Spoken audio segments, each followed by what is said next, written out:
just go and get cranking here. Probably be sticking with Rakan as sort of our default. We'll see. We've just been winning so much on him lately. Although, you know, we might think about a Nautilus. Might think about Nami.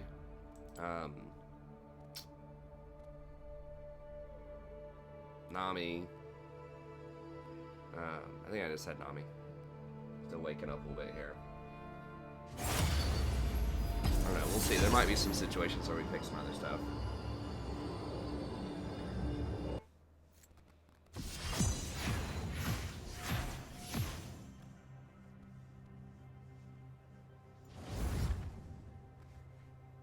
Yeah, especially if we're blind pick.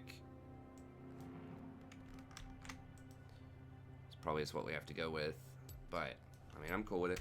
I've been trying out a newer build on it. Frozen Heart, if they have 3 or more AD. And I'm really liking that build. Gay and Prey.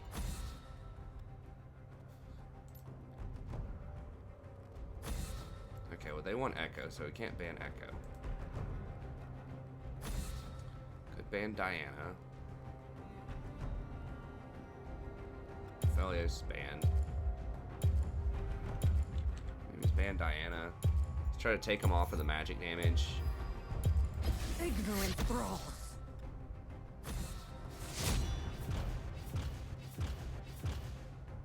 Yeah, I could have banned Set. They banned Set.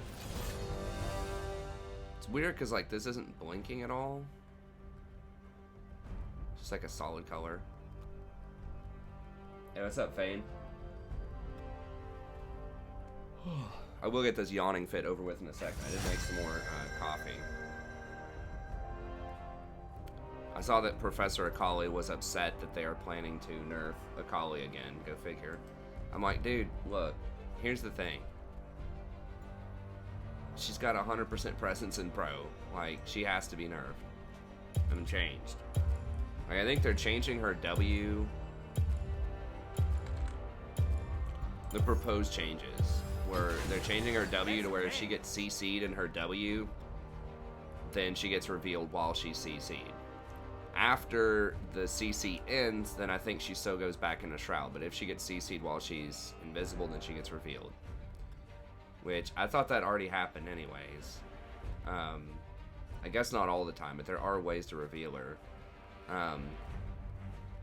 And then she has to have a target to jump to with her ult, so she can't free jump.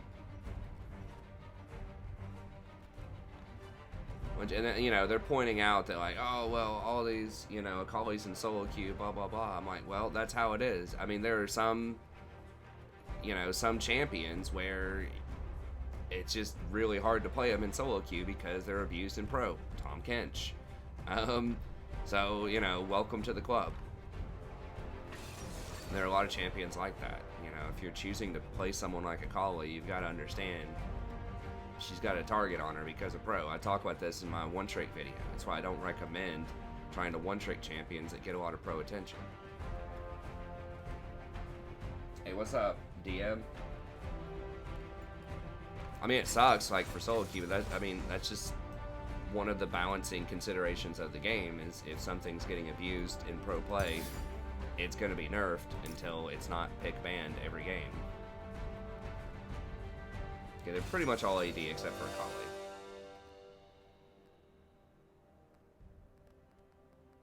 I guess we can take one magic rune. Ooh, I really don't like Zaya taking teleport though.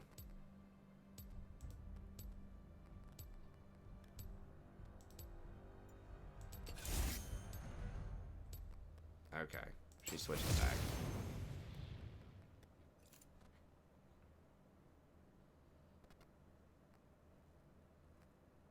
Yeah, I mean, that's just a part of life, man.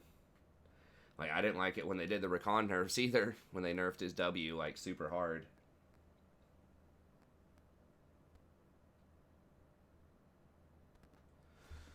The meta changed a lot in the from the regular season, from the preseason, because of the primarily because of the player pool.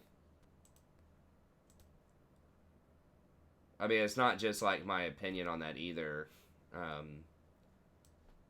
It's like Soraka lost like 3% at the start of the season from what she was in preseason, because she was about like 54%. Now she's like 51%. I'll change this out of that black screen there. Nice, congrats, X-Men.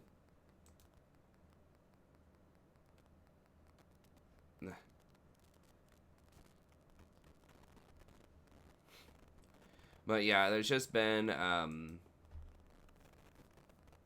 it's a lot more chaos. I made a video. Actually, I don't know if I made a whole. Maybe I could make a video about that. I've talked about that a lot on stream. I think I've mentioned it in several videos.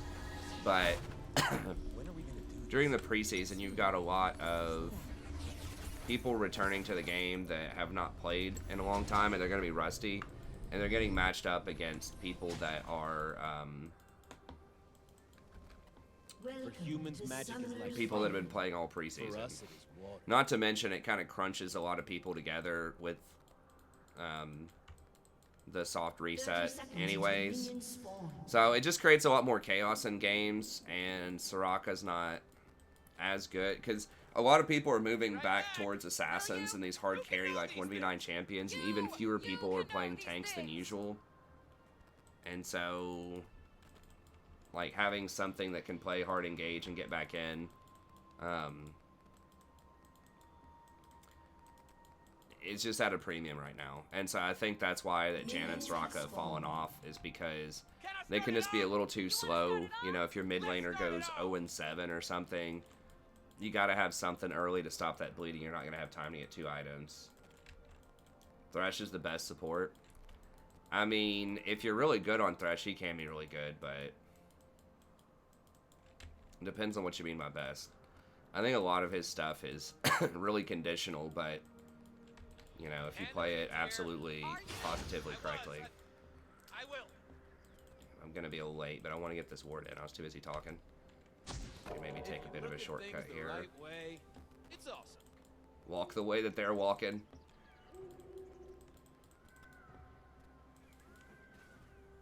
Okay, I didn't miss any experience. Took kind of a strange route there, but I should have warded that earlier. Really? She swept that out. Wow. That's annoying. At least we know she was going there, though.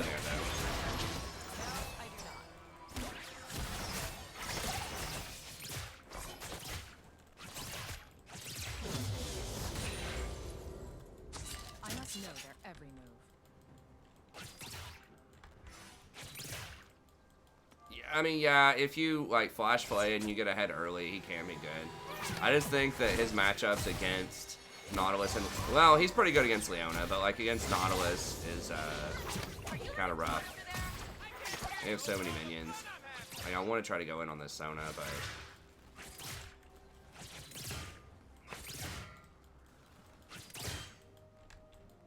it's possible. The Frozen Heart changes are going to be pretty good for him.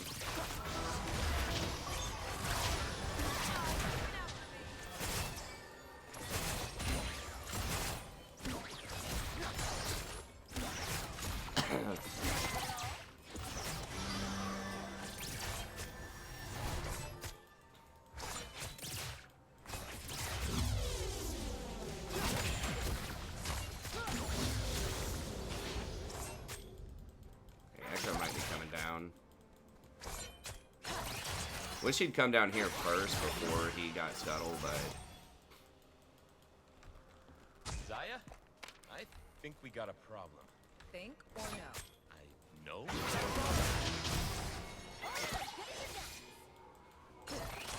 I'm gonna save my cooldowns to see if he comes down here. You gonna come down? No.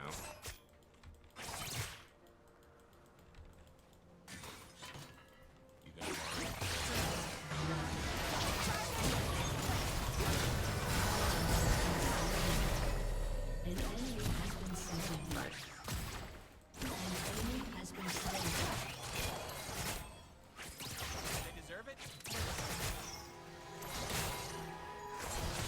There's one thing, I mean, Rakan doesn't have the most, like, notoriously, like, super strong landing phases of anybody, but he's still, like, pretty serviceable. You land that W early game. Still, like, has some pretty good stuff. So, like, the thing with me with Rakan is his itemization is so flexible and just, like, he has so flexible in his, how he can win. Like, different people he can play around. Even his ult's, like, super flexible.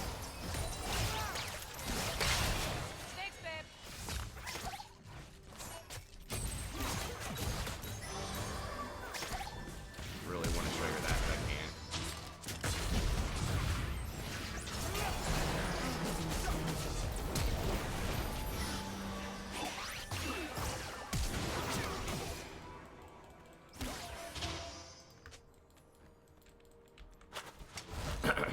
Yeah, I should have backed up. Rek'Sai died.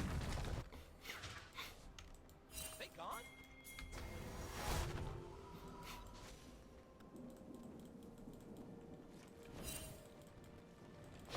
How the hell? Oh, they saw mid lane leaving. Man, have you seen that forest over there? Did they nerf Echo yet? Nope. They appear to be leaving him relatively alone.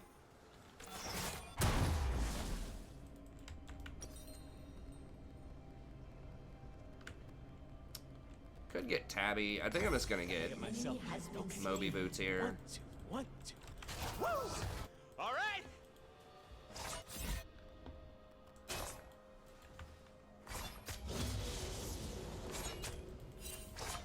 Just having a bit more mobility so I can catch up.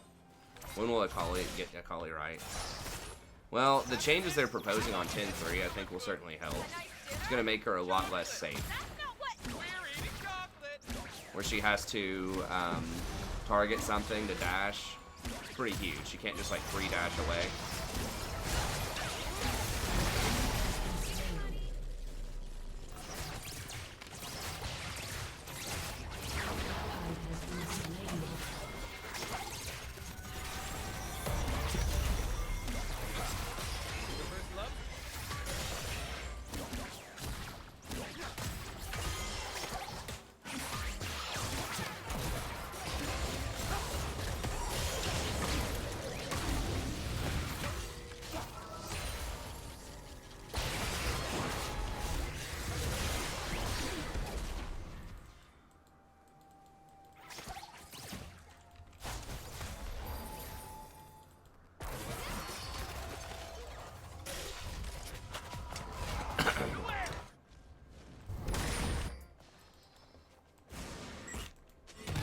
Oh my god. Wait, how did they even see that?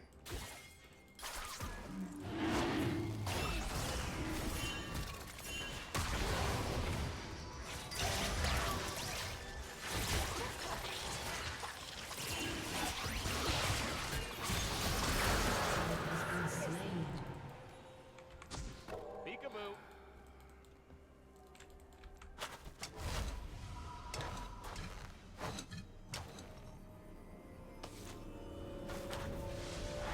The center nerf did hurt her a little bit, but Enemy has been slain. she's still pretty good.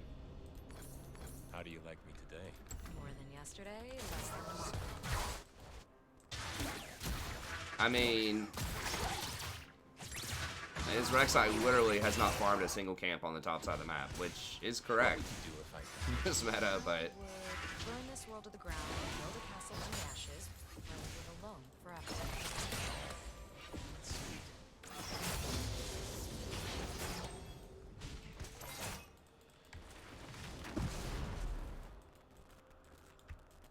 are they still here? Sona's still here?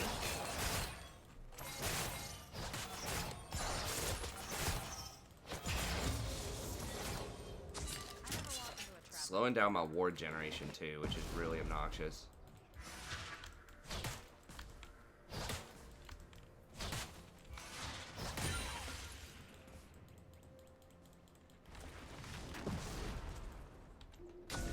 I'll just put that there. That's a good place. Let's get a timer on those camps.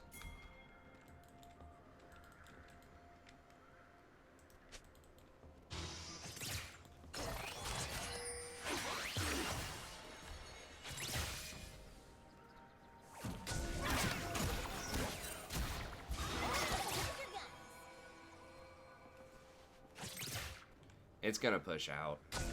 They're not gonna be able to freeze it there forever.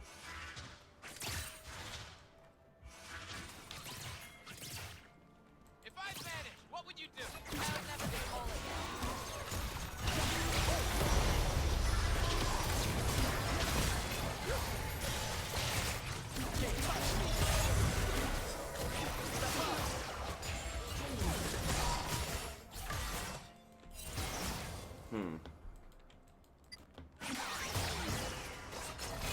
I don't know how she got out of that without flash. I felt like his little stun thing was really slow or something. Maybe he was too far away. I'm sure he cast it immediately. I don't know. I didn't have ult either.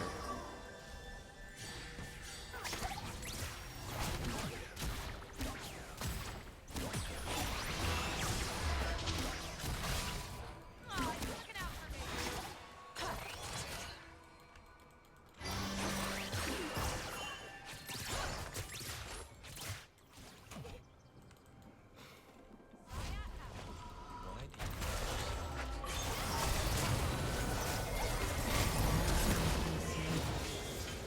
An enemy has been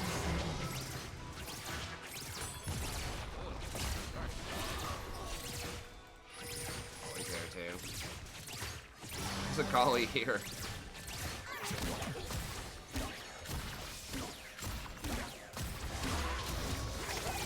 I dance so fine, I feel it.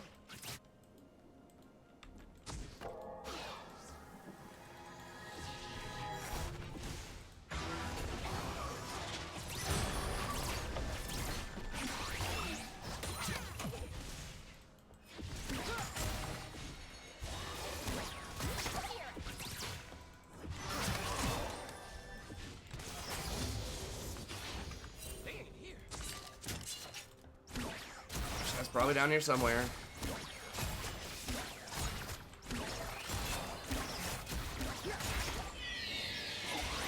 Okay. She actually did decide to go to the top side of the map one time. See if we can do anything with that information. I don't think we can because I don't have ult.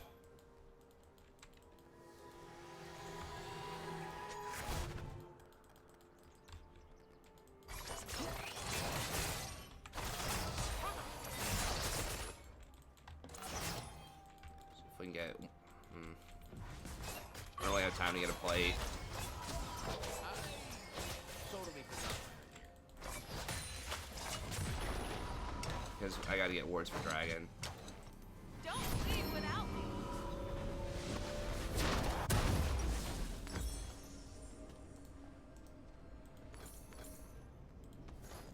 You know I love you.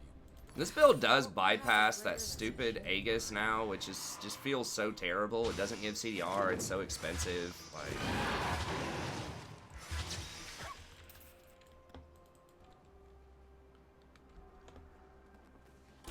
Like Warden Mail just feels way more useful a lot of the times. Thinking about me? I'm a little busy. That's very upsetting. your turret has been destroyed.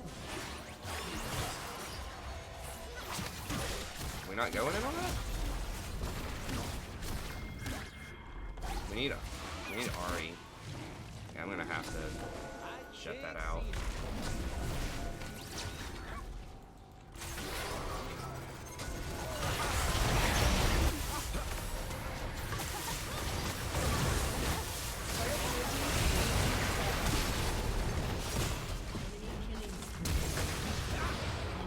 Well, I pulled Rek'Sai out of the fight for a long time, I guess. Oh my gosh, for real?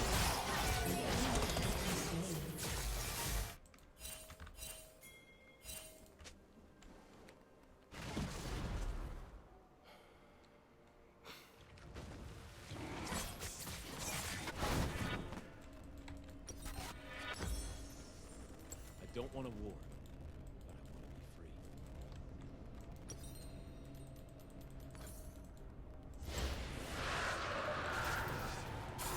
I'm going now. Where? Nice. And Aurelia is really strong too. Nice, congrats, Matt. Fun. Watch Echo's Q when it reaches its apex. You mean his W? Or the Q when it's gonna snap back? Really? They have all this warded? How many wards do they have on their team?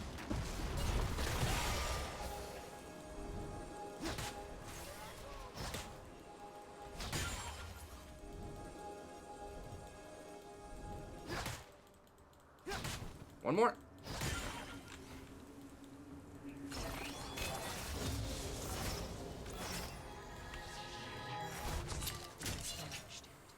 They're a little ahead. I don't...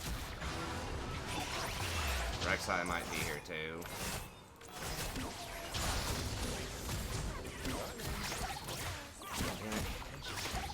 Who's he looking at a bunch of stuff? Yeah, it's probably not a good idea to go in on that. Yeah, and they're blue warding it.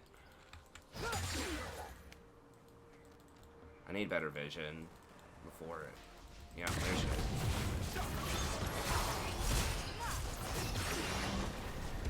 Y'all already know Rek'Sai's here. Let's see what's happening now.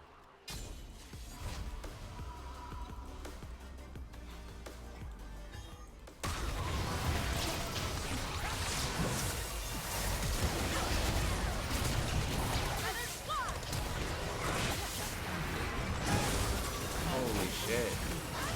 Dude, these guys are like straight like, are they ghosting? They're not ghosting, but it certainly fucking feels like it. They're just everywhere I want to be, like, blocking me from warding.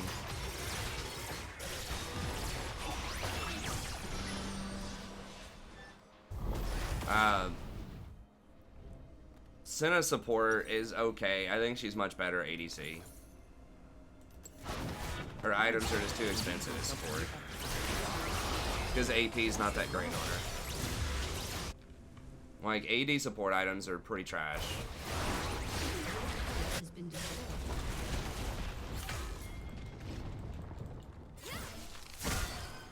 You just We must keep moving.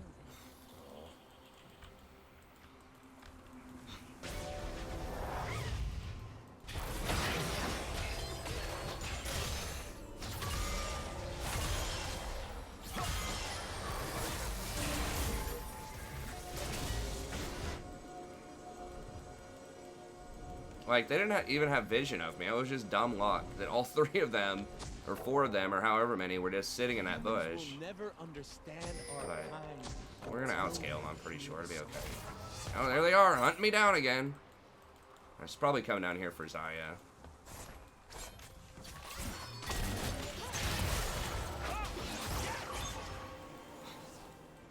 Didn't have my W, and Zaya wasn't close enough. Goon squad. Has been slain.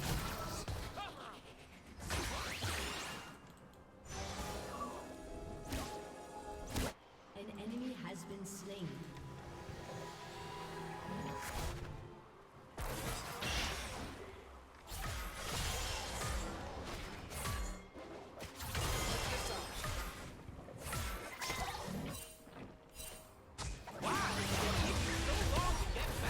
Okay, there goes Sona's ult.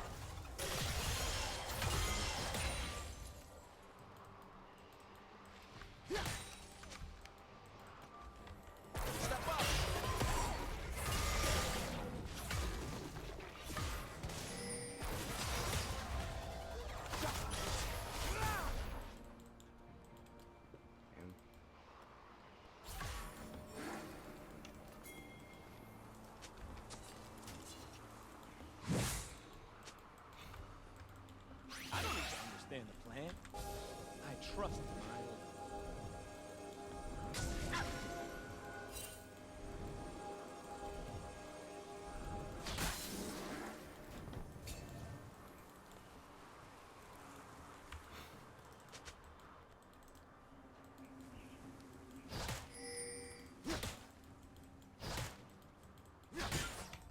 Nobody sees us. Dude, get back. Do you not see them? Has destroyed a turret.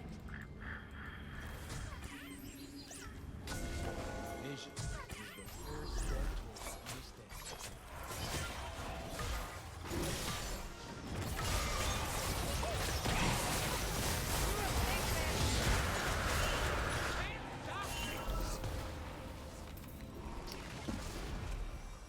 That's annoying.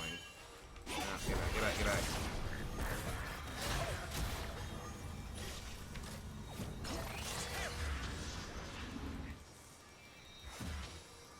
Just in case. I don't know if we're gonna need her, but... Your team has destroyed a turret. I know people are watching. How can they not be? Dude, don't walk there. Oh my god. Like, we just saw her there. Why would you walk there? It's like, you know it's what she wants to do.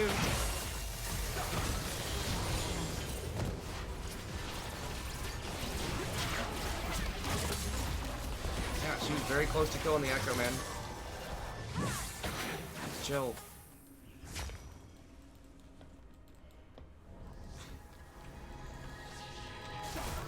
Team has destroyed a turret. I know Echo has his ult, but I'm not trusting him to use it on time. We'll just run it that way. Okay, so that's huge. We just got 20% more CDR. Not good. Hey, what's up, Trevin?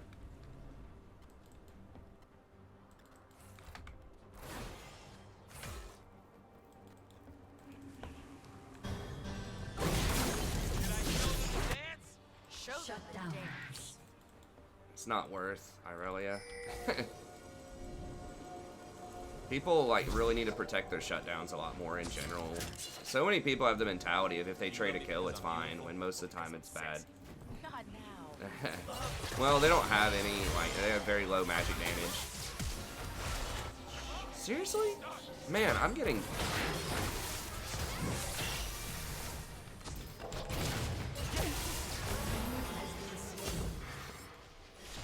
I'm just getting stuffed on, like, all of these ults. Everybody, like, always flashes or dashes away from, like, every ult.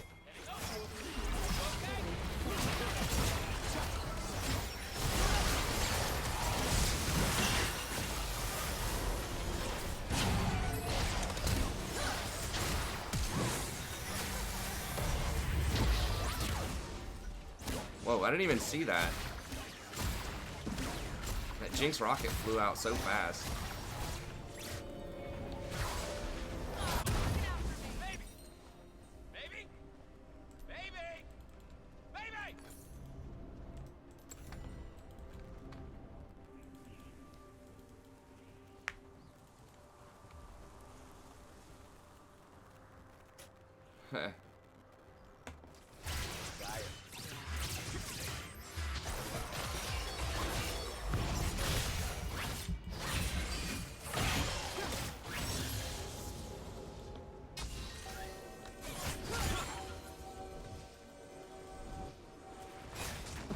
I didn't do anything embarrassing. They're all rotating top.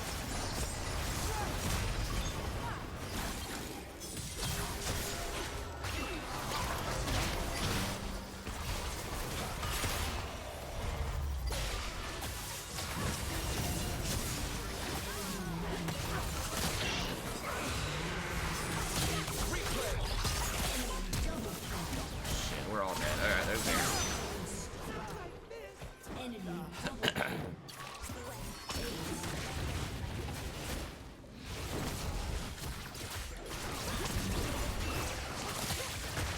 Mobies are like the de facto boot you should get on Rakan a lot of times, since you have a really good reason not to. Like, the extra speed is a very big deal for warding and for rotating. Think of it as like, it gives you a lot of extra experience at a bare minimum. Because you can ward and then get back to wherever you need to go. So it's going to give you like an extra level, maybe even 2 by the end of the game. I have got to stop. If you can get the, if you can get those Damn it, boots. Zaya, where are you? Yeah, I don't know. I got the Akali, but like everybody split up. I guess I shouldn't have gone on that. And then Ari just, I don't even know. What are those things humans wear on their feet? Shoes. Shoes. Red ones. I think they're so bad. I mean, Rek'Sai started that fight at like 20%, and then somehow we still lost.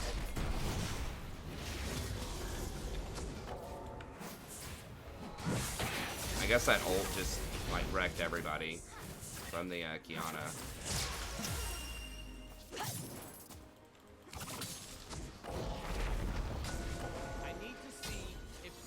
and see how awesome.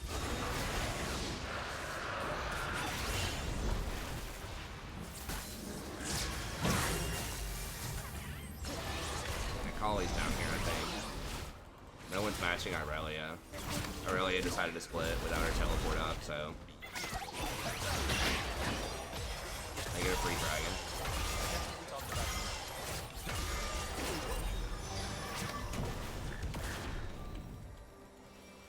If Irelia was there, we could have fought, like, for sure. I really don't know how we lost that last fight. I think it was just like a fluke. I mean, like, people just didn't follow my ult, but then we were all split up, and like I said, I think the Kiana's ult just, like, blew up several people or something. I don't know.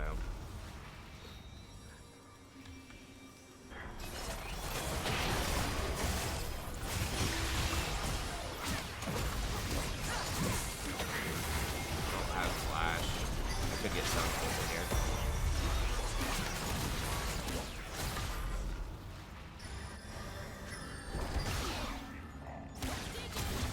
Come on. I can't, though. Like, Sona's just gonna hold me.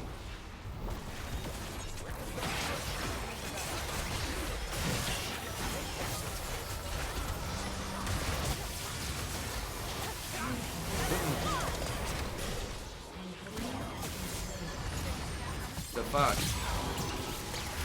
They're like pinging for me to go, and everybody gets zoned off by like one champion. Okay, well, I guess they traded me for whoever. Kiana. I guess that's fine. At least I CC'd the other, you know, 4 people while they killed the Kiana.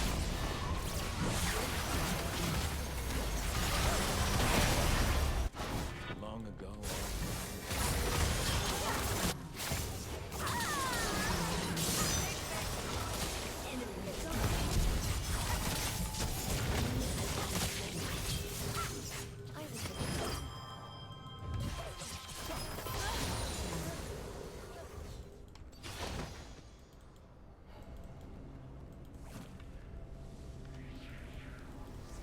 Maybe should have gotten like an additional armor item. I don't know. But we've got redemption here. What would be another one I could get? I guess I could get something like Knight's Vow. I don't know. I'm gonna get even more armor. Try and test me?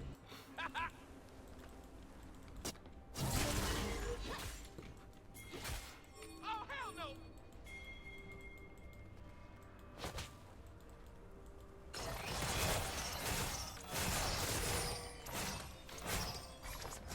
Maybe let's get another glacial and then turn it into like a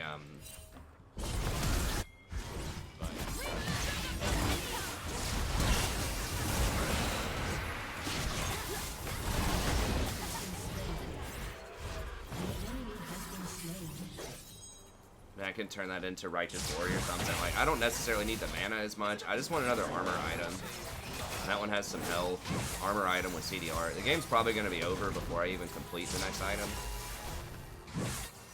I don't think Deadman's. I'd rather have Righteous Warrior. Deadman's is just too expensive and inefficient. Yes, but say it anyway. I love you.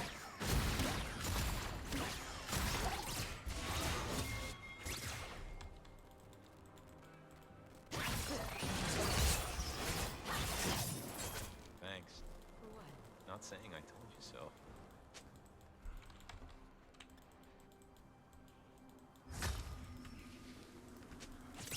Can we do anything since 2 of them are dead?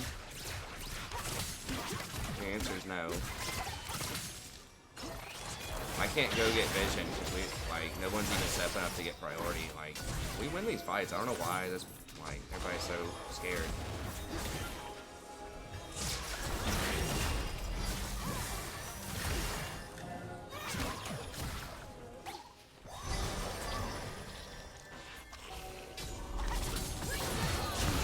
Oh my god, for real?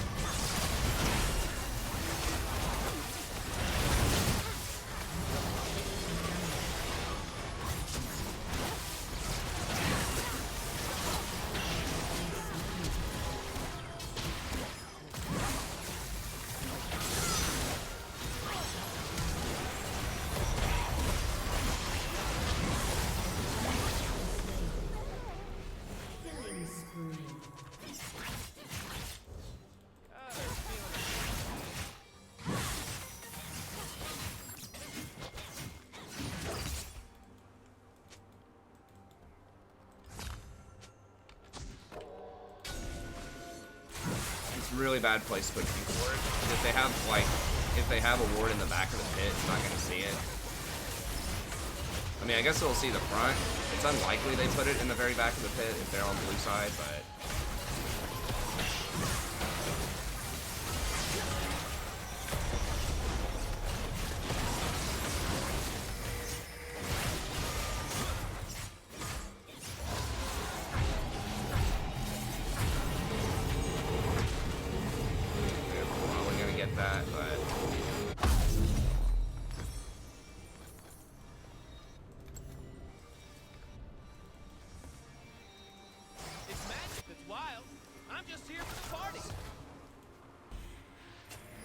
I mean, I am kind of important in these fights, though. Like, it is, you know, it's not the best in the world that I'm getting this gold, but...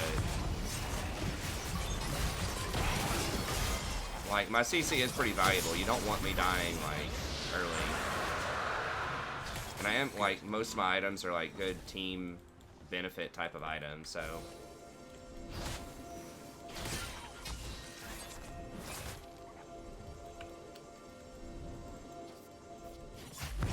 Yeah, maybe Randuin's. I don't know. They don't have a ton of crit, but...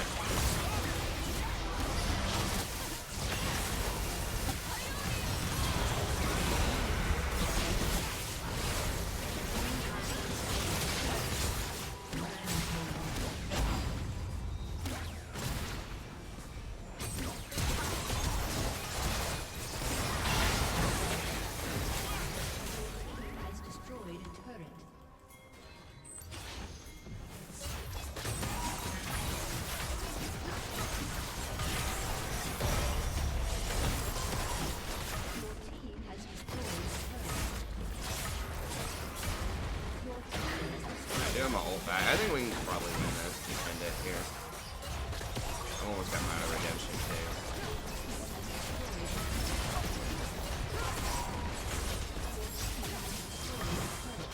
Alright, we got it.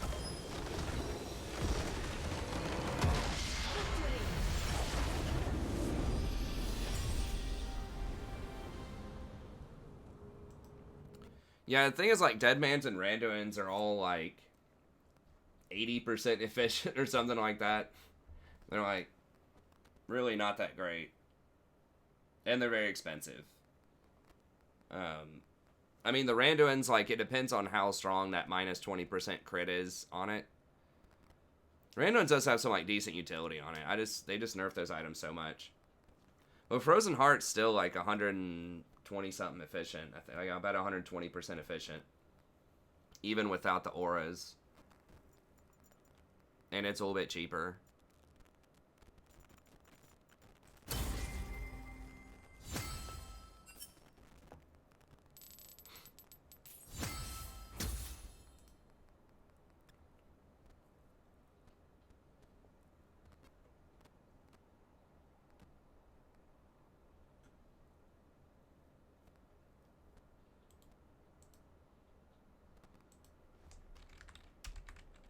But yeah, usually I wouldn't want a second, like, because it has so much armor, you don't really need, like, a second one. But they had so much AD damage.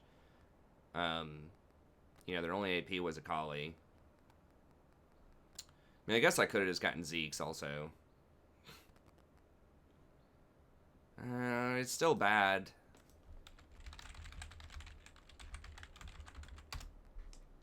This is why, like, a lot of people don't get it. 85% efficient. They may have buffed it a little bit, but now that, I mean, that doesn't include the critical strike damage reduction, and the cold steel. So if they have a lot of crits that are hitting you, if they have, like, multiple crit users, that can be pretty good. Yeah, that, and then, like, Deadman's is like 80% efficient. When the movement speed's fully charged, it's 105%.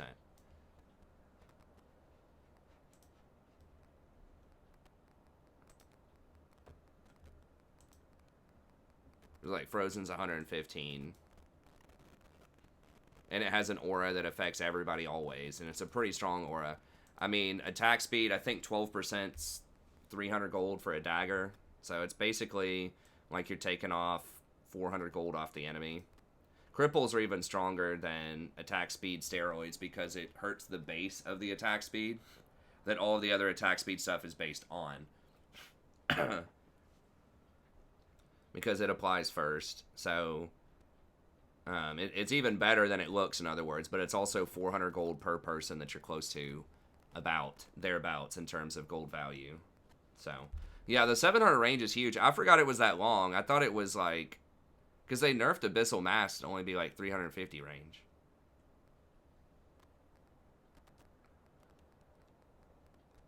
There was one of those items. I don't remember which. There was something back in the day that used to be 1100 range. Yeah, it's an aura on Frozen Heart. It's one of the few, like, it might be the only, like, long-range permanent aura that's still out there as an item. The CDR is not a unique if it's, like, part of an item. If you have 2 Glacial Shrouds in your inventory, then yeah, it's not as good. But, like, if you have Frozen Heart plus Glacial Shroud, then you would still get the 30% CDR. Now, you're thinking of Cold Steel off of Warden's Mail. This one, that's how a lot of the Cold Steel items are. The Randuin's, Warden's Mail, Thorn Mail, all of that stuff, you have to be hit. But with Frozen Heart, it's the one that is always on.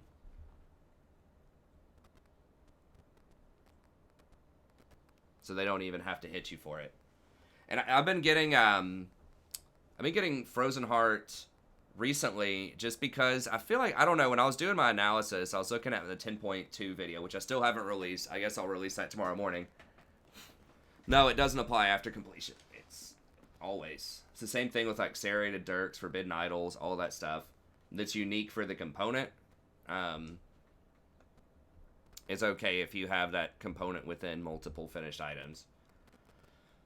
But I was looking at Zeke's, and it's really like not as efficient as I thought it was, especially after the nerfs to it.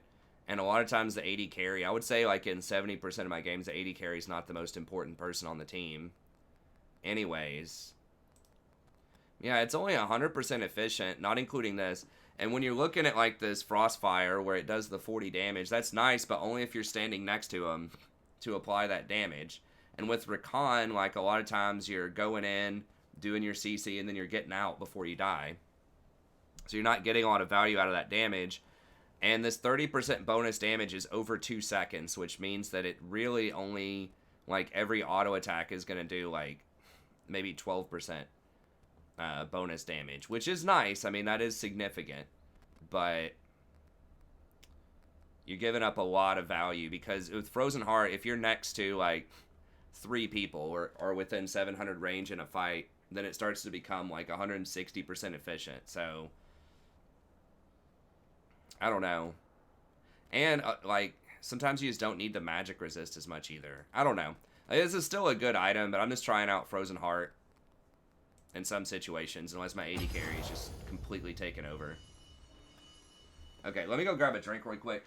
I'm just going to do one commercial. I'm going to grab a drink and just, like, a bar, and then we'll get back in. I'll go ahead and put us in queue, and we'll see if I get back here in time.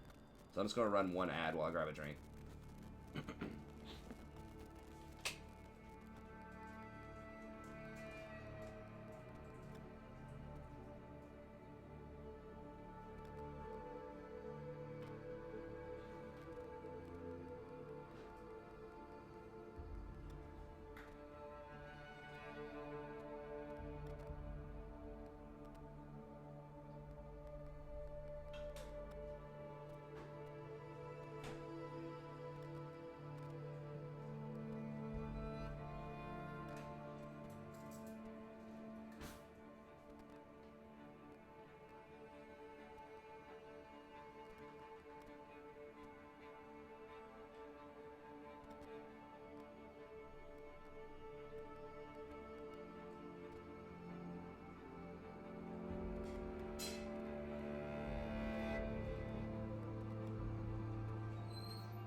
All right.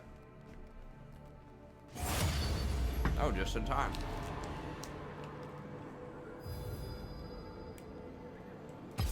Oh shit, no, what? I pressed the wrong thing. My bad. Wait, back on there.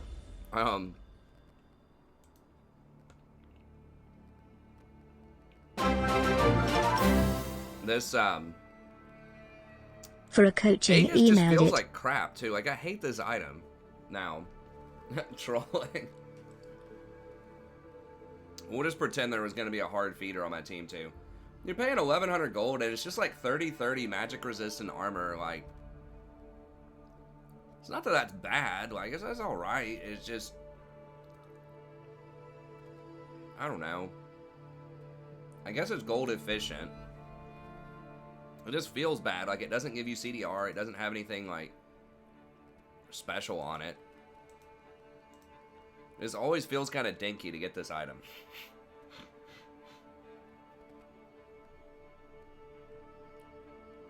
Is it really that worth that little? I guess it does. Magic resist is 18 each, so I guess that makes sense. Yeah, that item just feels trash. Like, I feel like Warden's Mail just feels stronger to me. Like, it's got 2 cloth armors, which are nice, and then it's got the cold steel passive.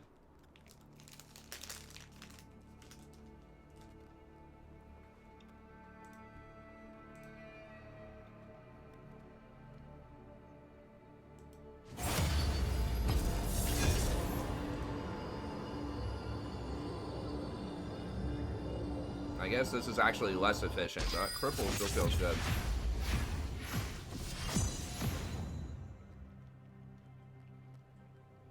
If anyone hits you in a fight, like any person hits you one time in the fight, then it's gold efficient.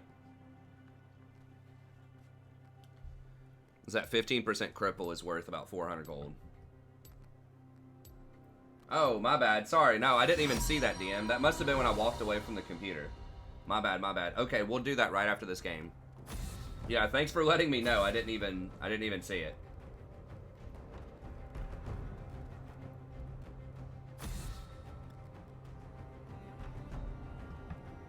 Sorry about that.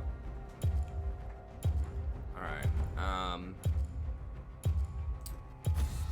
just gonna ban Echo, I think. You used to be cool.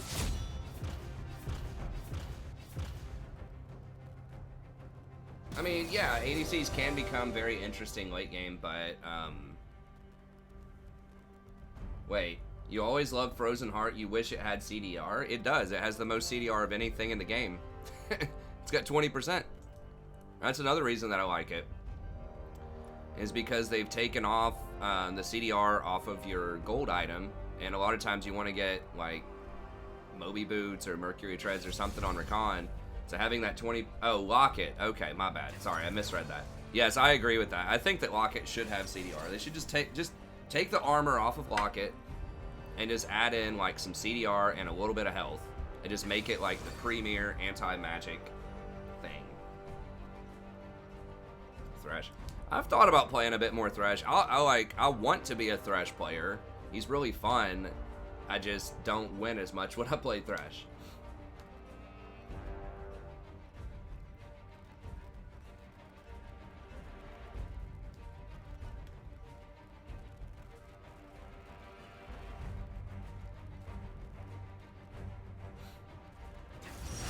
I mean, I would like to see them do that with Locket. Just 10% CDR, 200 health, and remove the 30 armor. If they had to drop the magic resist down a little bit too, remove 10 magic resist with it, I think that'd be okay.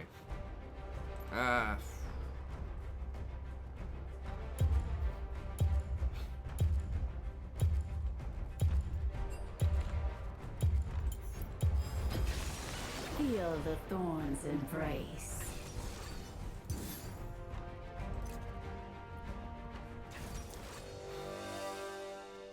Alright, we'll see if we can get a Zyra game in here. We had all AD, and Zyra is pretty good against Rakan, or against Nautilus, in theory. Almost all AD also.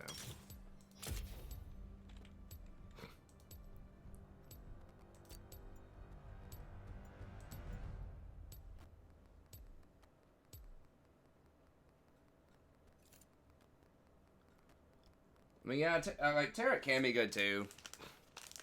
Like, he's a good pick into Nautilus. I'm just not sure if he's a good pick into the meta. Because he has a hard time engaging.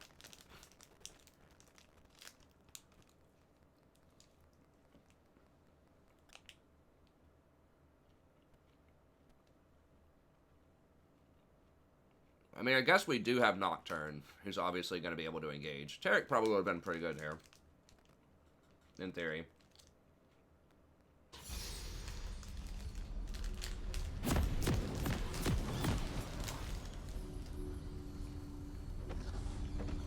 If you can go ahead and start the Tarek ult while Nocturne ults, so that he just arrives and just does a ton of damage and is invulnerable for 2 seconds, like, that could be a pretty nasty old combo, so... Welcome to Summoner's Rift. I wanted something that, like, would do a lot of damage, too, so maybe we can get Draven some kills early. 30 seconds until minions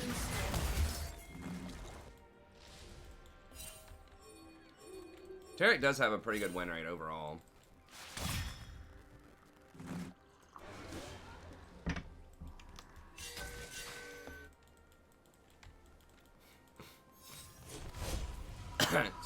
His mana costs are super expensive. That's one thing is, what they need to do is give his, like, auto attacks, when he has empowered auto attacks, make those give you back mana.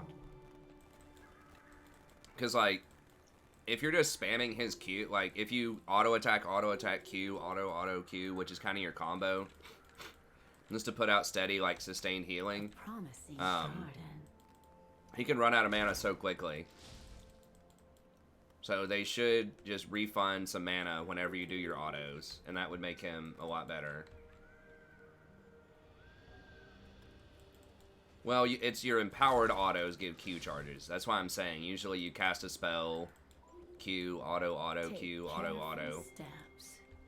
So he has like an interesting kit. He just runs out of mana, and he's kind of like short range with his E. I mean, he's meant to be like a peeler. But... or if they made something like Righteous Gory a little bit stronger, but that would be too good on the big tanks, or like, you'd see things like Darius abusing it a lot more.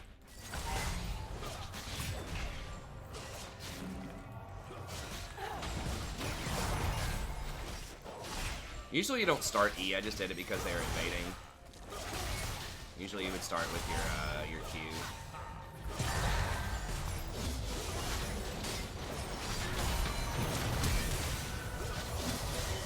So squishy.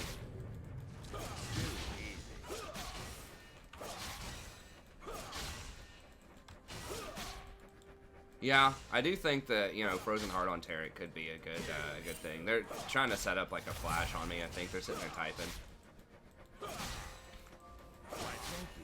They're planning something, either with the jungler or Nautilus is like, I'm gonna flash on him.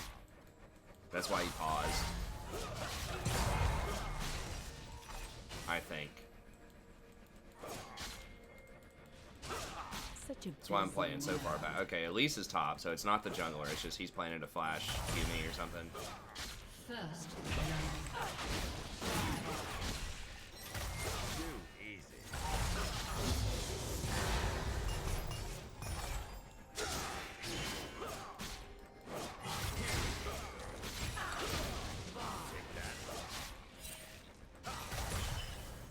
There we go, Draven's actually auto-attacking now. This is good.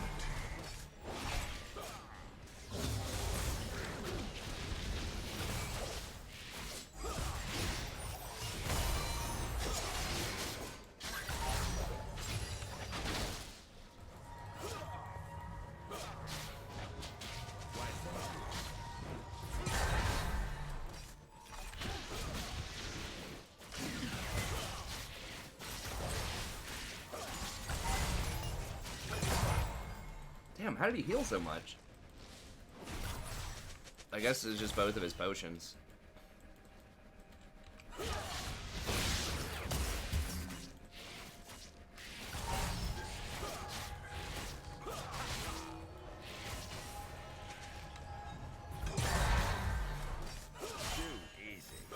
At least is top.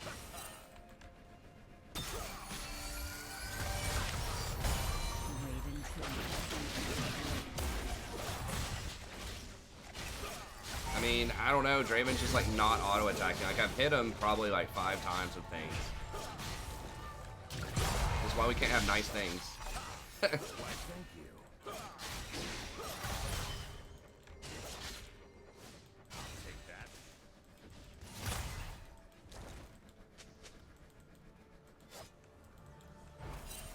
The forest holds many surprises.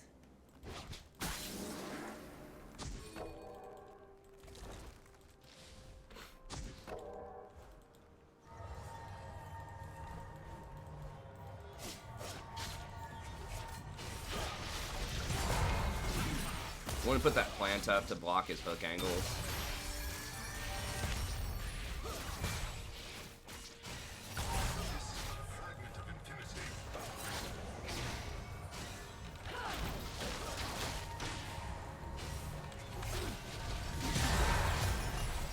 Come on, man. We both need the early game. We don't scale as well as they do.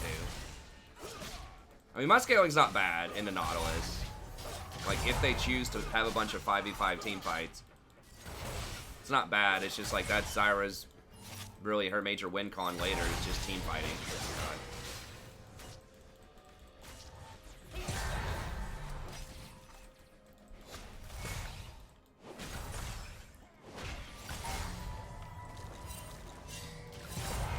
We gotta be careful here. Wouldn't that be Cleaver?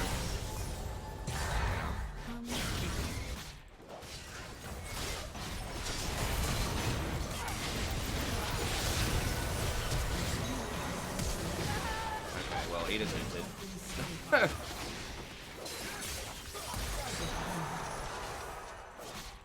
Alright, I'll take that. If Nautilus wants to flash to finish me off and give Draven another kill, I'm cool with it.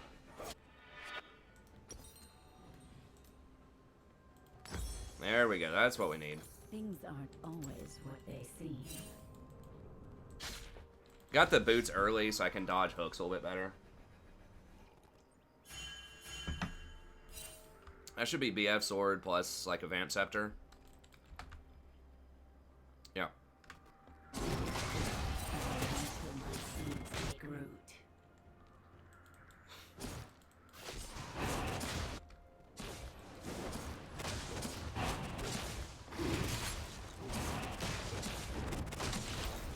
God.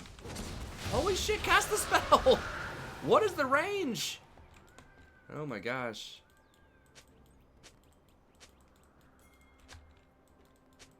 Best thing to do on getting hooked, do as much, like, see if you can hit the ADC with everything.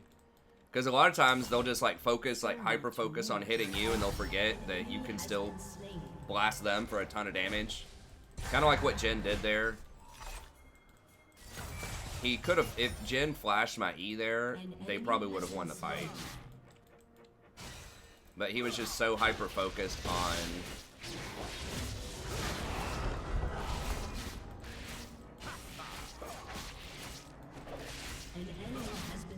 He was so hyper-focused on trying to kill me that he wasn't watching out for my E. I mean, Zyrus just does a lot of, like, upfront damage.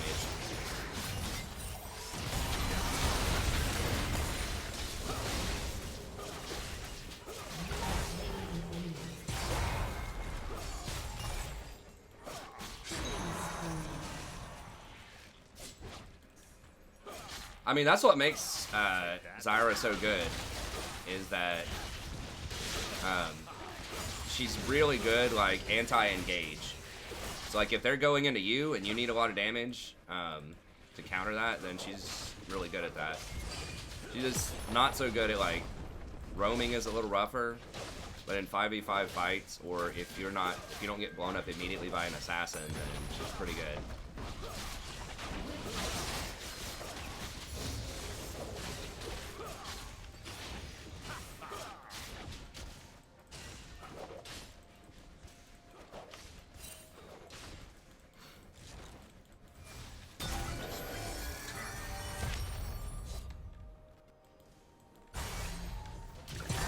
Could be dangerous if Elise comes down.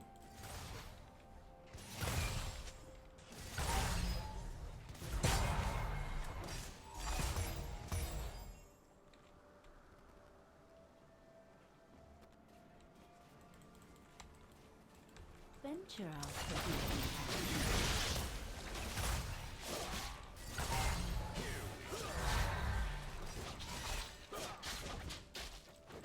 Yeah, Nautilus is trying to roam. So her vision control game's not amazing.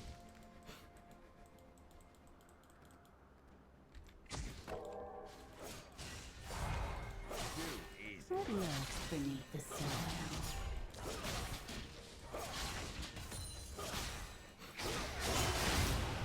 Is Elise here?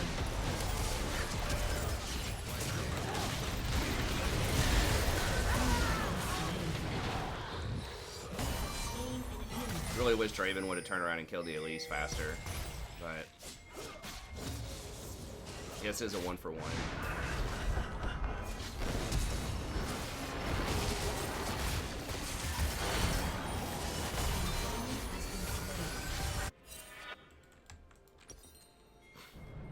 Rampage. Double kill. Just a harmless flower. Okay, nice. Hey, thanks, MW.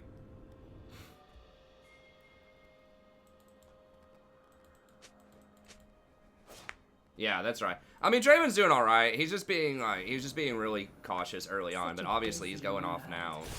We could have punished him from a much earlier level, but that's fine. Has been slain. He does put his chin down when the fight's actually going on. Because he was a little, in my opinion, a little scared early on, but it's fine. I'm going to save my control word actually for the bottom so we can lock out their bushes. If I'm playing something like Rakan, I'll try to put a deep control ward in their jungle because I don't really do the bush game too much as Rakan in the bot lane. A promising garden. I'm going to try to stall this out here, see if these... Not trying to get the CS, I'm just trying to hold it so it doesn't go in the tower.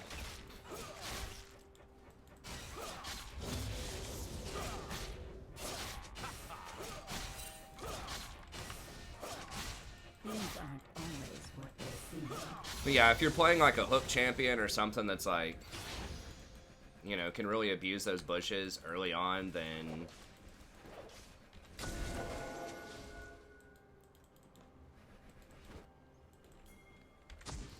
None will escape my grasp. Killing spree.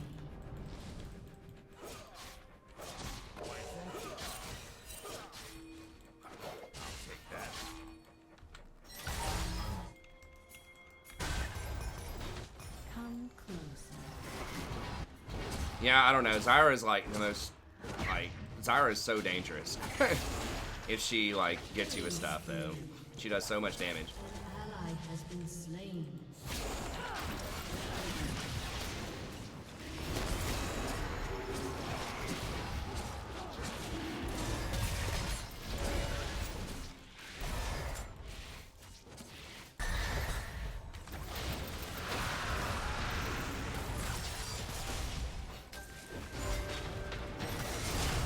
Oh, he's going. I didn't even think the Draven was going to come into that. That's hilarious. He, like, flash in. Yeah. Ran past the tower and flashed into that.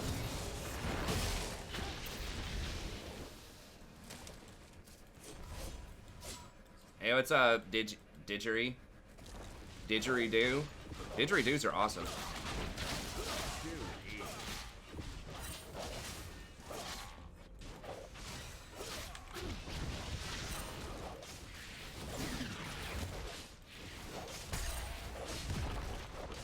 Probably a backup, bro.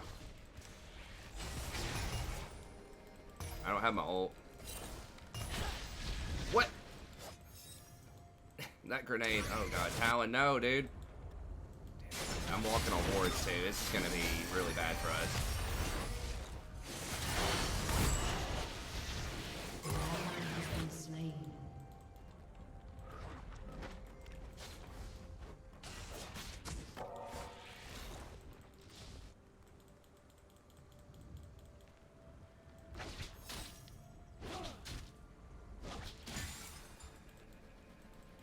We need to just come over here.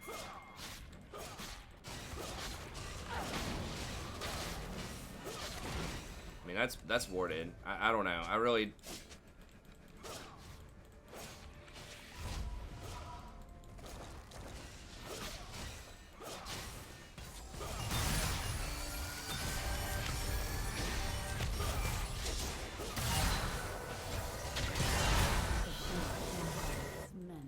He got hooked under tower.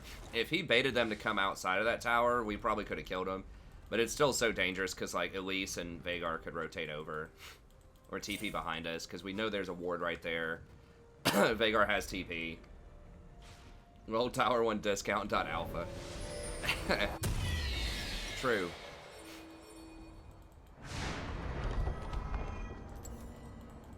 You know, he does put on a really good show for the Tower 1 championship series. It's pretty funny.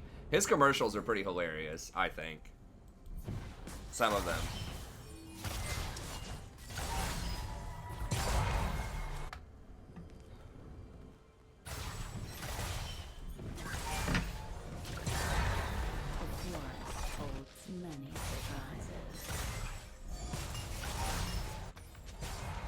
Yeah, I was a little too much. Has destroyed a turret.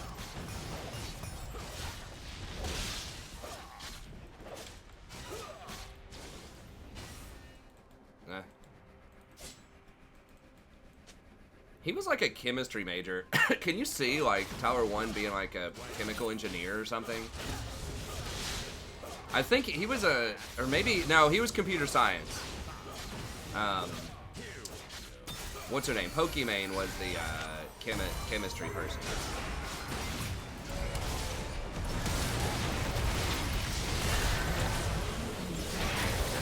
Oh God. Ally has been slain.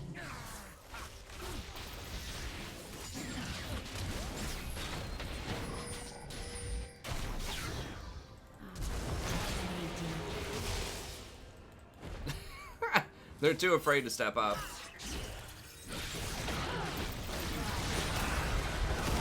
Get wrecked.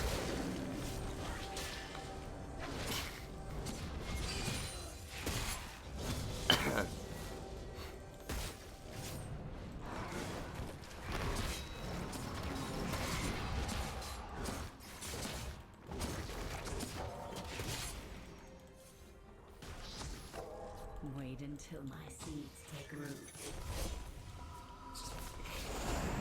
Yeah, the famous Afro Moose. Hopefully this isn't warded and I'm not about to get punked. No! I might die here. No, he didn't have vision. He might die here. I think Talon's gonna hunt him down. Yeah, he doesn't have wall. Woo.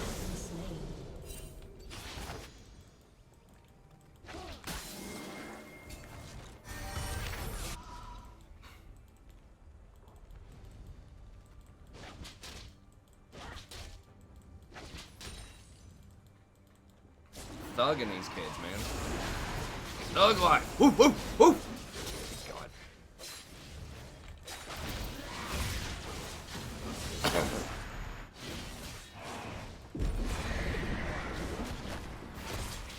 It's like DMX. I'm from the 90s. There's a Chappelle skit about that. Keeping it real, too. I was watching some old Chappelle, like, highlights the other day. By the other day, I mean like a couple months ago.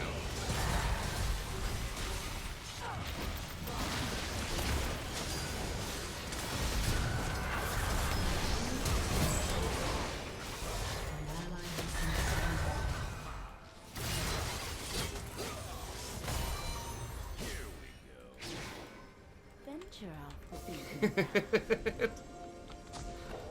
If you don't know DMX or Chappelle, that was like that was one of DMX's things. He'd bark like a dog and just act like he was some kind of like pit bull or something in some of his games. Well, there was the Who Let the Dogs Out. That was more of a friendly kind of like dog themed. Take careful steps. Song. It wouldn't even rap. See him out here with a do-rag on. That might be going a little far. That'd be fun, but where you from, bro? Where you at? That's right.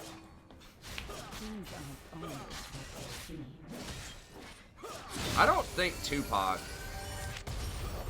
ever did the dog thing. I could see Tupac doing something like that. Some of those like hard alpha rappers. I think that isn't DMX like a reverend now or something?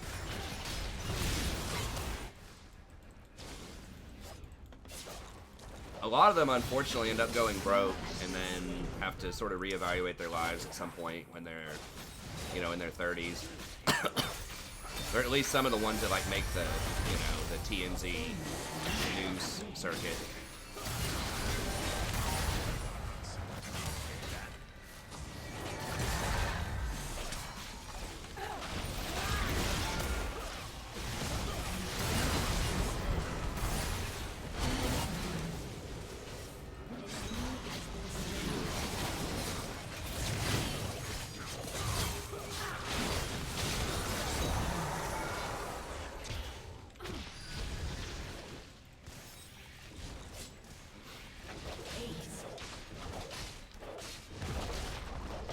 Holy rap. I don't think he raps anymore. I didn't know his relationship with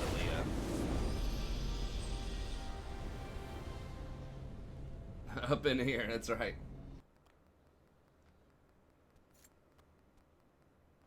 Yeah, there are some people that, like, Dr. Dre notoriously was very business savvy, you know, and kind of created a whole empire. You know, Snoop Dogg's doing really well. Like, a lot of them are doing really well. But I know that he was that way, or he turned into a reverend, I think. 50 Cent apparently wasn't doing so well. I think he had to file for bankruptcy.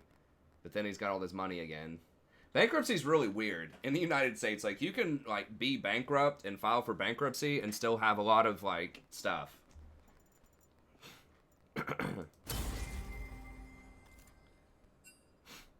Yeah, Snoop Dogg, like... It's all about making a, like, a brand for yourself. Like, you have to have, it's kind of like trying to create, you know, a channel on YouTube or whatever amongst everybody else. You got to have something that's kind of, like, different or unique about you. And then, really, a lot of your financial success is how well you brand and market yourself and things like that. I don't know any, if it's a rapper that's, like, after 2005, I probably don't know who they are. But yeah, Snoop Dogg has that whole, like, chill rapper, yeah, like, super into weed, like, and he's just got a very unique kind of vibe, like a pimp, you know, big pimp, chillin' rapper.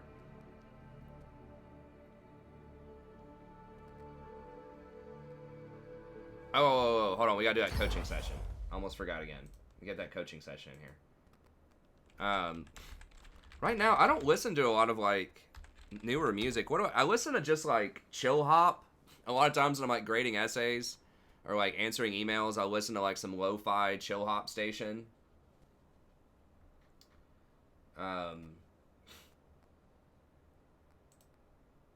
Like just kind of like chill music like that. I liked Cafe Del Mar back in the day. I don't know if they're still doing stuff or not. Just like random playlists like that are just kind of like chill or relaxing music. And unfortunately, I don't really know a lot of the artists on those things. I just, like, put on the playlist. But I don't listen to a ton of, like, individual artists these days. It's usually just kind of, like, chill kind of music. Apparently, the chill hop is really popular with kind of, like, younger people, too.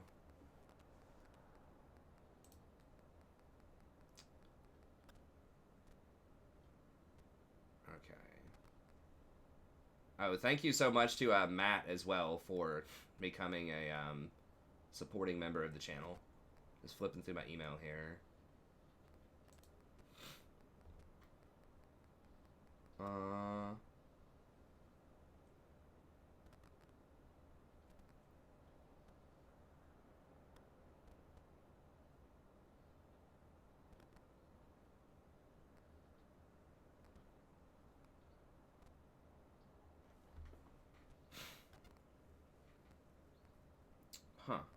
Okay, this might be like a real person. That's something separate that's looking for some sort of advertising. I really should, like, I know I've been saying this for years, I really should get better at graphic design and, like, production value on the channel, because that would attract more potential, like, brands and things that might want to, you know, partner up or have me do ads or things like that if my channel doesn't look like, it doesn't look so ghetto. But yeah, usually a lot of the stuff that I get are just kind of like fraud type of things. If you're trying to be a content creator also, I'm pulling up the coaching session now. If you're trying to be a content creator also, you got to be really careful. I would highly recommend not joining any of those like networks, because they take a huge amount of your pay. Is what I've heard. Not that you're going to be making a lot to start with anyways, but you can get locked into these like bad contracts, and they really don't do a lot to grow your channel most of the time.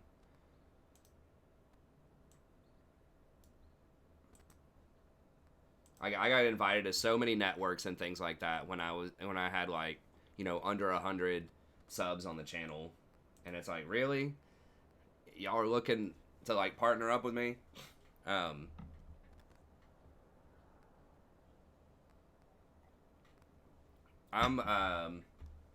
36.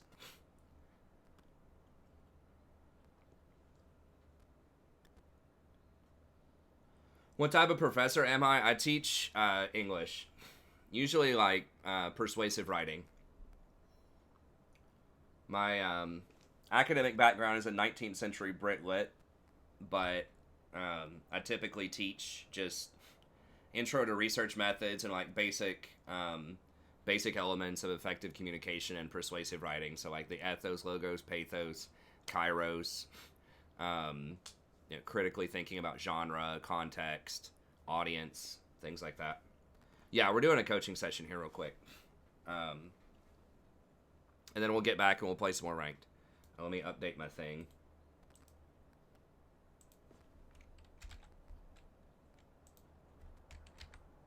Well, that was good. I'm glad I got to get a Zyra game in there. I do like to play a diversity of champions. It's just I also like winning. And I want to try to get back to Diamond within a couple of weeks, hopefully. We'll see. Not a PhD yet. That's complicated. I've completed all my coursework and passed my exams, but I haven't done anything on my dissertation in like 5 years.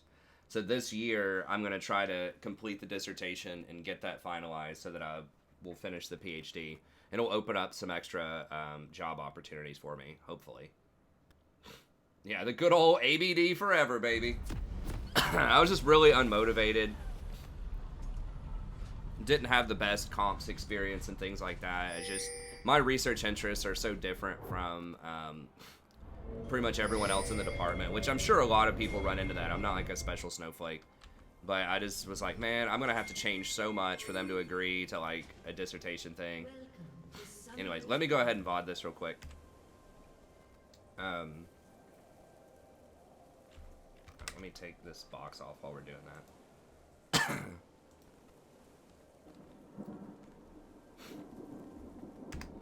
Okay. Hello, buddy. Welcome back. I'm the Strategy Professor, and today we're going to be doing a coaching session for Thresh. So special thanks to DM on the channel for the coaching session. I really appreciate it, for the donation for the coaching session, rather. If you'd like a coaching session yourself, it's just $25. We'll do it right on stream for you. If you are a channel member, either through YouTube or through the PayPal link in the description, then I'll give you $5 off any coaching sessions or guides that you want to commission. If you would like to watch more coaching sessions, there'll be a link in the description. We'll have a playlist with over 200 coaching sessions. You can kind of flip through, see which champions you're interested in, and watch some of those videos for free to try to learn more about those champions. Okay, so this is patch 10.2, or 10.1 rather. Near the end of 10.1, so start of Season 10, and we're going to be looking at Thresh. Okay, and I am streaming this as well, so you might hear me talking with the chat a little bit. We do stream every night starting around 10 p.m. Eastern Standard Time, usually between 10 and 11, and we usually end around 2 to 3. So be sure to subscribe on YouTube to the Strategy Professor, like, and I've got a Twitter at the Strat Prof as well, the Strategy Professor, if you want some additional ways to be notified whenever I'm streaming. Okay. Let's go ahead and get in here, though. Checking out the Thresh against double range bottom with Vagar. We got Jarvan. Gotta be a little careful with Jarvan early. He is pretty versatile.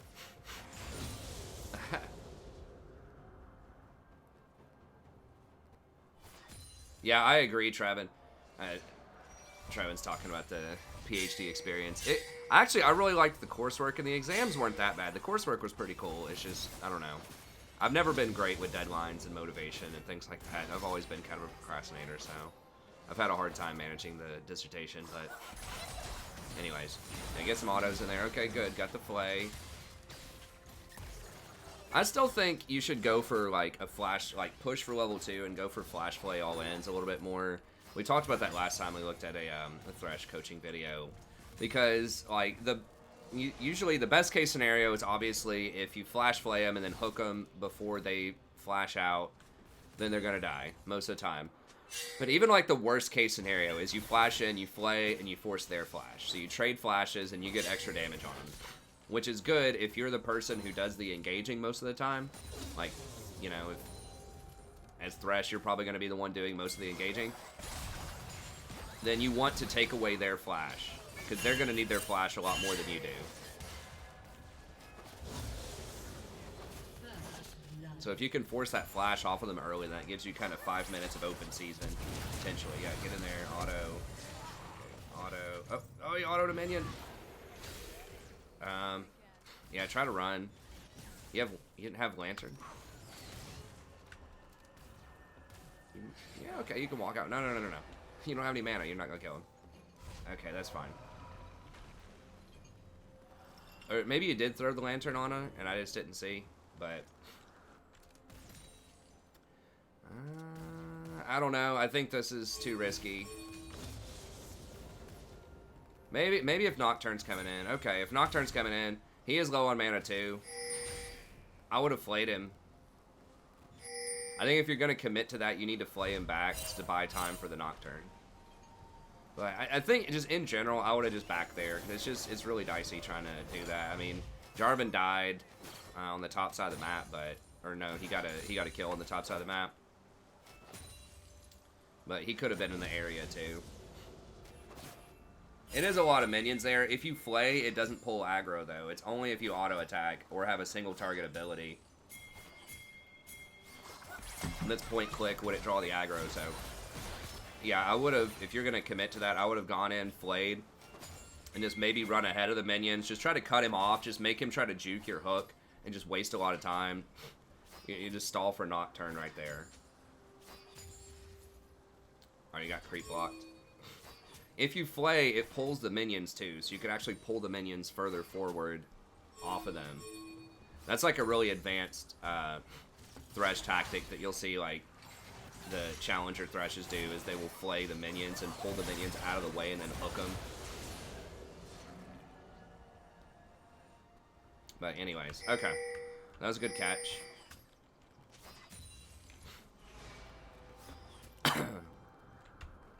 Still don't know where Jarvan is. He forced another kill topside. No, flay first, then hook.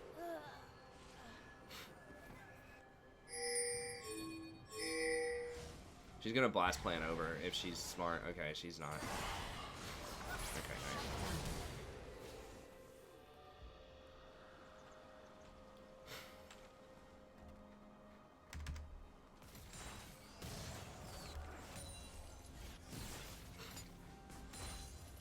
I'd be really careful pushed up. I wouldn't do this. Jarvan could be here. Dragon's up. Like, in general, it's not really worth to stand and harass under tower unless you have really solid vision control already established up top. Especially as a support like Thresh, where there's pretty much a 0% chance you're going to 1v1 the Veigar.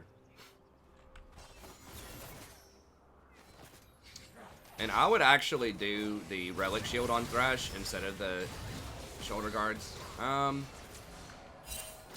I'm okay with taking that kill, I guess. I mean, you could give it to Xayah, but you don't know where Jarvan is.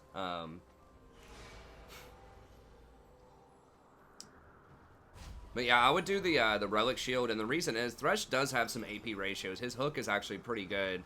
I think it's like a 0.8 ratio or something. and his ult, I think, has a 1.0 AP ratio on it. So you do get value out of the AP versus the AD one. It only helps your autos, which is nice, but like the AD one's probably better in like the super early game, but I think the AP scale's better, so I would do Relic. Okay, nice. There you go. Get in there. Play. Okay. Got a lantern? Okay. It's fine. I would have gone over here to help this Nocturne. After you get that kill, well, I don't know, because like if you walk up there, they might see you walking there and suspect that they're doing dragon. So I guess that's a coin flip.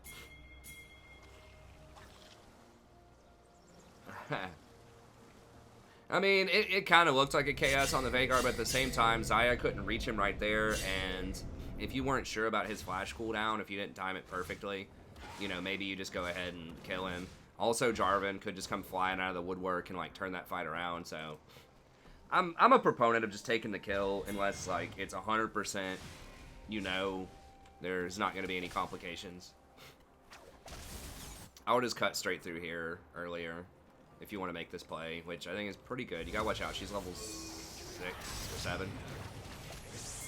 Lantern him. Okay.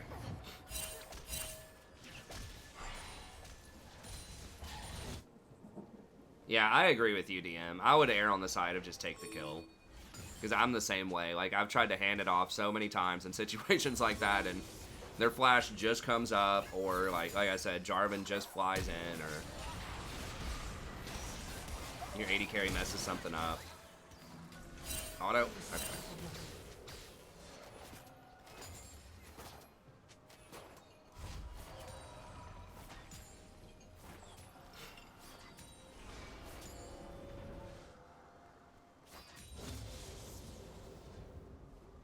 Yeah, try to work on getting more of the cannon minions. It's actually really important to get the cannon minions, or it slows down your ward generation a lot. Like, every cannon that you miss adds on like an extra minute to a minute and a half on your wards. So you got to make sure you get the cannons with these charges.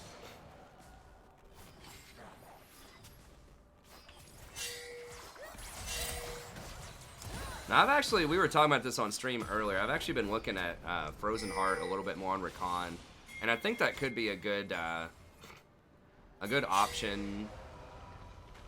Well, maybe not this game, but just in general, especially they're buffing Frozen Heart next patch. If they have 3 ADs, but they do have triple AP right now, so probably not a good option this time. You probably need to get something AP, or like magic resist, maybe Zeke's. I probably would have gotten Mercs here.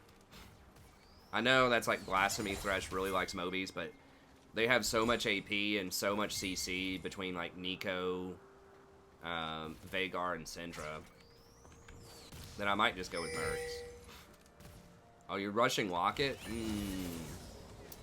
I don't know about Locket. I mean, Locket can be good, but we were talking about this earlier on the stream too. I really just wish they'd give it a little health and a little CDR. Like, just take the armor off of it, give it like, you know, 10% CDR and 200 health. But that's just not the world we live in. So if you go for Locket, you're not going to have, like, you're going to be really far behind on CDR. And CDR is super good on Thresh because his Q refund, if you hit the Q, is like a flat 3-second refund. So the more CDR you have, it helps out just like tremendously with your uptime on Qs. Yeah, but I don't really know what else you would get. I mean, the magic resist items kind of are lame. Right now for support, the magic resist options. I mean, there really aren't a lot of great ones. Especially for, like, a tank. Like, you could go, like, Athenes or something, but that sounds pretty terrible. Yeah, Mikhail's. Actually, yeah, Mikhail's could be okay. The thing is, he doesn't use plus healing and shielding that well. Like, the enchanters have much better options. As a tank, you kind of are stuck with Locket or Zeke's, which has a magic resist component to it.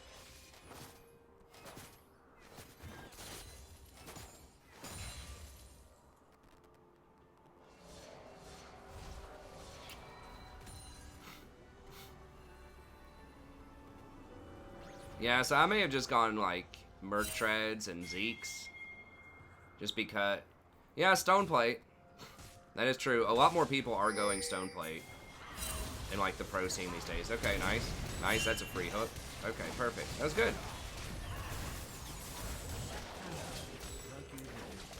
But it ended up getting turned around. Okay. Y'all got him.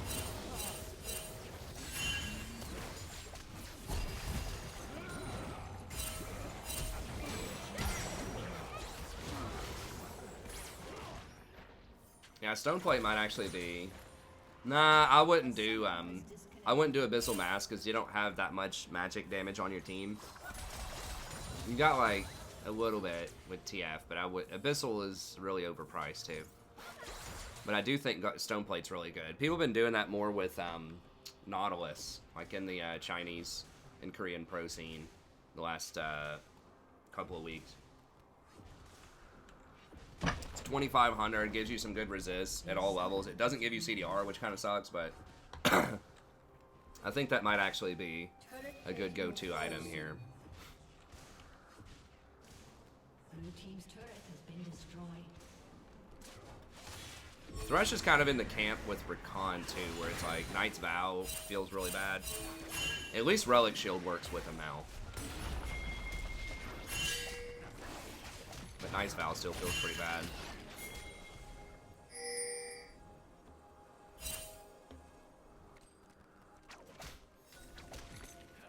Yeah, you can go Shrelia's in Redemption on Thresh. I don't know. I don't think you really need Shrelia's at like... Redemption might be a decent second item. Maybe.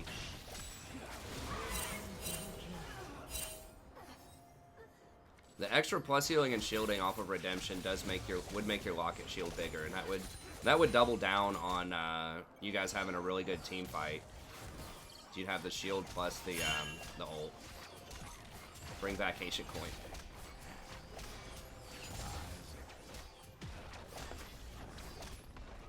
Alright, y'all need to go get Dragon. Go get Dragon, go get Dragon. No. Don't go top. Who cares about this kill? There's not even a Rift Herald to take. Y'all need to go get Dragon. Jarvan's headed right there. You can see it off the TF ult. No. You don't want to be up here. You guys need to be around this Dragon. They're gonna get priority mid lane with this Veigar push, and if they're smart, they're gonna go intercept him at Dragon and kill him. I mean, they see 3 people top, so they know this is like... If they have like 2 brain cells, they're gonna know this is a free Dragon. Yeah. I think that's not worth... I don't know. I mean, maybe a tier 1 for Dragon, like... You did get a kill plus a Dragon up there, plus a Scuttle. Maybe. But like, if you guys just went Dragon, they wouldn't be able to trade anything back. They might kill your Zac top, maybe, but that's it. So you get a Dragon for a kill versus giving them a Dragon for a kill plus a tower. But yeah, that's one thing, is I would ping them immediately after you took this tier 1 tower to go get Dragon. They may not listen to you, but at least try to make that call. And then if you just came down here and just like threw up some wards, and if you just like showed some presence, if you were just kind of like hovering around and they didn't have vision of where your team was, then maybe like you could zone them off while Nocturne does it. I don't know. If they see all 3 people in top lane though and they're paying attention, then they're not gonna go for that bluff. But hey, what's up, Premier?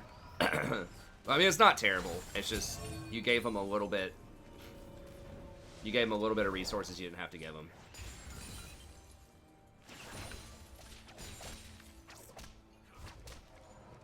Wow. Veigar like, doesn't even have a full... All he's got is lost chapters. You guys are really far ahead. So you want to look to try to force fights as much as you can. What do you... I think Redemption... Oh, you're going for Gory? Yeah, Righteous Gory's probably okay too. I don't think that has any magic resist on it, but it would help you with these rotations, since it's getting kind of clowny. We're just kind of running all over the place. Yeah, Righteous is fine.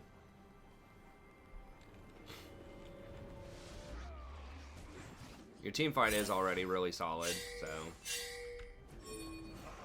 Yeah, that is good. That is true. You do want the CDR.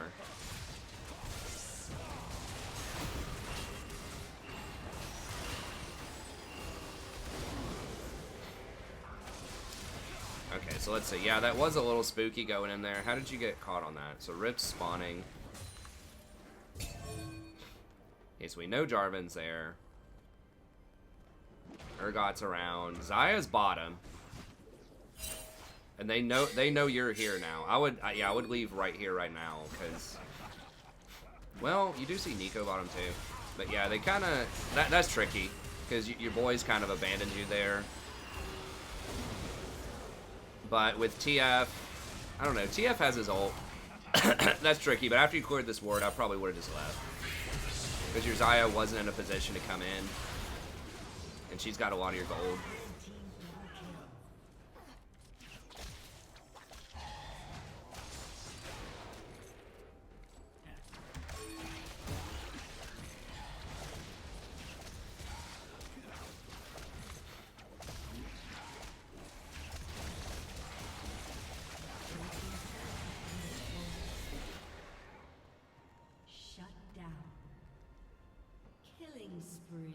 It is really weird that Locket is like the only support item I can think of that doesn't have any CDR on it. I mean, Locket was oppressive for like the first 5 or 6 seasons. It was basically you would just always get Locket in Frozen Heart pretty much every game. It's been like reworked like 5 or 6 times. It had too many things on it. But I think just making it like specifically a magic resist item, like has no armor on it, just like 50 or 60 magic resist and 200 health with CDR, I think would be good. I think that would be fair. The problem was back in the day, it would give you this aura that just gave you a ton of like stats, and it would give you it just had everything.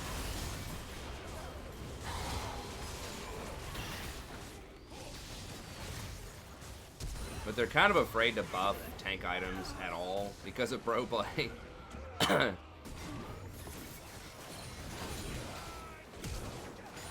like basically since season 7, it's just been like all tank supports pretty much in like 90% of the metas. So, you know, they're already really strong at the highest level of play, so they don't want people to play for them. Yeah, you had the Zac flanking. That was fine. Did you use your Locket? I think you may have not used your Locket there, so you want to make sure you use the Locket. Yeah, the Zac was solid. I think that was a good engage. You just got kind of blown up. God forbid enchanters be allowed in pro. That's right. It's just like the thing about enchant, like I've talked about this before, but like the structural differences between like how enchanters scale and how they function versus tanks just means tanks are almost always going to be good in pro. Because tanks have really high base stats, so they get a lot of value like with no gold. And they're typically stronger much earlier in the game. And later on, they can face check bushes, so they can ward in like dark areas a little bit safer if they have their team with them. So those are like qualities that most enchanters just will never have.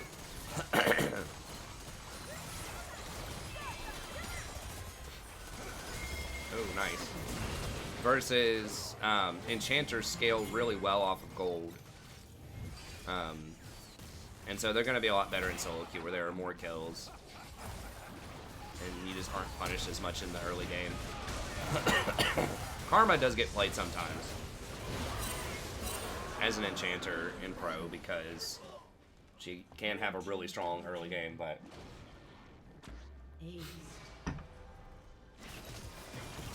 Okay, nice.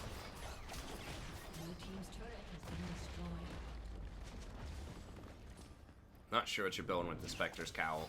I would have just gone Righteous Glory there.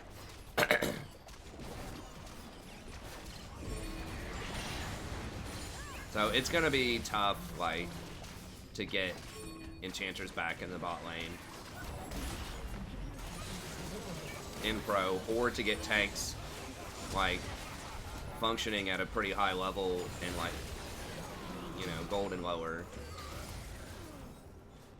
Other than like Nautilus and Leona are they're pretty solid like, in solo queue right now.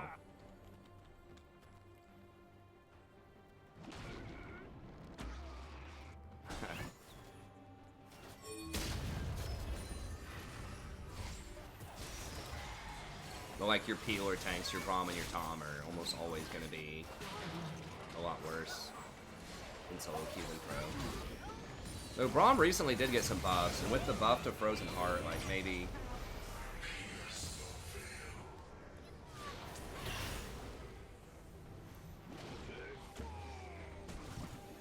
Oh no. Lantern them out if you can right there.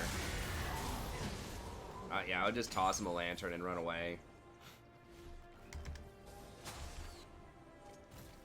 Huh.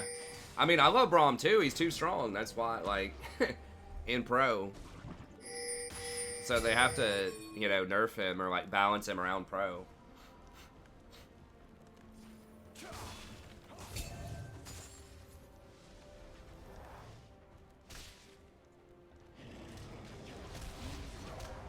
Rakan was that way for a while, but everyone's just kind of forgotten about Rakan.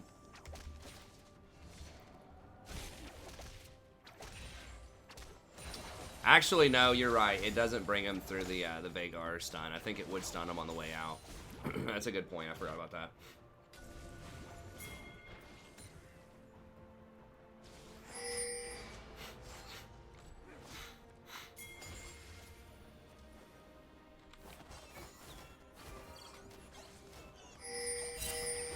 It would get him out after it's over, yeah.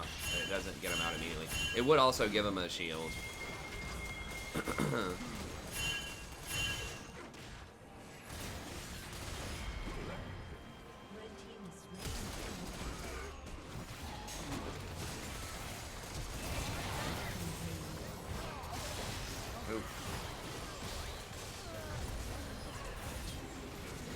What? There's like all sitting here. I guess he was waiting on cooldowns.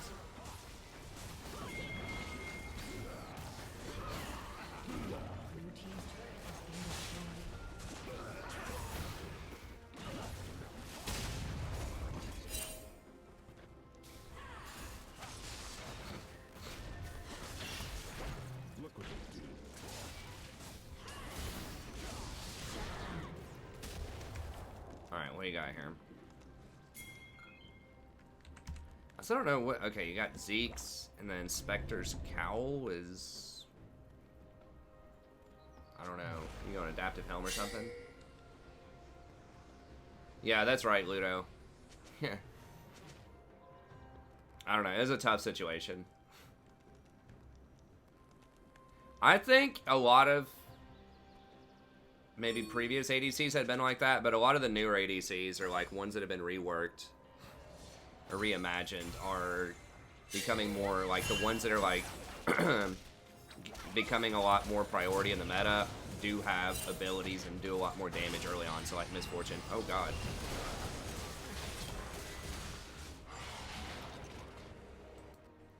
Senna, Misfortune, Aphelios. A lot of them have a lot more like ability. They're more ability based than just like some of the ADCs of yore that just right clicked.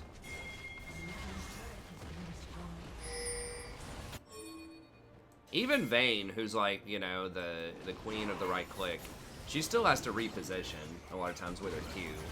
Vayne's actually, like, her positioning's kind of tricky sometimes, but...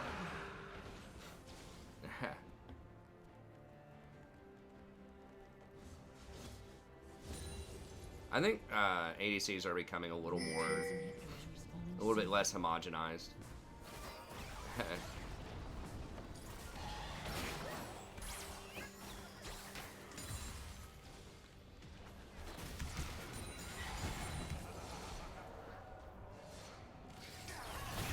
ADC as a role is like the hardest, has been the hardest role historically to balance. Nice.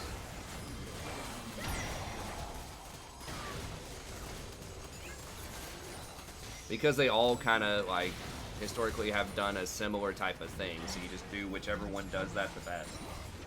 So usually it's the most narrow role. Like people, like there's a top 3 ADCs that account for like 70% of the picks or something in any given meta. So it's... They tried to diversify by making some mages a little more viable in the bot lane, but everyone just like lost their mind when they did that in the past.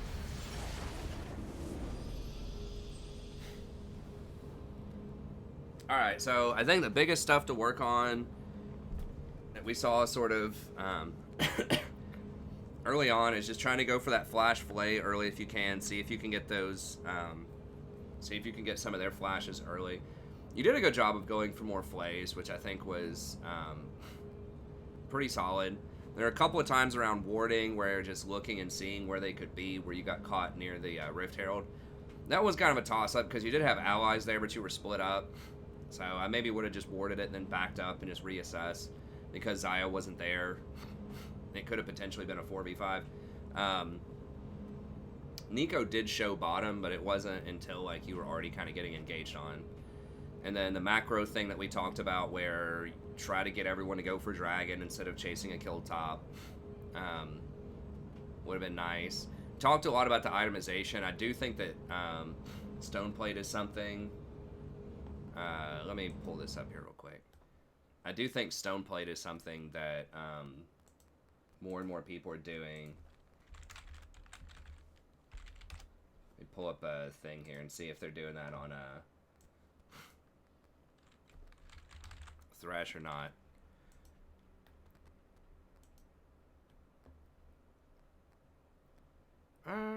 Some people are. It still looks like it's a lot of Zeeks. There are some stone plates showing up, but I'm pretty sure that's been a trend on Nautilus, at least in pro play. I don't know if it's trickled down into solo queue or not. Yeah, Nautilus is definitely doing it. And I would argue, I don't know. His cooldowns, they both have similar, well, I guess Thresh's cooldowns are probably a little bit more valuable, so losing the CDR on Thresh probably matters a little bit more than Nautilus. But Nautilus's cooldowns are pretty valuable too. That has been something people have been doing on Nautilus more, so maybe that would be a possibility on Thresh in some situations.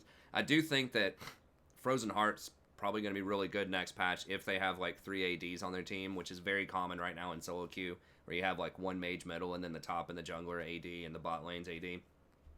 So keep an eye on that. Thresh's itemization is always a little funky, like several different options you can do, none of which are usually amazing on him. But he has that awesome kit, so that's kind of one of his trade-offs, is that his runes and his items aren't always the best.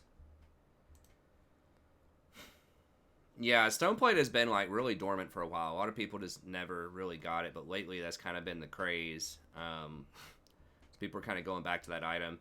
I think a big part of it is the meta shifting a little bit more away from kind of the split pick comp that was really popular last season, where you'd have like double assassin or like a heavy split laner top. And it's moving more towards kind of this team fight sort of meta, right? Where we're seeing a lot more like Rumbles coming in. We're seeing some Zacks like last time coming in a bit more. Ornns becoming more popular. So there's a lot more, and then like Aphelios does a lot of damage in team fights. Misfortune does a lot of damage in team fights. So we're kind of moving more towards this like group up and like have more 5v5s. And that's going to make Stoneplate a lot more valuable, because obviously if there are 3 people close by, you get double value out of it. So I think that's why there's a shift, at least in like pro play, towards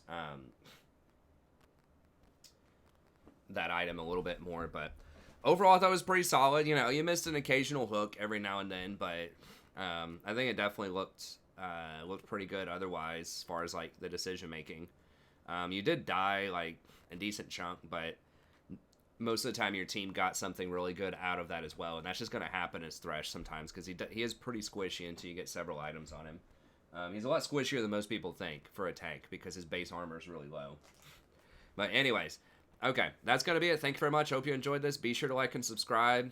Anyone out there watching, if you did, if you'd like a coaching session yourself, just email me at thestrategyprofessor@gmail.com.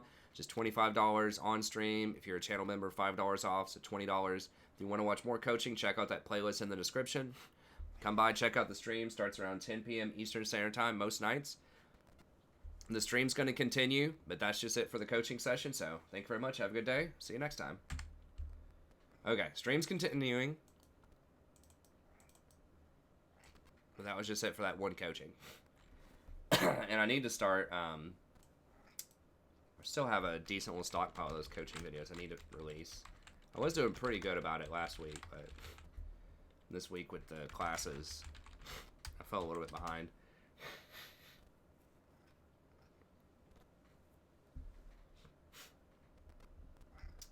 University I'm teaching at, I don't know, this first unit is just so wacky. Like, they want us to have a conference with them, and they want there to be, what? This must just be messing up. Because, like, it keeps showing me these messages that people sent, like, months ago for some reason.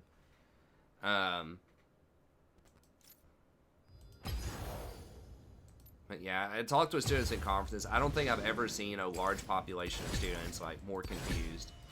This early in the semester, a lot of them are like, I'm not really sure what I'm supposed to be doing. But we've only met, like, twice. We had the first day of class, and then a second day of class, and then we already have conferences, and then they have an essay due next week. And so I think it's just too fast. The department wanted them to, like, I understand where they're coming from. They wanted them to do, like, a reflective assignment about, like, their writing experiences in the past and, like, what do they think they struggled with and things like that. But I'm like, how am I supposed to grade that? Like, how someone feels, or I don't know. Like, it just seems like it shouldn't be an essay. It should be more like an in-class writing or something. I don't know. So I turned it into something that was more of an argument, where it's like, not only what do you think about a past writing experience, but how do you think you could have done it better? Using some basic rhetoric. So it's a little more complicated, but I think it's a lot more useful. But anyways, it's kind of confusing the hell out of students, so I'm going to have to curb their grades probably a lot.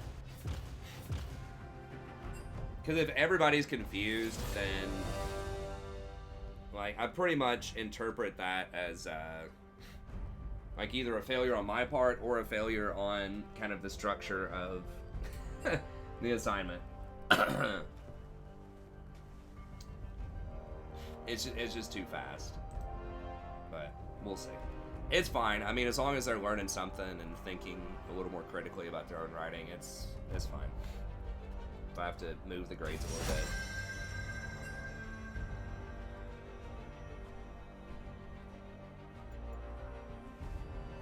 Alright, first pick, blind pick. I think we got a Rakan. Let's dance. A lot of these students, it's like a very mixed population, because this is like English 101 again in the spring.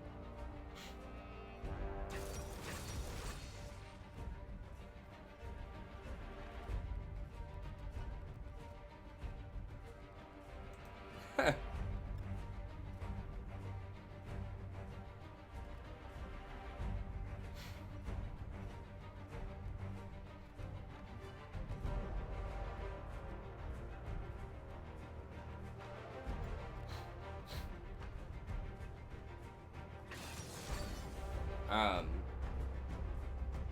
don't remember what I was saying. I was reading the chat over here. What all's going on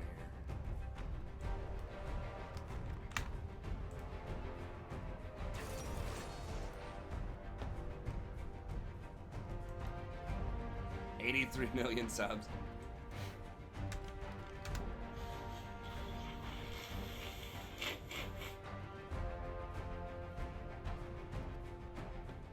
I mean, they're all pretty cool. I like all the skins. I sort of like the IG. I usually go back and forth between the IG skin and Star Guardian Rakan.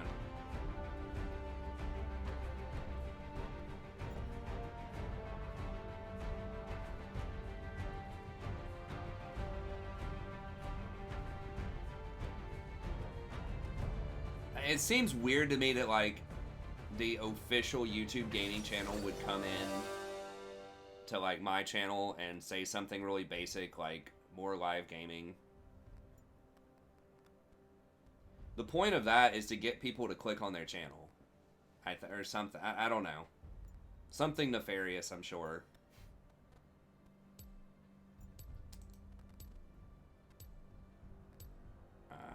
I don't know. I guess we'll just play it.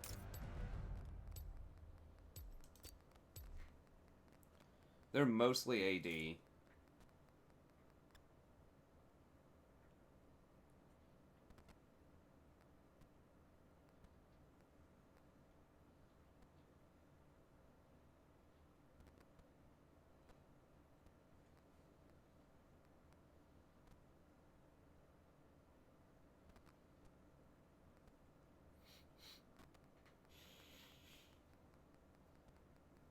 But yeah, like he's saying, if you click on it to sub, then it subs to their channel, not to the redirected channel. I think. It's just, either way, if you just think about it logically, it's just like there's nothing good out of that, right? Like, with that deception, like anyone that's trying to deceive you like that, then they're up to no good. That's like one of the most fundamental sort of assumptions you can make there that's probably accurate.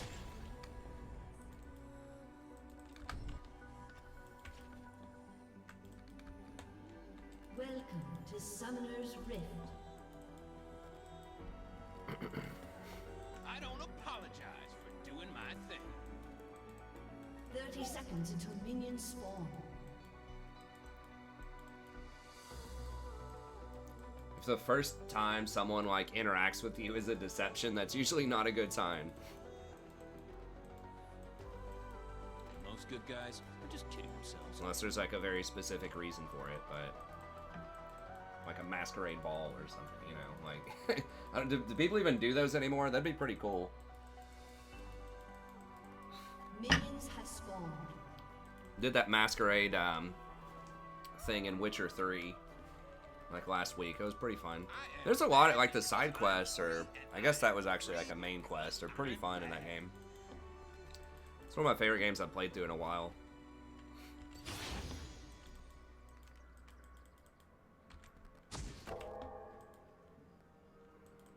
Huh, she took Fleet. That seems really weird to me.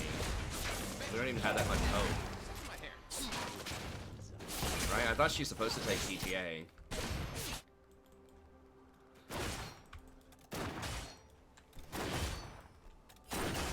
Okay, so yeah, she's...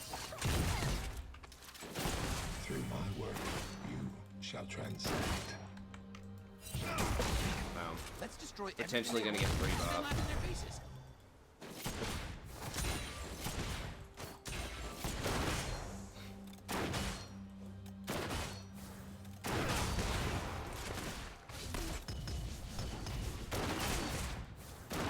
He basically took the red and ganked. Believe in myself. Definite waste of a ward by Echo there. Like, you know he took the red, man. He just showed top with it. Like, you don't need to ward it.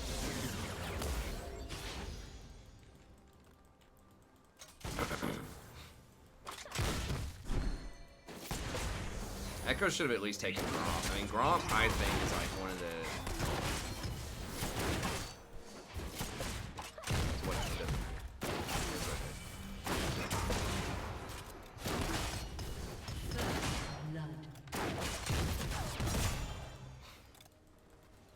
I dance to the beat.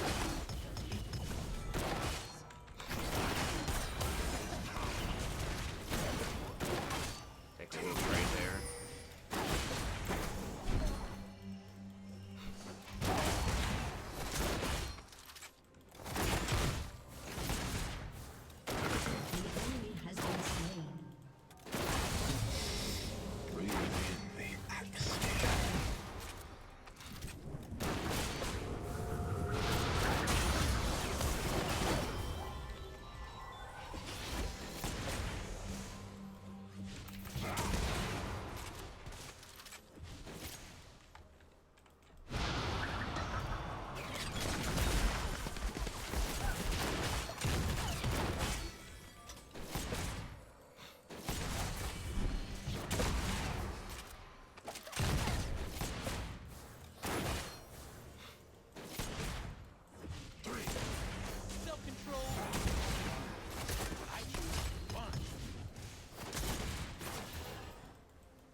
hopefully they... Okay.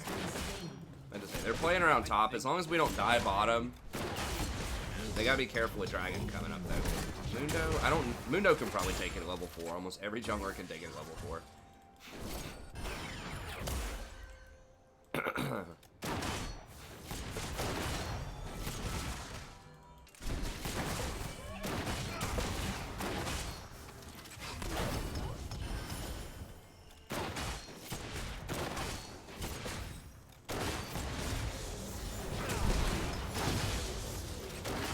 I think Frozen Heart's probably still good here. The Pope's kind of annoying, but we'll be able to outlast it eventually. Outlast was a fun game to watch, the first one. I don't usually play horror games, but I don't mind watching horror games. They're kind of fun to watch.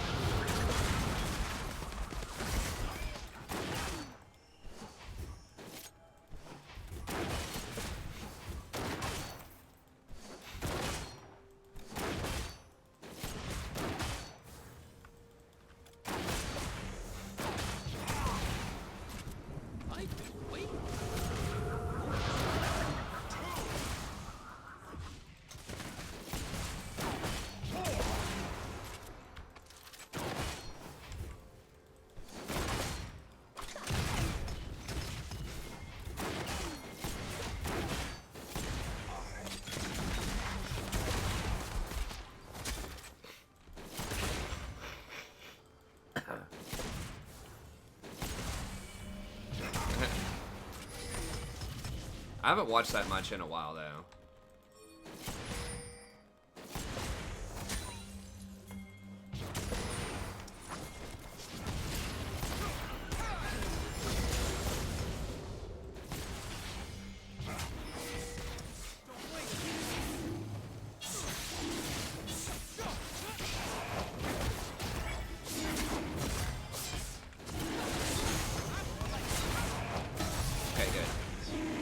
Switch it up, moved over to bot lane after he can't top several times. Pull the old switcheroo on him.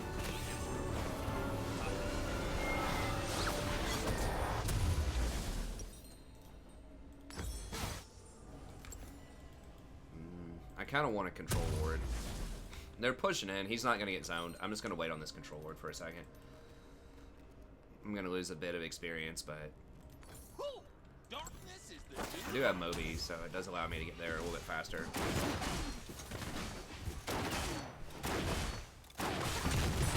Has been slain.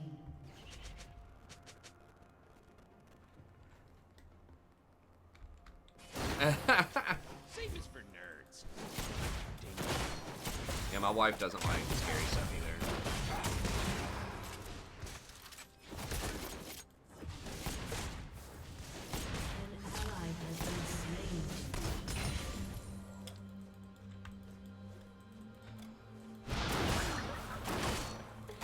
Though in random tournaments. Wow, Misfortune's pretty much out of hand.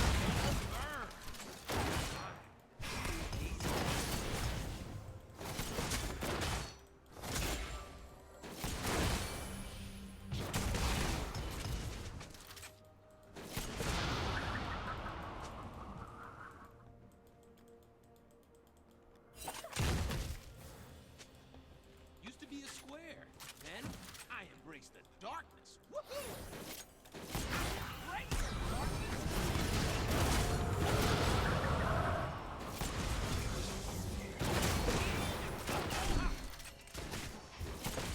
He plays so far back that it's like, even if I hit a W, we can't really capitalize on it too much.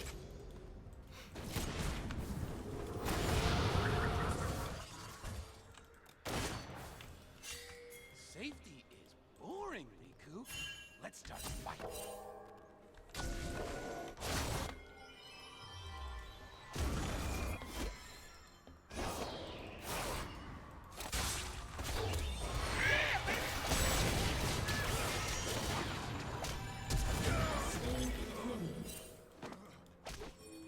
I thought his little shield was gonna save him.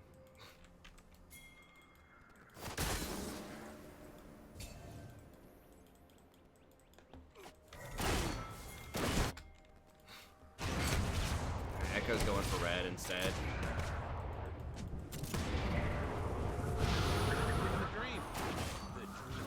It's like, bro, dude, like, double kill is more important than red. You can go get red later.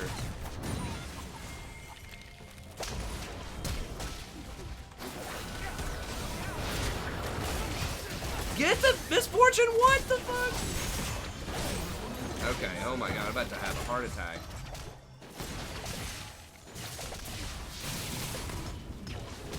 Janet could have almost saved her with an ult. No. He's a big boy.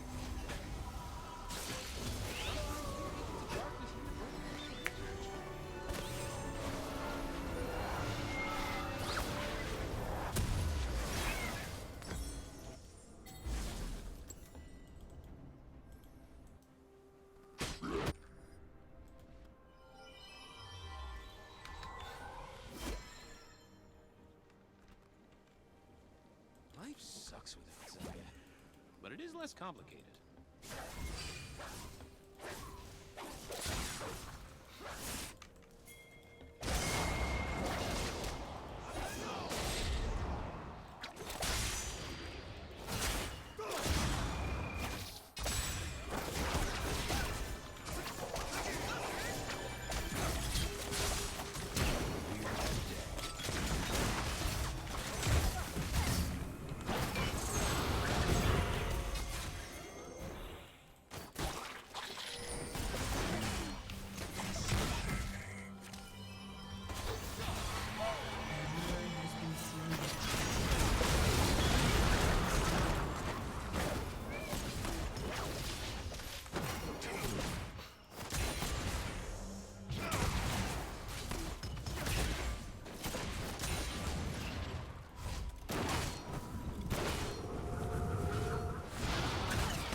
Wow, they just are not buying control words, huh?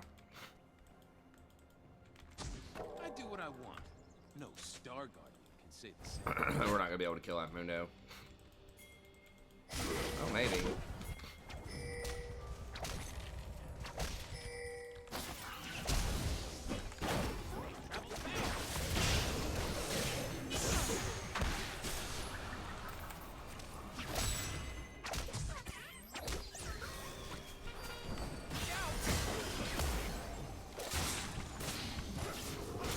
Damn it, allow we just use our TP top. Why would you do that when Dragon's coming up, man?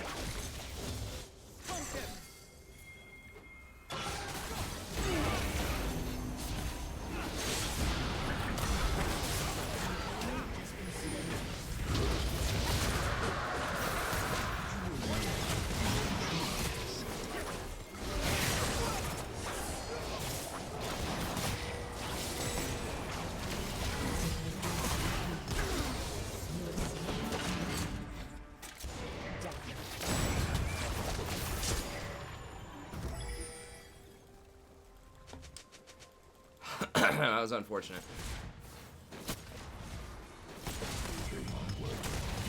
Shall transcend. The ult just came up too.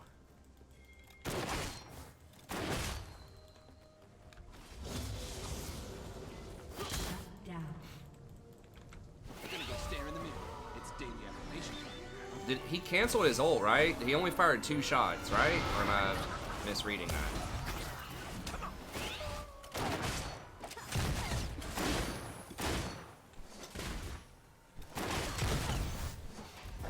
I get asked that constantly. How do you win when your whole team's inting? Or just like, how do you win impossible games in League of Legends? Like, some games you're just not going to be able to win. Like, that's it. But there are a lot of things you can do to improve your chances of winning. A lot of it just revolves around communicating better, making better macro decisions, rotating better. I've got a whole video about that, how to carry a support, that I just released probably about a week and a half ago. Killing spree. Evil love. So be sure to check that out. It's a lot of things that it's not like what you're doing wrong, it's what you're not doing that you could be doing most of the time is like what holds a lot of people back. I mean, sometimes it is straight up like you're making really bad engages, but a lot of times it's just, well, you could be placing better vision, you could be rotating 3 to 5 seconds faster. Stuff like that that seems really subtle, like it's not a big deal, but actually ends up being a pretty big deal.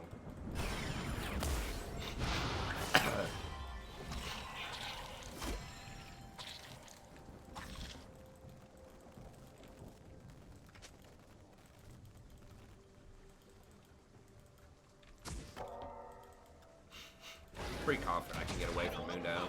And he just died too, so.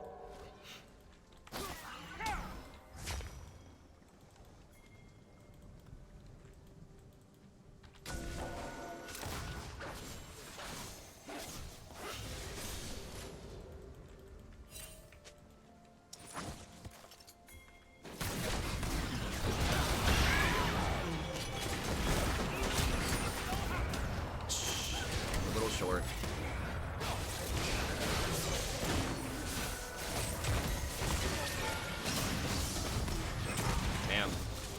I was like 1 pixel short on that. That's a waste of a flash for sure.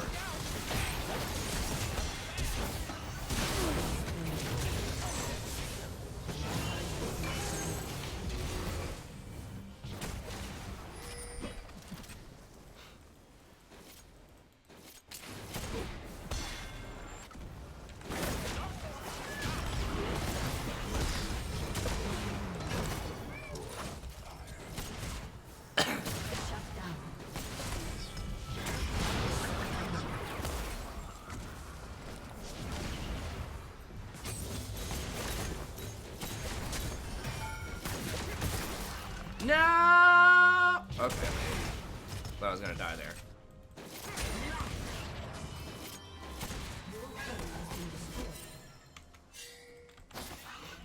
Thank God for a lot of armor.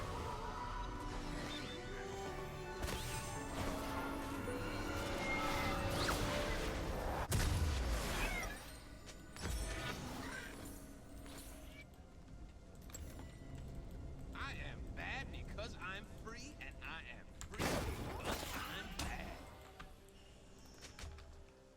But yeah, I mean, in general, you need to play, it's either something that can, like, make proactive plays or scales really well, or both, preferably.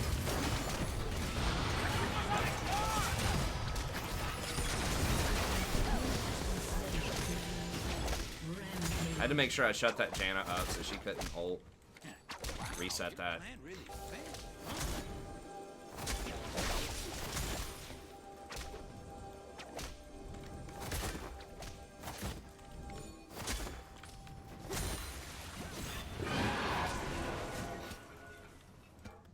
Your team has destroyed a turret.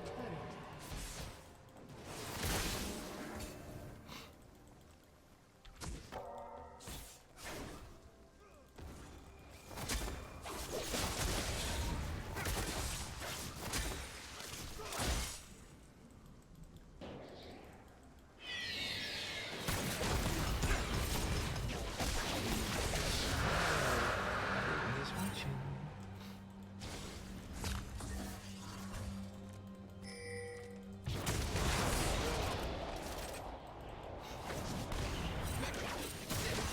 My hair.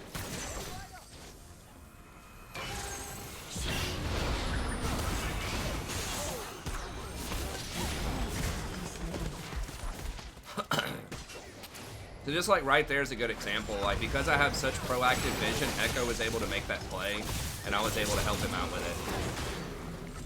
If I didn't have that vision, we wouldn't have been able to make that play as much. If I just like A-rammed middle there, just stayed with everybody else and just hung out in the mid lane, we would have lost out on that opportunity. And it would not have looked like a mistake, technically. Like I wasn't doing anything wrong, I just wasn't doing as much right as I could be doing. If I didn't put that vision down, go help him make that play.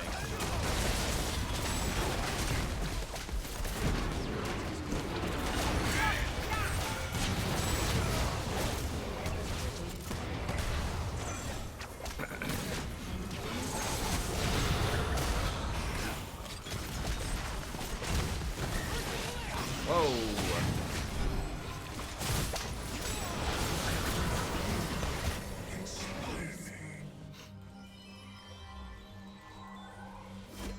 Oh, is he? I thought he was dead.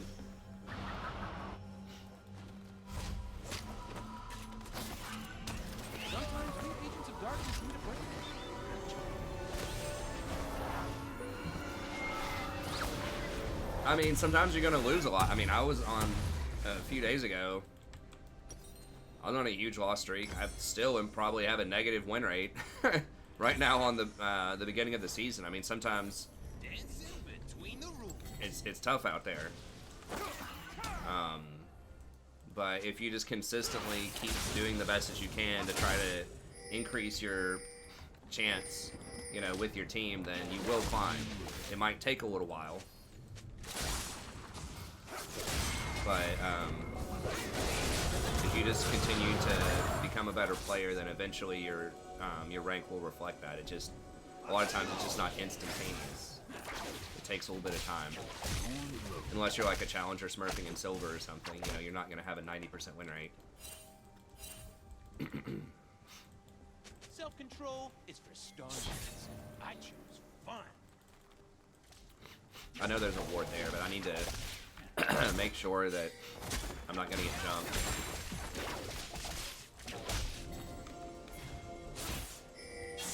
See if Akali wants to make a play on Echo here. I can jump in and intercept that. Doing the right thing was boring. I'm way more fun now.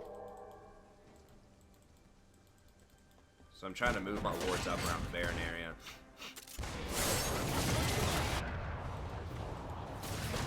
She got away from HP. Way more fun in my rules.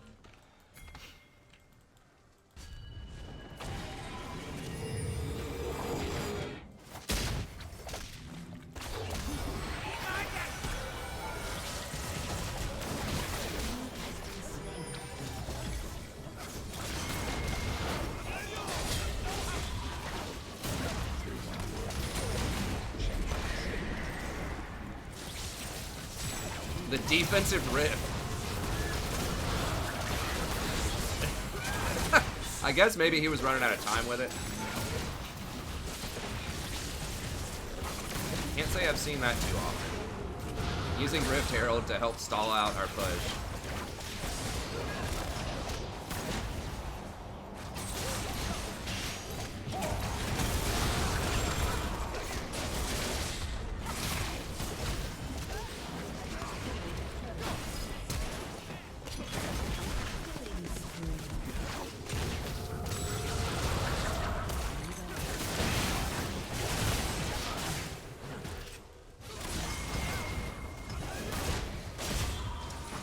He really wants to take. If he takes that, he's dead. That's actually a pretty smart Yasuo, not taking some of those like multi-person knockups he could have taken. Darkness is the new hotness.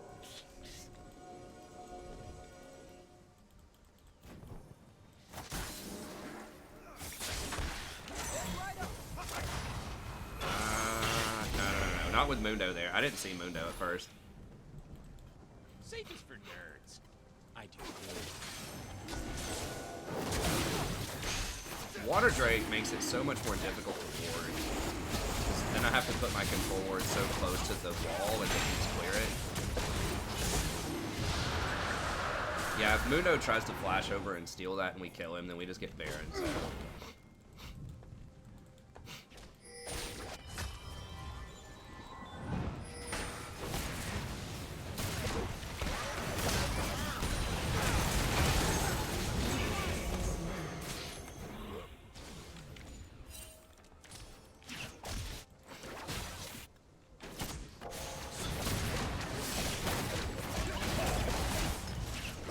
I need to see if Baron takes him. That's probably.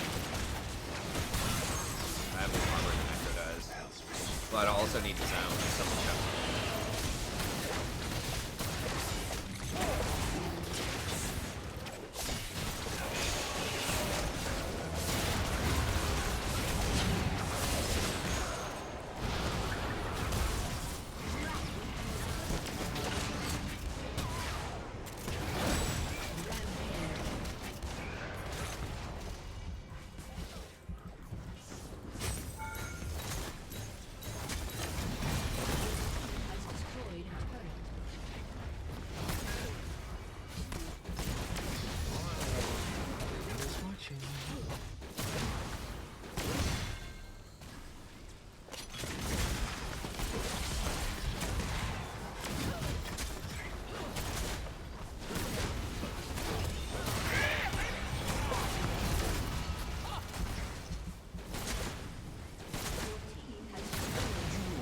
didn't have Ignite, so yeah, he's a bit tankier.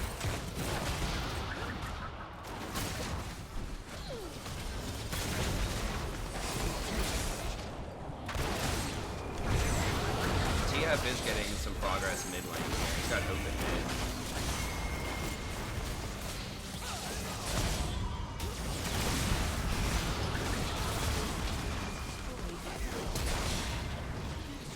I don't know if he needed to flash that.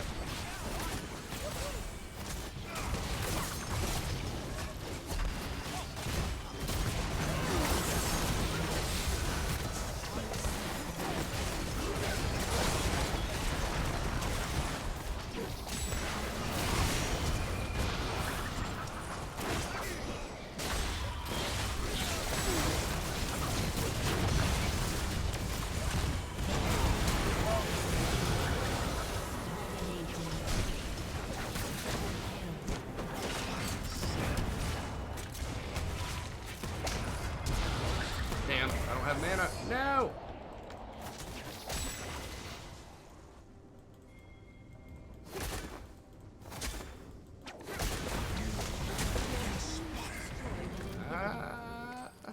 I don't know, man.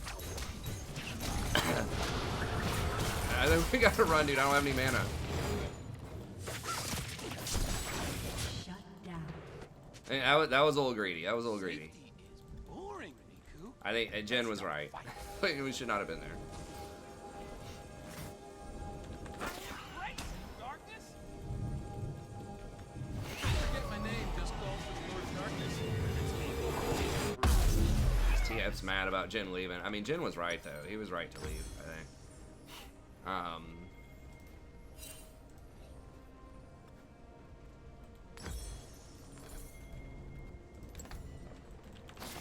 I was thinking maybe one tower, but the tower's not really going to accomplish that much, just getting one of those towers. It gives a little bit more gold, probably, but...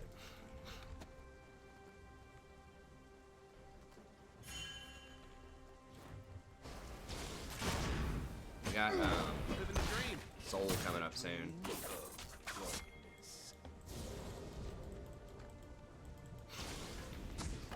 An enemy has been slain.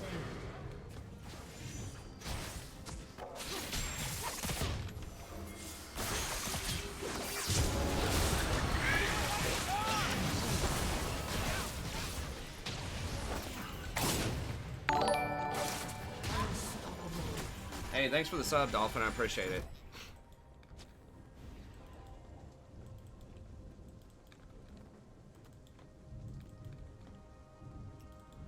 I think he is, yeah. I mean, if you get used to it, I think Rakan's pretty much good in every elo. He's so versatile. You gotta practice it, though. Like, he's one of the more tricky supports to play, like, optimally, because there's so many different choices. It's like, his mechanics in and of themselves aren't that hard, but, like, there's so many different things you can do. Like, having all those choices. And he's balanced around you making those choices correctly, because he is on the squishy side.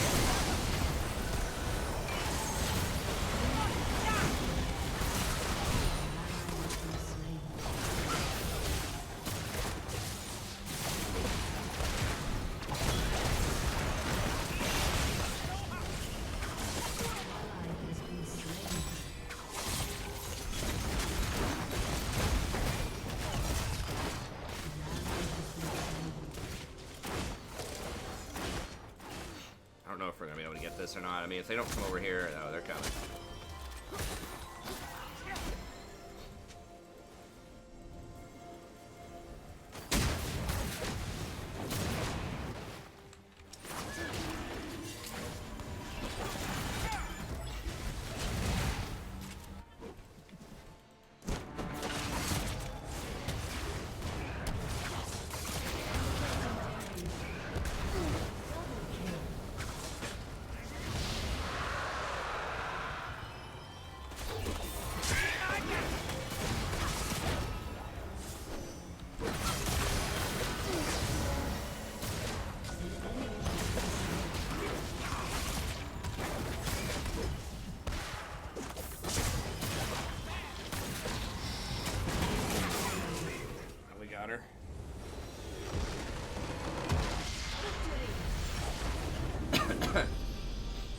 I think Rakan's probably a much better choice than Leona. I don't know. I mean, Leona has a higher win rate overall, but she's so dangerous.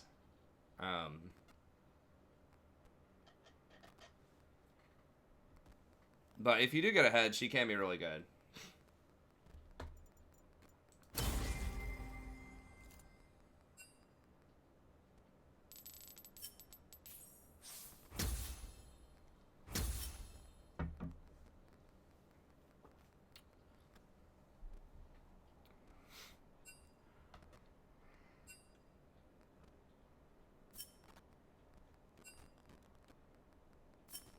Cringe acne face.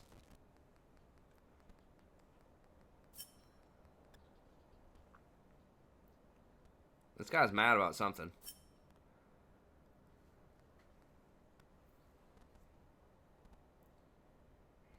Oh, he's way safe. Like, Rakan's one of the safest champs in the game. I mean, he can get, you know, you can get blown up if you miss position, but, like, you have basically 3 dashes with your 2 shields and, like, an ult that can speed you up, too. So, what about that vision score, though? Jan actually had a good vision score. She actually beat me by 1. I failed. How the hell does this work? Like, I killed 8 wards. She killed 3. I placed 7 control wards. She placed 5. Like, she placed 4 more normal wards than I did. I don't know. No, Rakan doesn't get any bans, hardly.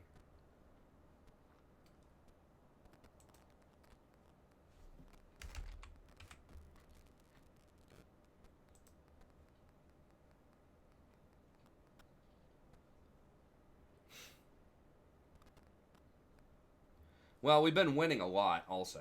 We've won, like, 10 in a row or something. My MMR probably is still higher. My MMR is probably still, like, what would have been Plat 3 or something beforehand. Yeah, we've literally won 11 in a row, so.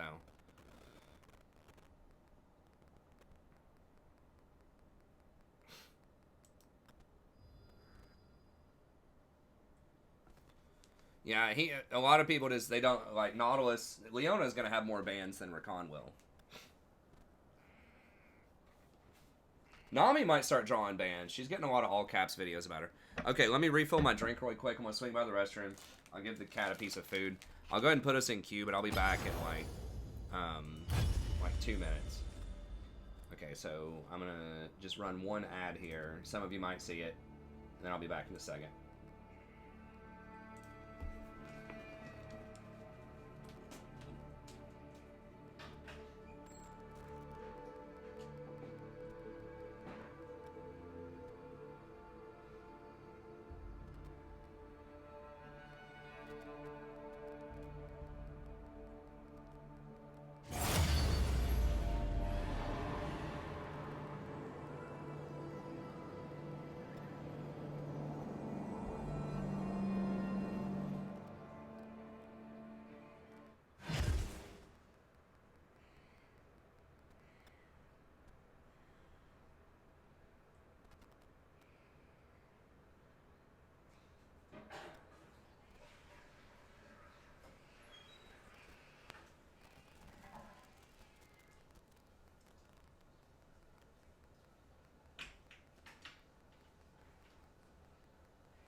back in queue. 1 second. I forgot to grab my cup.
No! Okay. Last time. Got it this time for real.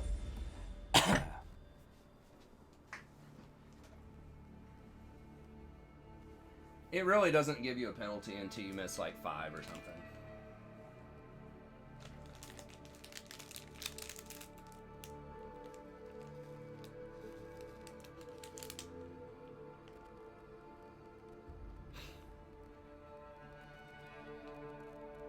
Hey, thanks, DM. Yeah, we've been floating over 300 for about 2 months now. 1 month. Month and a half. I don't know.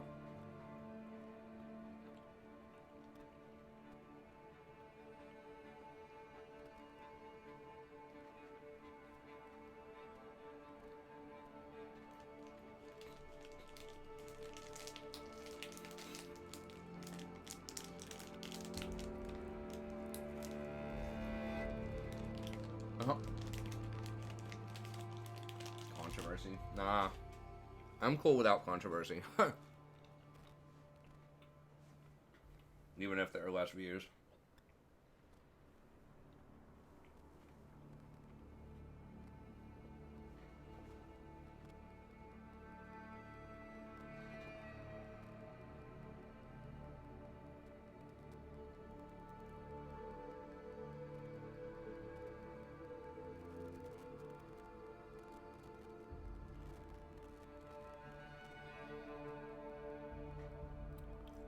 Yeah, I don't think it's that uncommon.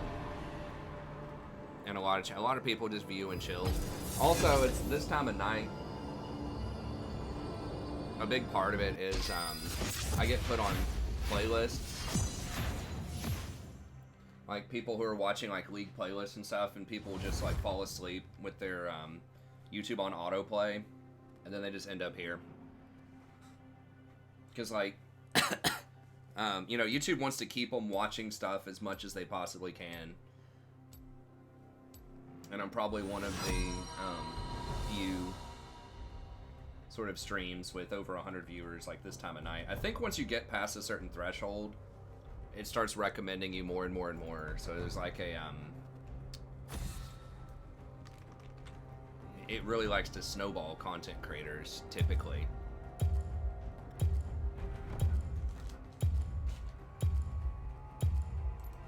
I guess let's ban Echo. I really hope this guy's like a Fiddlesticks one trick, because Fiddle in general is not in an amazing spot right now.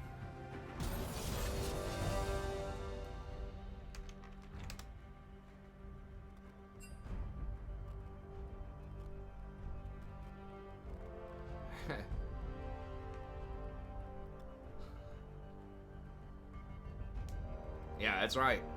That's right.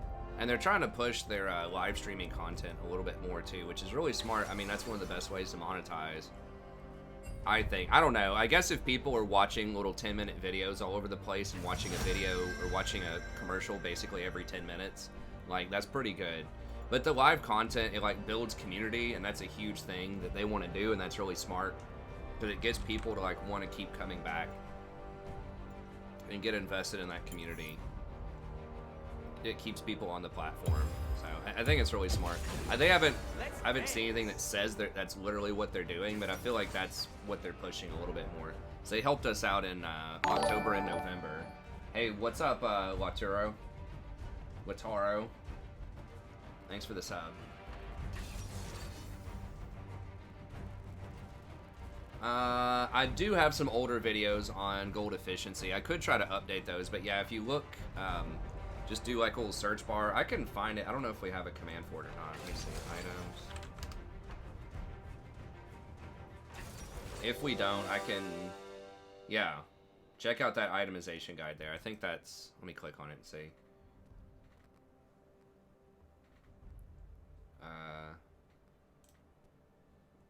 What did I just do? Just canceled the chat. If that's not working, then we can look it up. They're basically all AD, except for Zoe. Okay.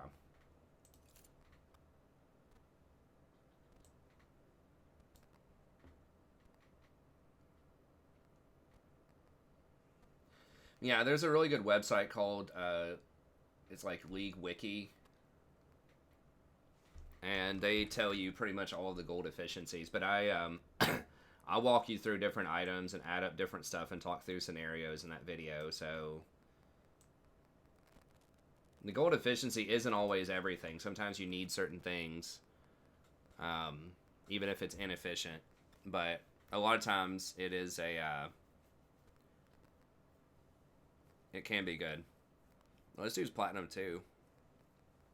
He's got a really bad win rate, but that means that last season he was probably like high diamond, maybe. I mean, let's see. Yeah, he was diamond 2 last season.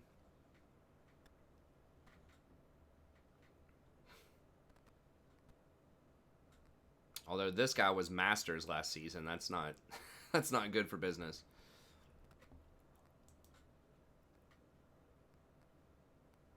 Yeah, it just depends. Like, a lot of it's really situational. It depends on the champion. Some champions, you pretty much get the same kind of items every game. ADCs are sort of notorious for that, but...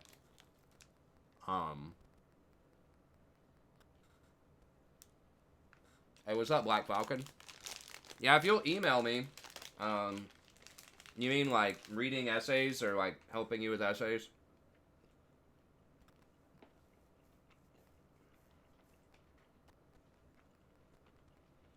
Yeah, sure. I can give you some feedback and write that up, like $15 or something. Oh no, you see how long it is, or if you want help, like, generating ideas and stuff. Just email me, let me know what it is, like, send me your prompt. Like, your essay prompt, and if you have, like, a syllabus or something.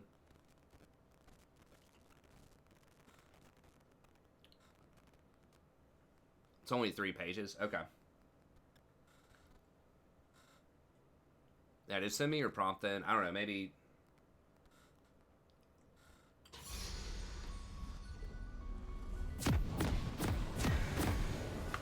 If it's just 3 pages and you need me to read through it, maybe like $10 then.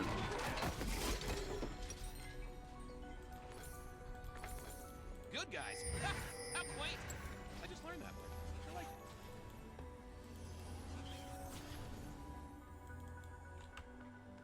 I mean, the audience is going to matter a little bit, though. So, like, if you have a prompt or you can let me know anything about who the audience is going to be,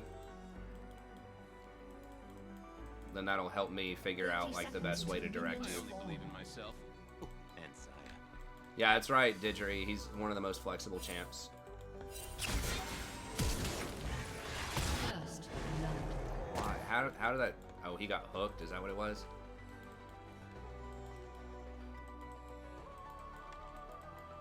I love evil. He's more flexible than Terry.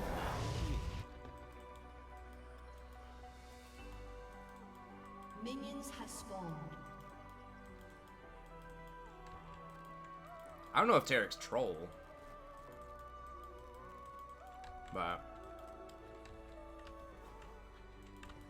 he's just kind of a counter pick right now. I mean, he is pretty good into, like, Nautilus and Leona if you have a team fight comp. It's just, his roaming is... I feel a fight coming. I don't know. It's just a bit tougher in solo queue with him. Unless you have, like, a bunch of hyperscalers, like a Master Yi or something on your team, maybe you can pull it off.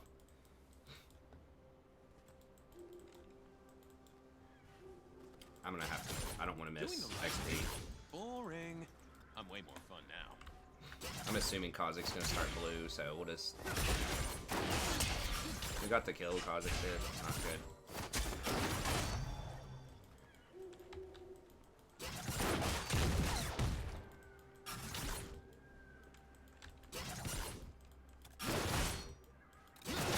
Yeah, he's best with something like a Hecarim or a Nocturne or just something else that's gonna go in, like, for sure, if you have other engage on your team.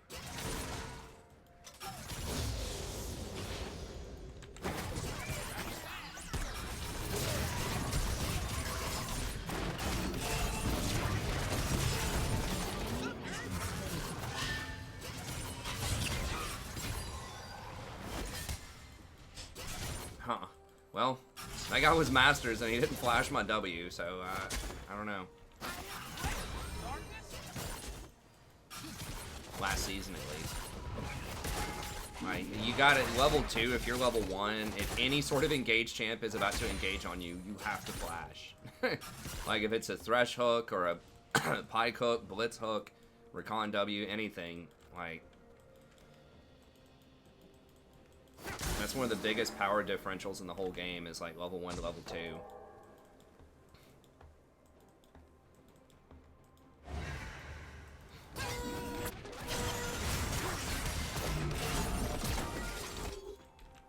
Sometimes we agents of darkness need a break.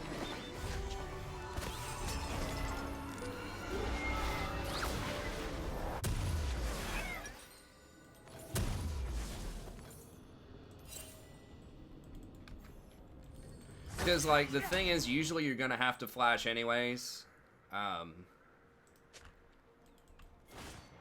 She probably healed too. So, like, you might as well flash before you take all that damage. And if they get Ignite on you before you heal, like, you're losing a lot of value off that heal, so, I don't know. It sucks to have to give up your flash, but pretty much if you get grabbed, you gotta flash. What do you think the next type of support from Riot's gonna be? I don't know. There's like a jungler support type of thing they were teasing. An Ivern-esque type of champ, I believe. I'm not 100%. But I don't know. They just released Senna in December, and she's supposed to be, like, the support, or partially able to go support, so... An enemy has been slain.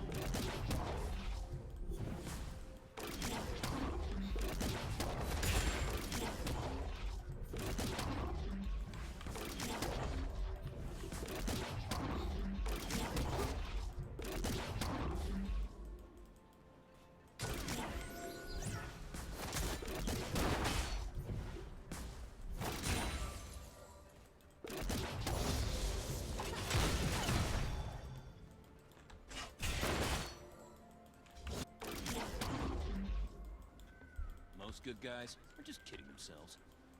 She may have held... I'm pretty sure she flashed. She may have held her heal, but I just don't see any way that she doesn't. I think they're trying that out, although I don't know. They've talked about one support that was like, like a void support that will like infest or like borrow some characteristics from different camps. Like you can borrow characteristics from wolves or blue. Then once you level up, you can borrow stuff from dragon. Kind of like how the old Smite used to be.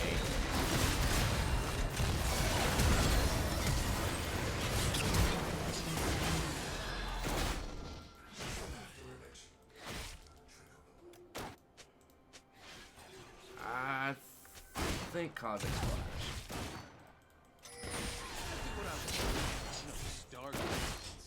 But yeah, I think that's... Okay, sure.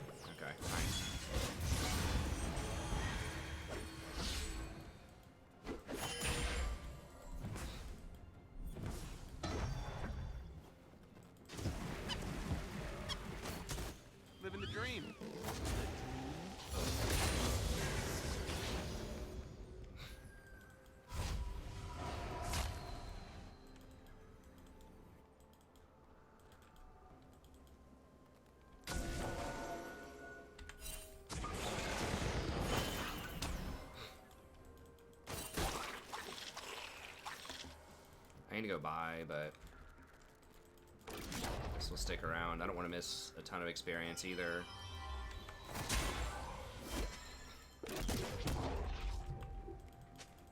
If I stay, that'll let me hit level 6 faster too, since I survived both of these fights. Self-control is for starving.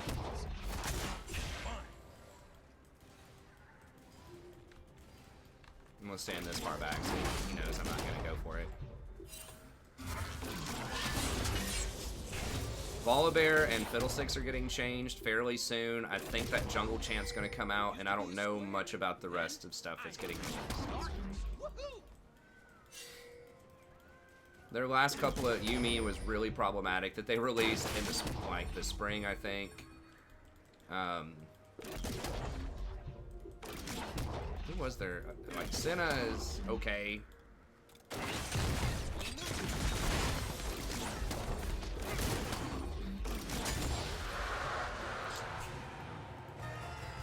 He walked around a different path. Maybe I should have just warded Dragon.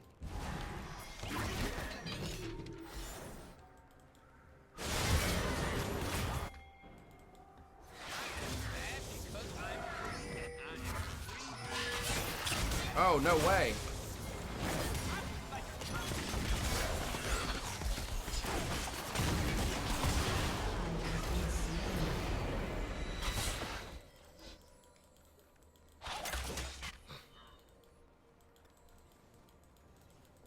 We gotta stop. We're clowning. Yeah, I guess I should have warded. He walked around my ward. Sucked. Because, like, I had this warded, but he walked, like, through here to get to the dragon.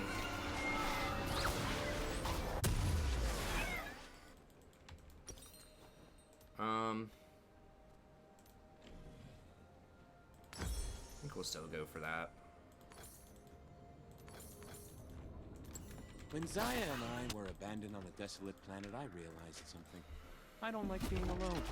Oh, and spiky space squids are the worst. So I don't know. I don't know what they would create. If I had to guess, it'd be another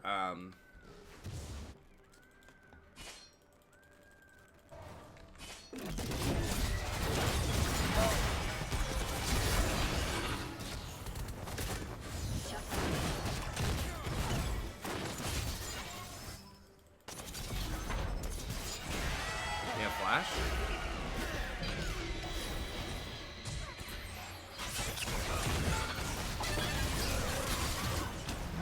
Jesus H. Did I get stunned? How did his Phantom Undertow hit? I don't know. Thanks, Riku. Real cool. Yeah, well. That was bad. I thought Fiddle had, I guess he didn't have his Flash. Yeah, the Fiddle ulti was really rushed. If he had Flash, it would have been good. But he didn't have Flash, so...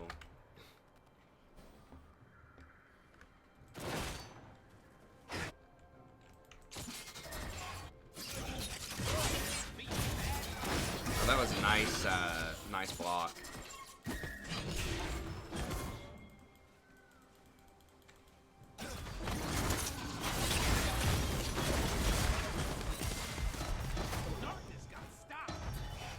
What? Holy shit, he's still... Oh my god, dude, I got faked so hard. He still had his dash the whole time? I thought he used it to get away right there.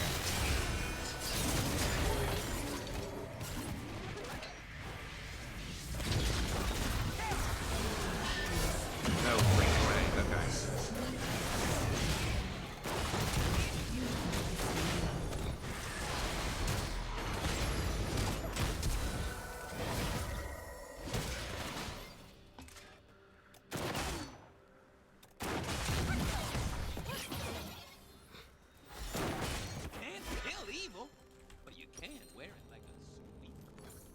That was awkward.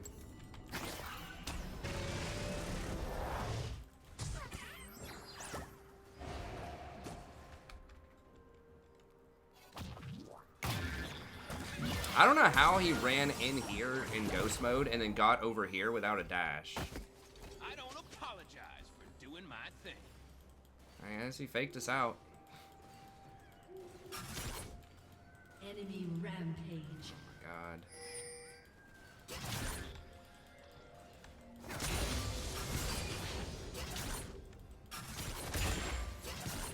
Please tell me they don't have that warded. We really need a good play here.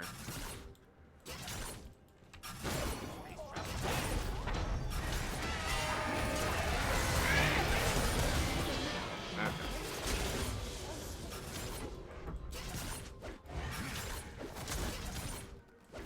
Maybe I should have saved my ult for the dragon. That was a waste. They were gonna die anyways.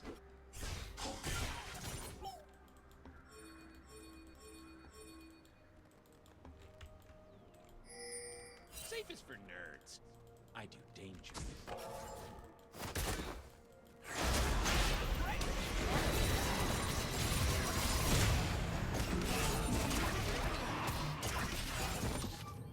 We don't have Syndra. Malphite's coming down though.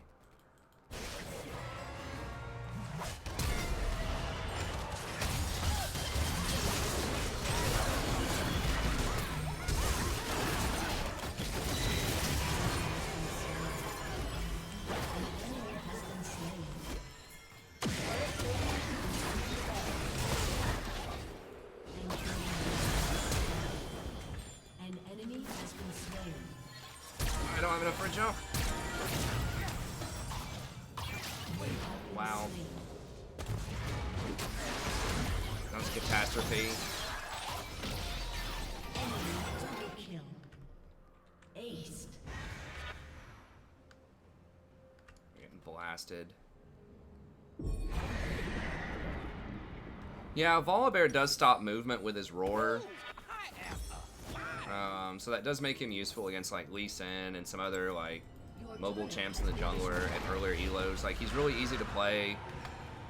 He does quite a bit of damage in team fights too. Like he's easy to kite, but if they don't have a lot of kiting, his ability to like roar and knock stuff out of the air makes him kind of interesting. No, Poppy's. I know people are not gonna like him. Poppy's really bad, man. Like Volibear,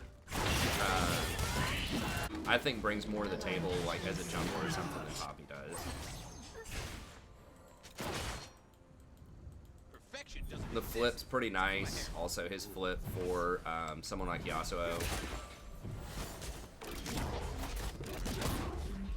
I haven't heard the usual chorus of how awesome Poppy is in a long time. I guess Scott was one of the main people pushing that narrative.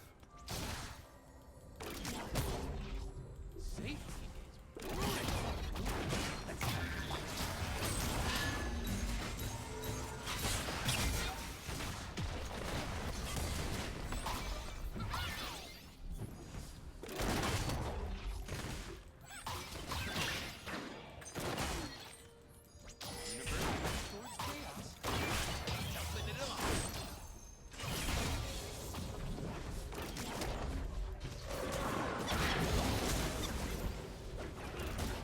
I don't have flash.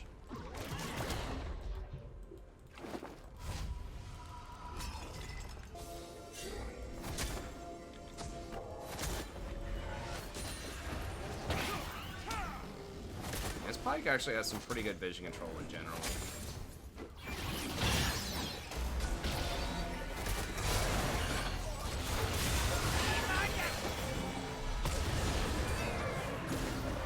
Oh, she missed the stun.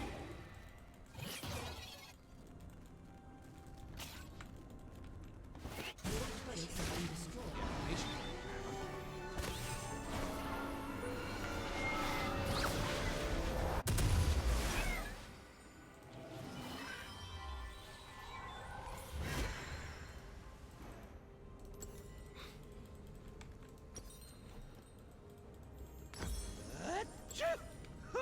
Whoa! I saw Star. Ignite is good against healing stuff, but not everyone's always going to have Ignite, and it's not like a 100% heal reduction. I mean, I'm not going to tell you Volibear is like the best jungler, but I'll tell you, especially in lower elo brackets, he'll surprise you like how effective he can be in some situations. So, oh my god, dude, this fiddle, man. rough.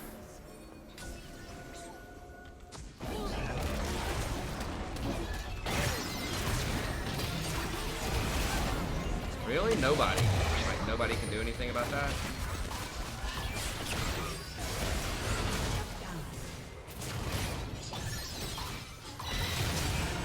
It's probably over.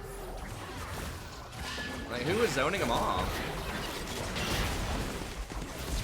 To me, it was so obvious that Aphelios was going to be able to stun the Kazakhs, but just like nobody followed up. I don't know, man. I mean, I'm not gonna debate it for like 15 minutes. You know, if you don't like volley, we'll play it. It's fine. I mean, he's tanky. He's kind of fast. He's really easy to play. His roar can knock people out of the sky. That's it. If you're in the market for that, you can play Follow there. But there are gonna be better options, probably in the jungle, but. But I mean, those are just the reasons why someone might want to play Follow there.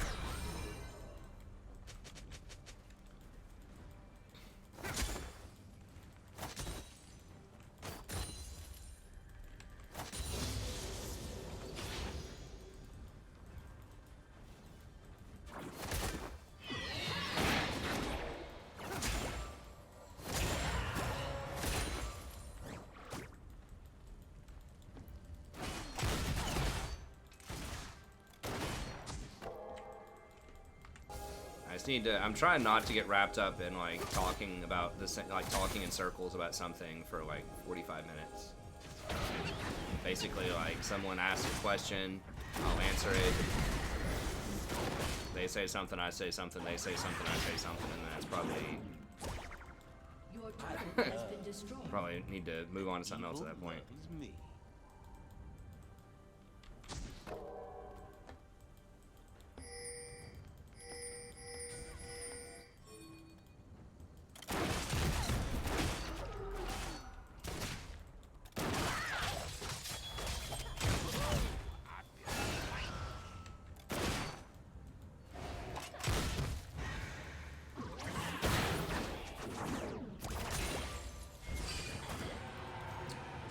I mean, they've got our whole jungle warded up, which is a big problem.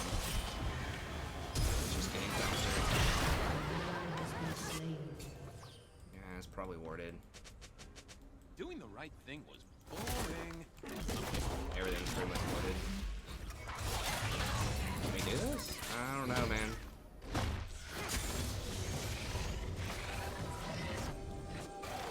Yeah, I would like Ori support to be viable, but...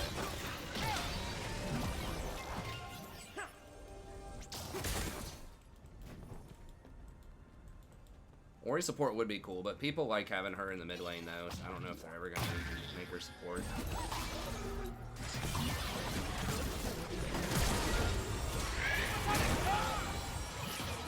Why did he stop, dude?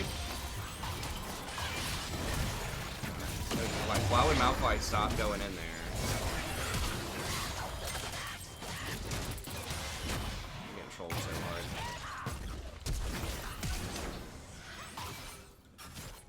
He's like literally standing right next to her. It's like, dude, stay on her. We can engage.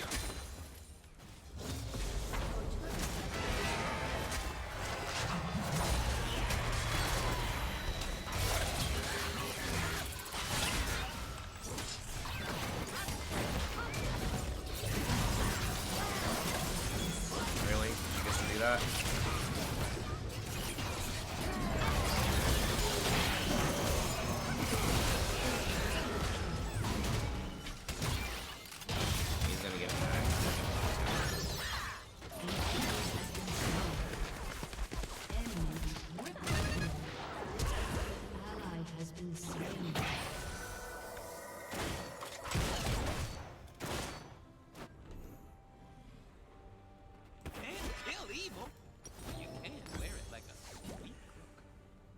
Can we win this? I mean, maybe. I don't know. It's... I really wanted to believe in the Fiddle, man. He's in such a bad place right now. I mean, I'm not having the best game in the world either, but they got, like, so fed that really fed.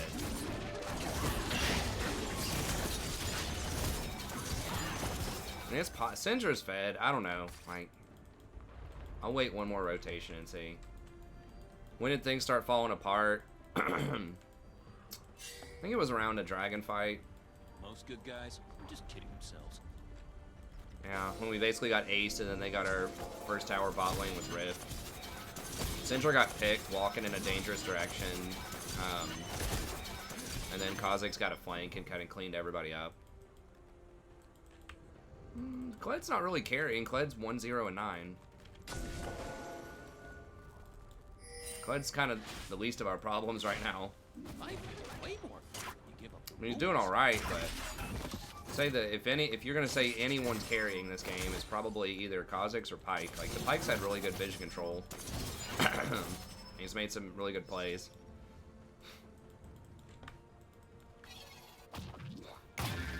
All of this is gonna be warded, probably. So. I do what I want.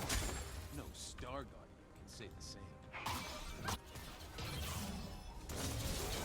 So Ori can't do support as well because she relies on expensive items. Like she needs a mana item as AP, and she also like her base damage is not that high. Living the dream.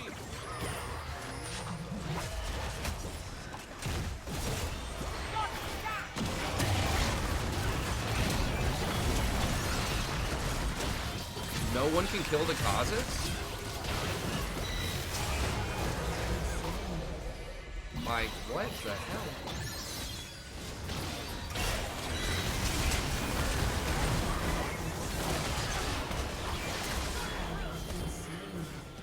I mean, I did miss the W on him. But I don't know why, like, we just don't do any damage. Like, I stunned him, and Malphite knocked him up, and he has no defensive items. They don't have any healing or shielding on their team to heal him, but he just doesn't die.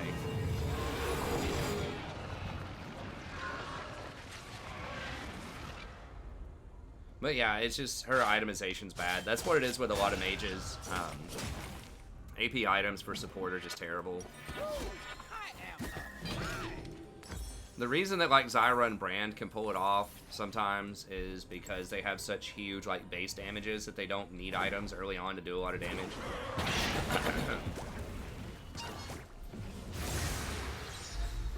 If they just lowered her mana cost on stuff, you know, maybe you could do it, but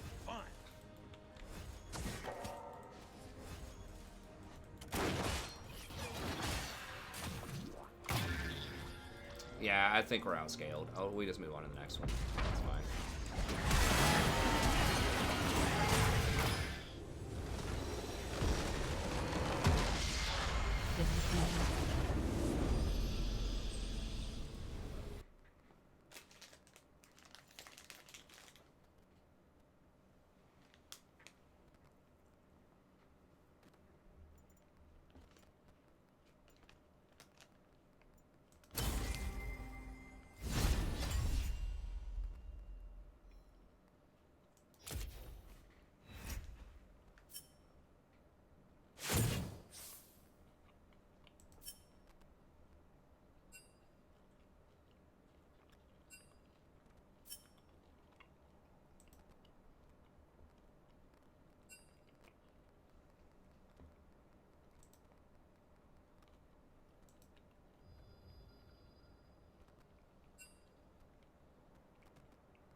Fiddlesticks, don't even try to act like you're cool, dude. He's like, well, I could have tried, but Syndra started inting. It's like, dude, Syndra's like the only reason we're even remotely in that game.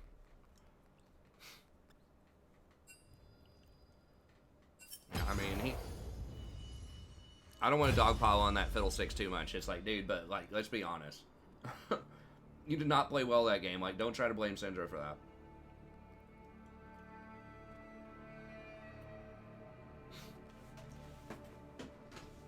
Hi, Sadie. You grab that second cup of coffee.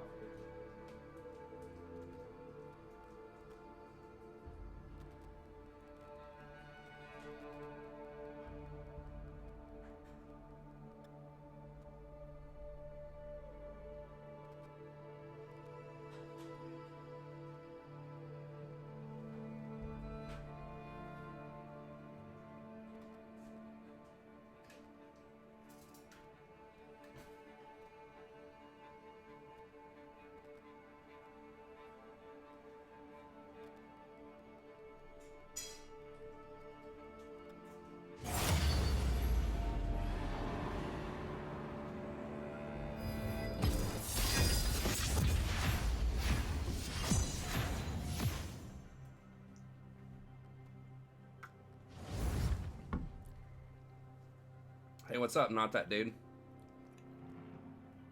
I don't play Lux support this day and age. Not that much, no. Well, it's just like, I don't know. I mean, he clearly had a bad game. Like, I don't know. I made some mistakes too, but I'm not trying to blame everything on like one other teammate.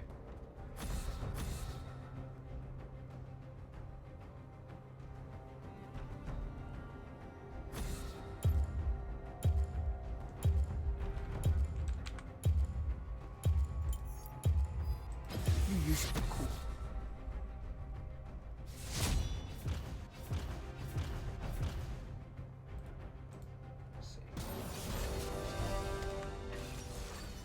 I didn't see how much we lost. I'll just assume it's like 45 or something.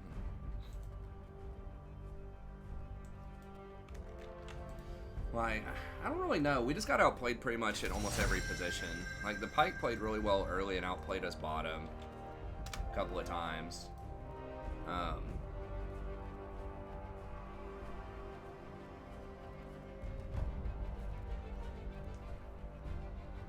Wait. Okay, he might be... Okay, he's switching with the jungler.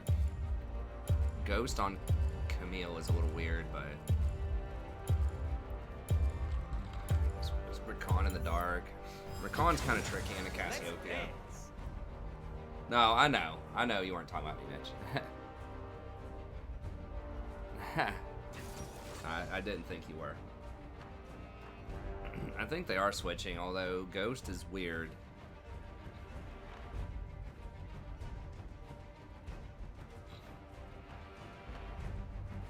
It depends on the champ, Alistair. And like what the situation is. No, you don't, like, Protobelt's not, you don't want to be doing that on Rakan.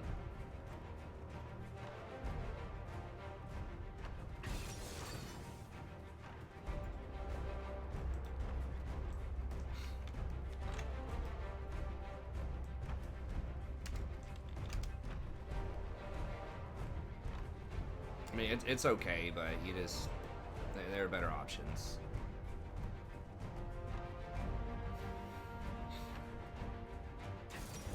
Okay, I don't understand. Is it set jungle? Morgana mid, Cassio top, I guess, or Yasuo ADC? Cassio ADC? I don't really know what they're doing.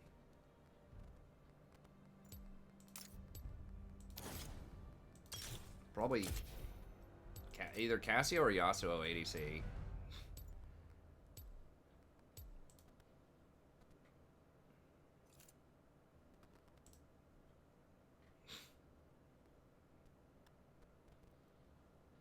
Look like a metalcore guitarist, thanks. This is a new haircut. I didn't like it at all when I came out of the barbershop. I told the guy that I just wanted like the Beatles haircut and described it to him. I think he was too young. Maybe he didn't know who the Beatles were or something. And he gave me this kind of like more edgy sort of haircut where it's like asymmetric. I don't know, on the sides or something. And I really didn't like it. I thought I was going to be like an old person with a young person's haircut. Looking like I was trying too hard or something, but... Okay, it is Cassiopeia. So it's pretty close to what I predicted.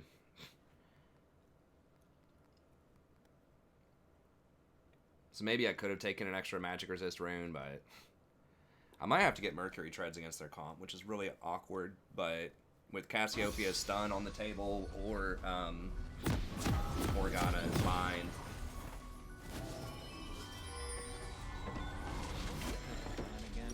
Oh yeah, destroy hope, bring the second coming of darkness, and get some new hair gel.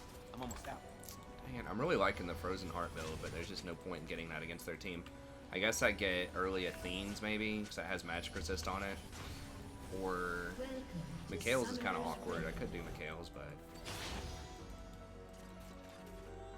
Perfection doesn't exist, except for my hair. 30 seconds until minions spawn.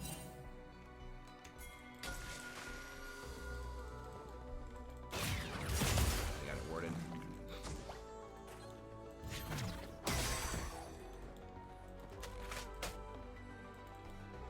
World's gonna burn.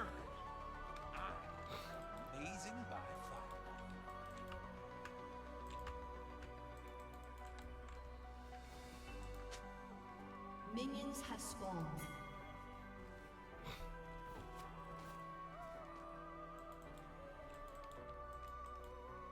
Self-control is for starlings. I choose fun.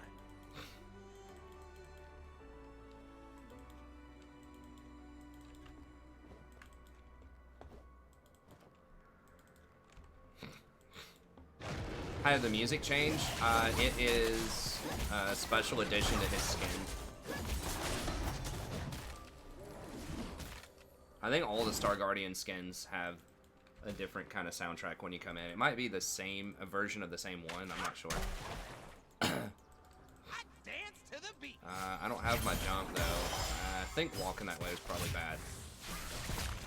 Soraka is going to be very annoying to deal with. Unless we all in. She kind of wins all the small trades. I don't apologize. All the small things. Was that like Blink 182?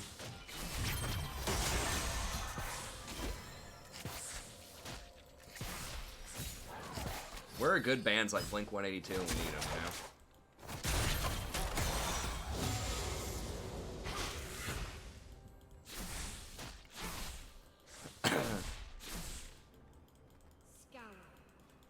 Yeah, if they... Soraka may not have known they were going to take Cassiopeia, though. That is a pretty good old combo, but, I mean, Soraka's pretty obnoxious to deal with, too, early on.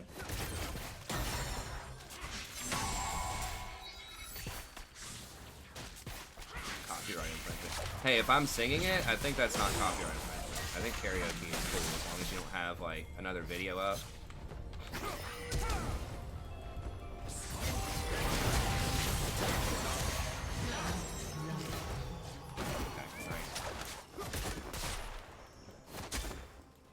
Soraka is very vulnerable to ganks.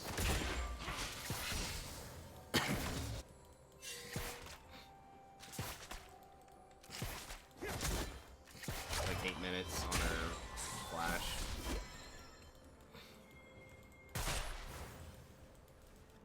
This Caitlyn, like, her positioning's pretty good. Like, she's moving around, she's pretty aggressive, like, trying to zone.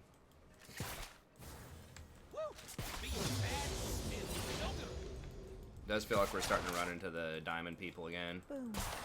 Headshot.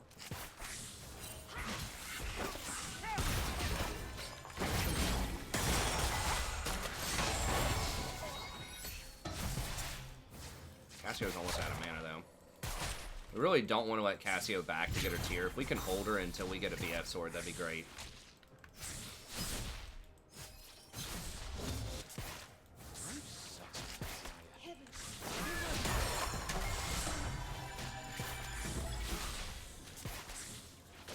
Like, using the silence on me is just a waste. Like, it just costs too much mana and doesn't do any damage, I think.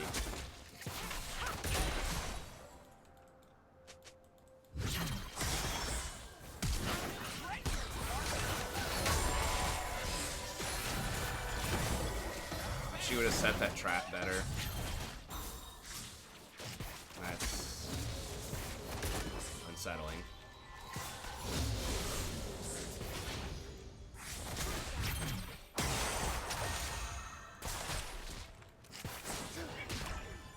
She was dead if she'd have set that trap on the knockup.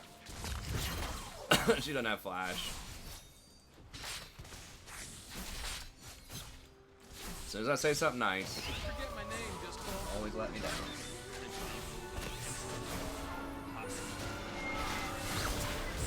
Despacito. Maybe. I mean, PewDiePie's way bigger than I am, and he's way more scrutinized for everything that he does, so... And you're allowed, like, I don't know the exact rule. It's something like you can, like, say 5 seconds or less out of a song, sing, like, a little bit. But it just depends. I think Caitlyn was close enough to set the trap. I could be wrong about that, but... I only believe in myself.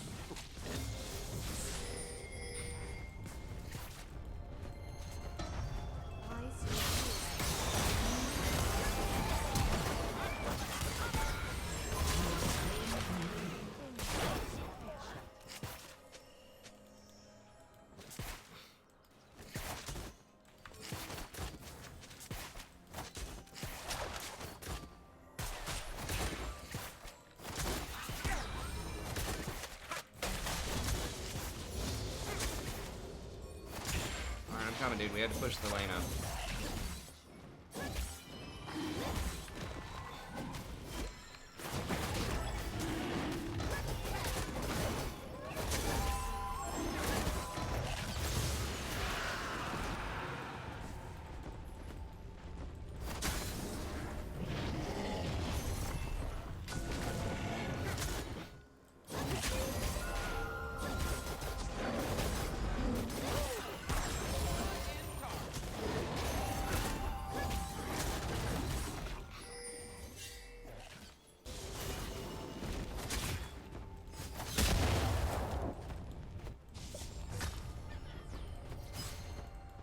An enemy has been slain.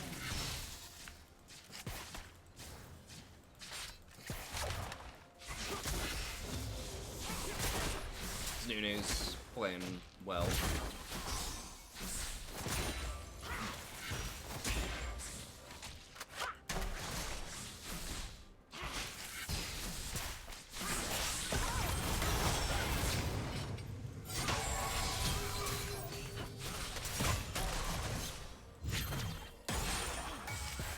Caitlin's low on mana.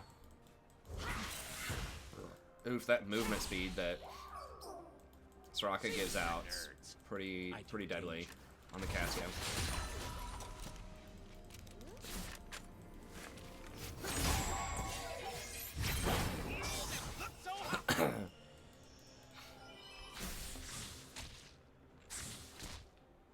Cassio is spooky. I'm really surprised more people don't play her bottom. They might have to get mercs.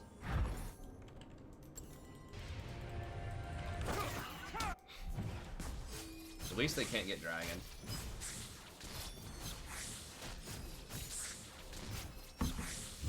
It depends, Malik. Soraka wasn't out of position, Cassiopeia was. You don't always get to aim for the 100% optimal person. You just have to work with what they give you. I rescued you so you could hold my mirror and tell me I look I think. I mean, I have to go back and look at it, but the Cassio was the one who was closer to Caitlyn.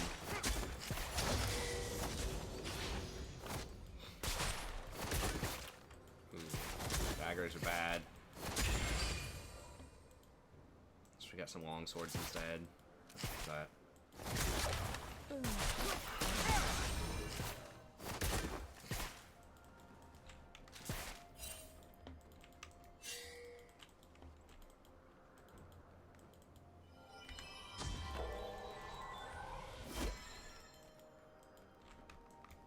I do what I want. No Starguard can say the same.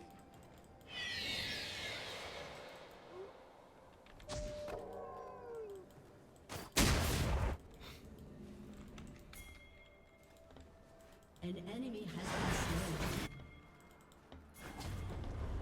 I love evil, and evil loves me.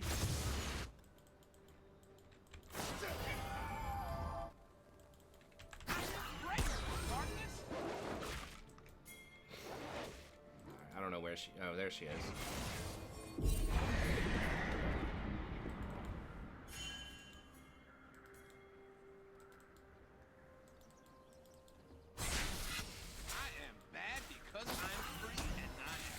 Just gonna be down here to catch this experience. Caitlyn's pushing middle with Rift, so that's good.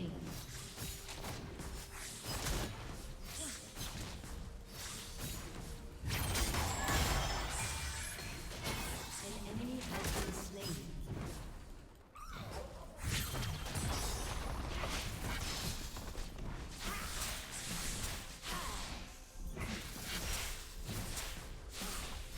Your team has destroyed a turret. That's a fine trade, what Caitlyn's doing. That's a good idea. I just want to be here to just delay him a little bit, and also just to get the experience. Even though I can't get a lot of the gold.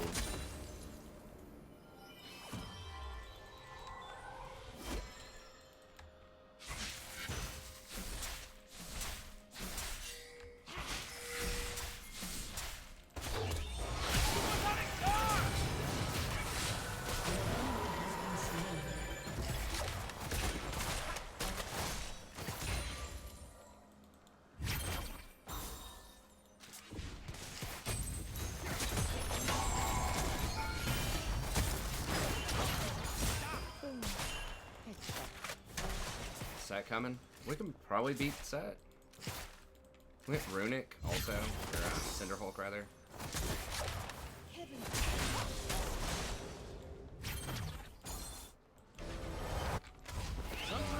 I'm just gonna back.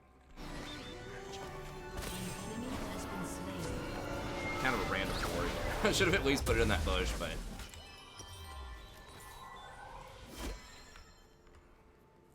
I don't even know what I'm supposed to get. I guess I can get Zeke's.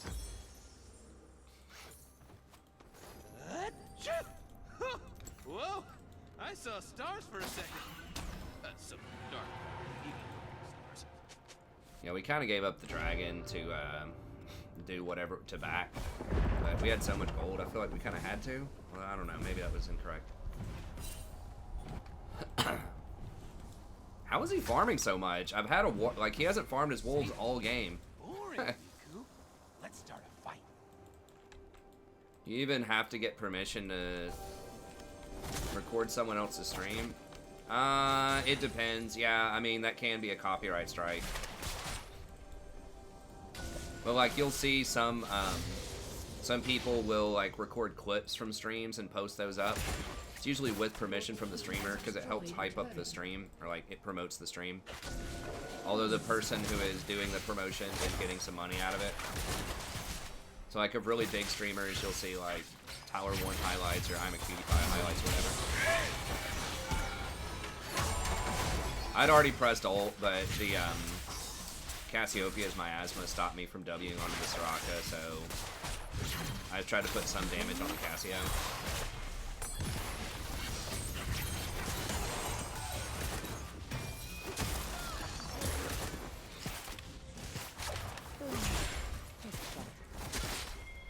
Someone actually asked me if they could like post up some highlights of my content on their channel, and I said sure.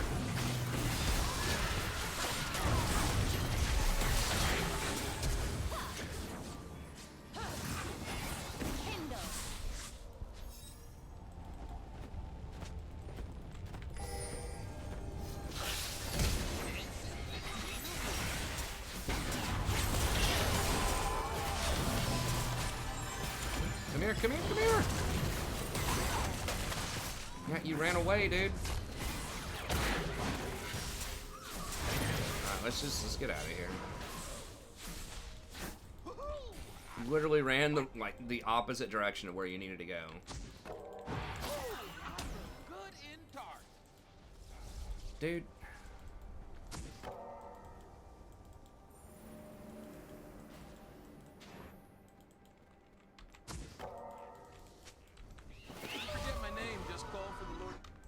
I mean, he could be in there.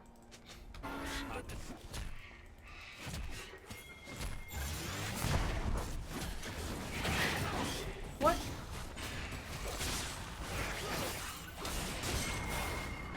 I guess the minions absorbed it.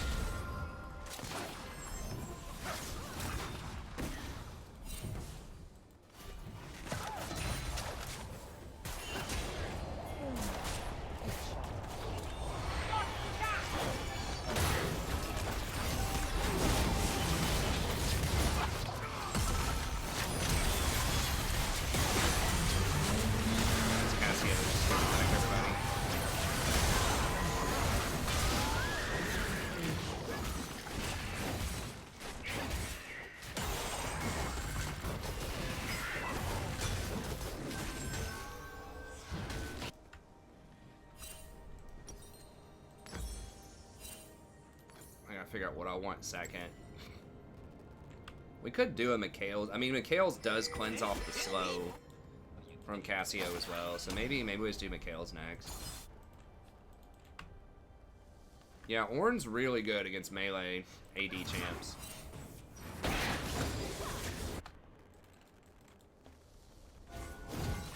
A lot of them. Stars are just sad, lonely, like both. He needed to complete an item though. Like, I mean, I guess they have to. I think you kind of have to get Bramble Vest early. That's part of why the matchup's so good. She's protecting that ward.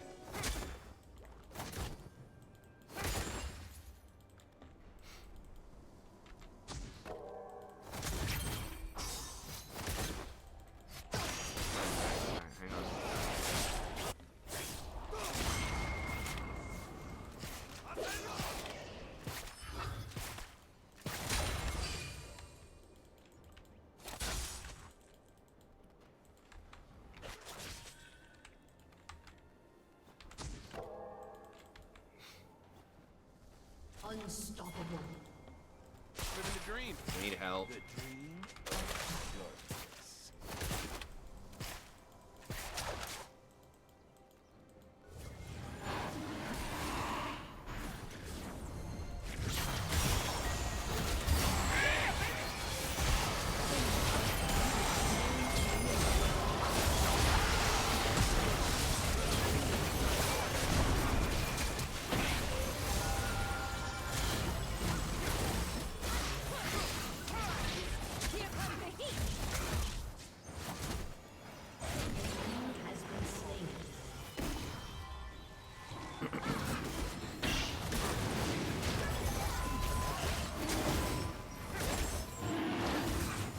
I thought he had Stoneplate on him. What was that buff? I mean, maybe that was the Lux shield. I was shielding him and Lux was shielding him.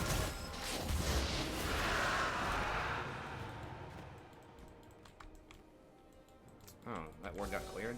Okay. What's in here? Used to be the square. And I darkness. Woohoo! No! Alright, well. Knock that vision out.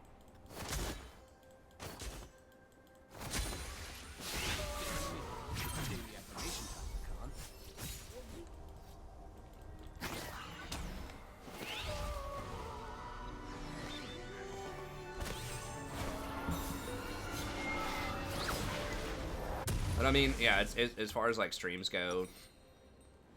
What was I gonna get? Oh, Mikhail's. Probably fine. Let's destroy Hey, thanks, everything they Diego. hold Thanks for the and then sub. I laugh in their appreciate it. faces. You know, in theory, everything's like legal if you don't get prosecuted for it. But yeah, I think technically it's not allowed. But if no one decides to, you know, Team has destroyed flag you for it, although the system New hotness. the system will flag for some things. It just, I don't know. Like, it flags for ads a lot, ironically enough. So if I, like, record someone else's channel and there's an ad on it, then I'll get flagged for, like, the ad. A lot of times. Even though I'm basically showing the ad again for free. We don't have enough people to flag that. So yeah, YouTube's algorithm does find some things, but I don't know if that's just if you're a... Hey, thanks, man. I appreciate it. I don't know if that's just you're a big timer or not. It never asks me. Just kidding. It's never asked me, hey, this person has this content on their channel. Would you like to flag them or not? Like, I've never had any sort of message like that. So it either does it automatically for my channel or it doesn't do anything. I don't mind if people, as long as people are not just like carbon copy, like putting my entire stream on their channel without ever saying like who I am, or I mean, I guess it, you know, I say who I am a lot on the stream, so I'm pretty much fine if people want to reuse my content as long as they give me like credit for it. And that's tips for Leona. Yeah, you need to have really good vision control before you go in. And try to get your laner to keep the lane, like, in the middle. And not, like, push. And that if you can, sometimes they won't listen, but...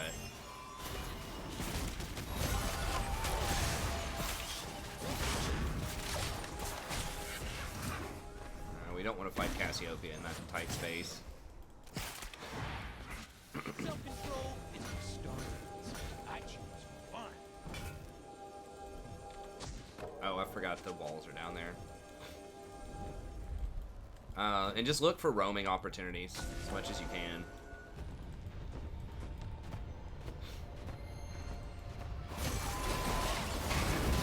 I mean, if they don't come over here, this is a good way to force them to fight us too.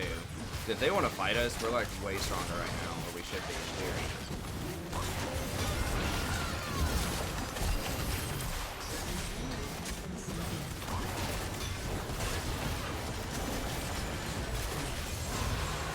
And also, it's almost impossible to steal it from a Nunu.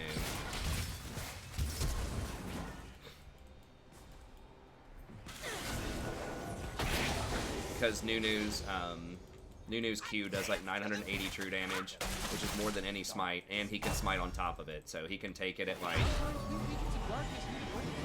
you know, 1700, 1800 true damage health, so that's why Nunu's my favorite jungler. I like Ivern a lot too, but he's just been nerfed so much, but like Nunu is so good at objective control. He really doesn't get a lot of respect, like, among people that have made the tier list, but it's cool. I think he's awesome. Okay, cool, man. Well, good luck in your tournament. Yeah, I mean, if you're playing with organized teams, that's a little bit different, but, you know, just try to coordinate your engages. Take advantage of your roams. Different when we're in charge, Riku. More dark matter? Matter everywhere. As far as the eye can see.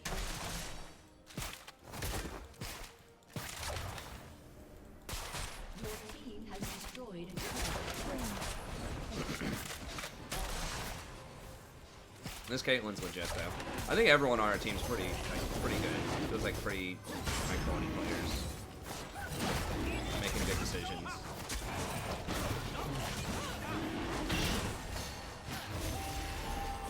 Ally has been slain.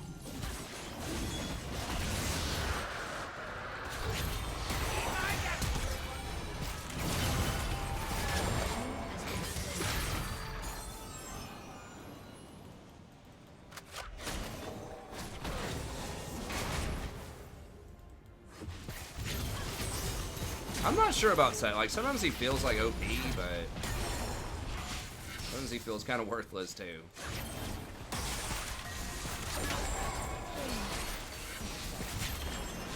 Kind of Darius-esque, like...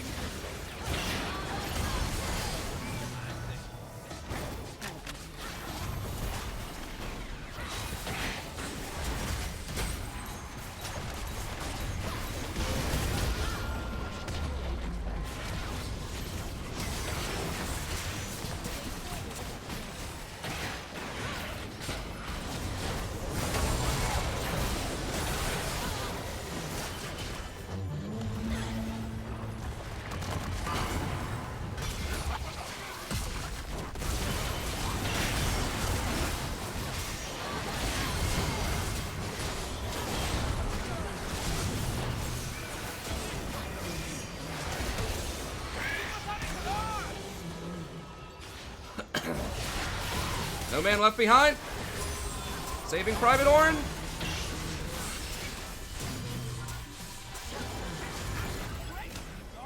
Damn it. I didn't notice that Orin was still up.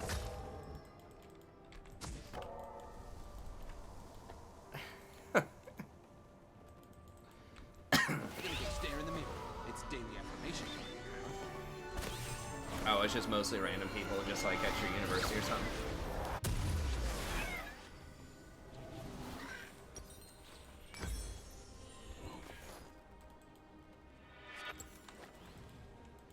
Doing the right thing was boring. I'm way more fun now.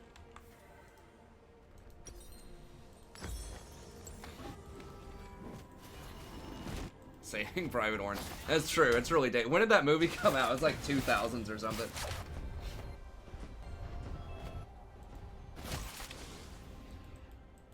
I love it when I like make reference to like 90s movies and my students are just like, When Zaya and I were abandoned on the desolate planet, I don't like being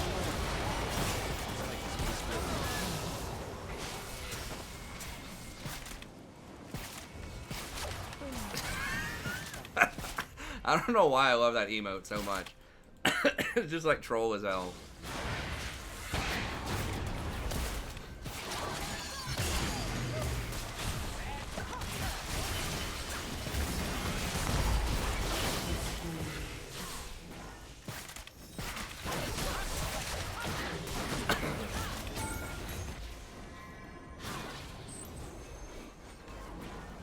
Hey, thanks, Connor. I appreciate it, buddy. Good luck with your tournament.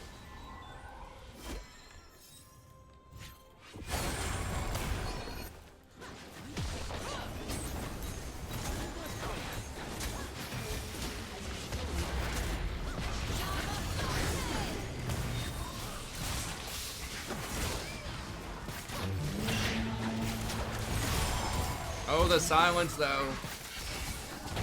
Stopped Warren from doing his thing. Pretty slick.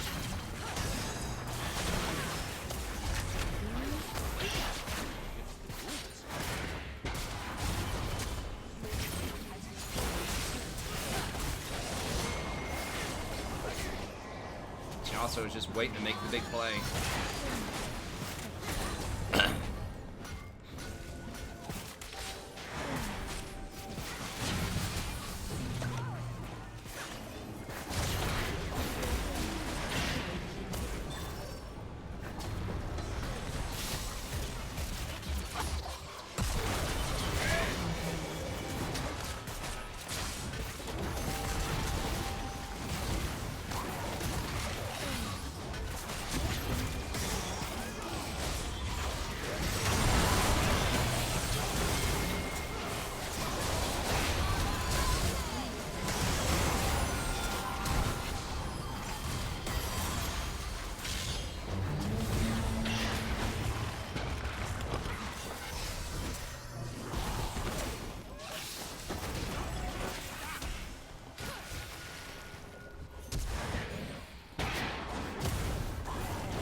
Can't get him out of that one.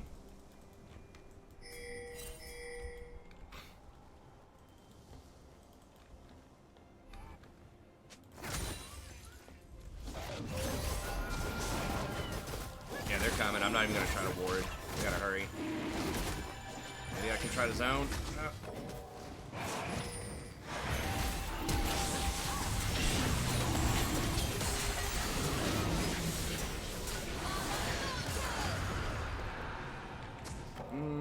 I think it was probably worth a try. Sometimes we agents of darkness need a break.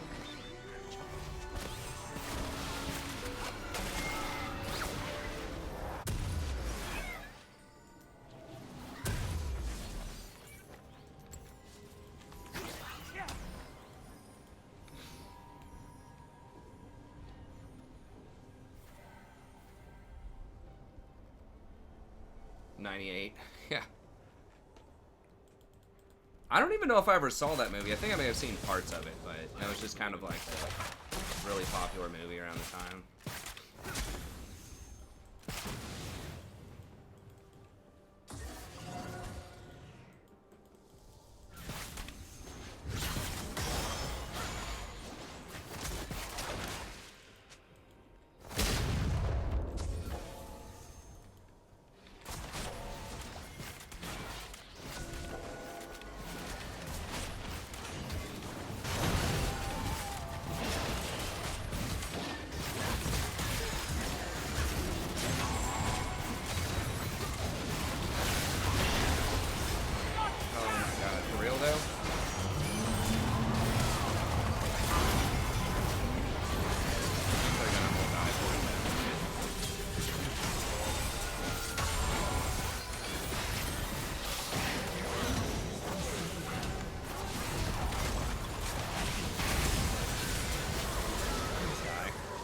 Okay.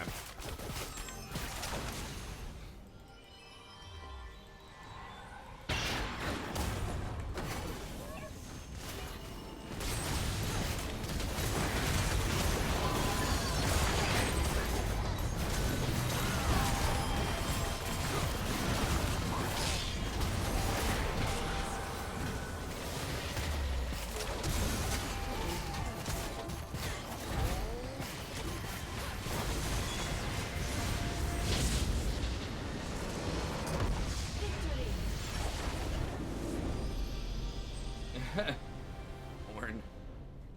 Yeah, the Soraka Silence is pretty good against old Ornn there.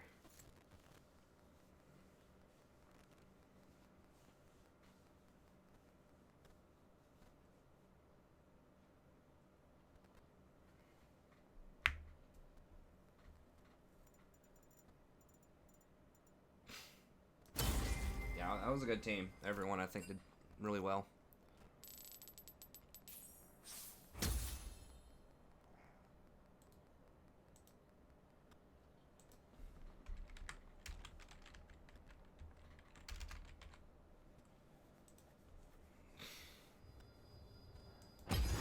The nuttiest Nunu. That dude's name. I'm starting to run into the one tricks, getting their one tricks. Oh my gosh, look at this kid. Oh yeah. The cat earlier today, it was really cute. The cat earlier today was making this kind of low-toned moaning sound, which she does when she's not feeling good, like she's gonna throw up or something. She's got, she has hyperthyroidism, so she just kind of makes that sound sometimes. She's not feeling good. But then, my daughter, was like, she heard her from the other side of the house. She's like, oh no. She's like, Sadie not feeling good. She's like, we gotta go help her. And then she got like this vet stuff. Like one of my relatives got her this little like play cat carrier thing, like a little vet thing with like all these like 4 different little instruments. So you can like check their heart. I forgot what it's called. A stethoscope, I think, where you put it in your ears and you listen to their heartbeat or whatever. And she like grabbed the stethoscope and started running towards where the cat was. Like, oh no, we gotta go help her. Ignorant thrall.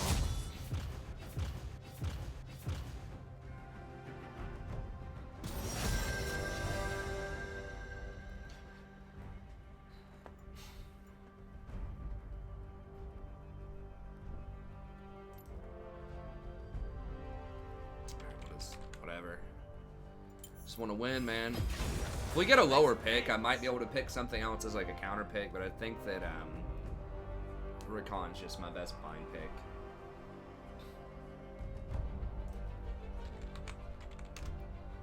There's been a pretty big difference when I'm playing Rakan and when I'm not playing Rakan this season.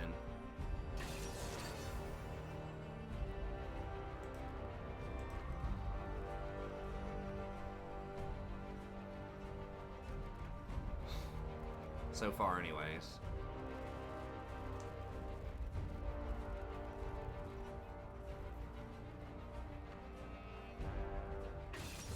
Hey, what's up, Franking? Been pretty good. Pretty good game so far. I think even the game we lost here, I mean, 0-6, that was pretty rough. That one, I guess, wasn't really that close. But the other ones have been, I mean, not only because we won, but because I think at least a few of them have been pretty high quality for the most part.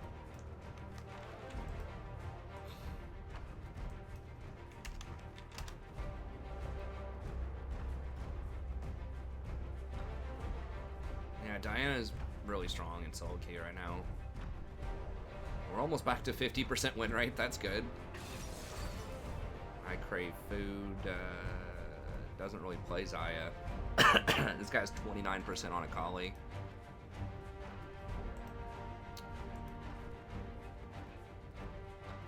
Auto-filled mid laner.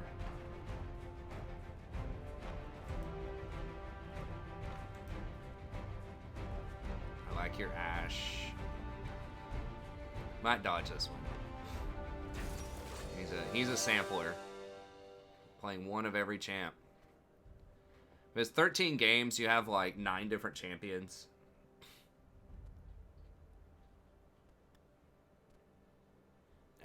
Yeah, I think we'll take a 3-pointer on this one. Just too many people where it's just like, it's not great. And they have pretty decent little team.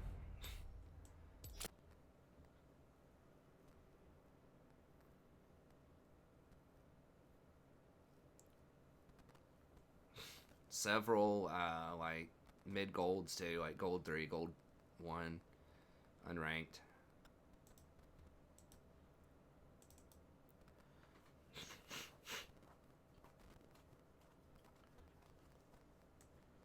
You really should be using your 1-point or your 3-point dodge every day too.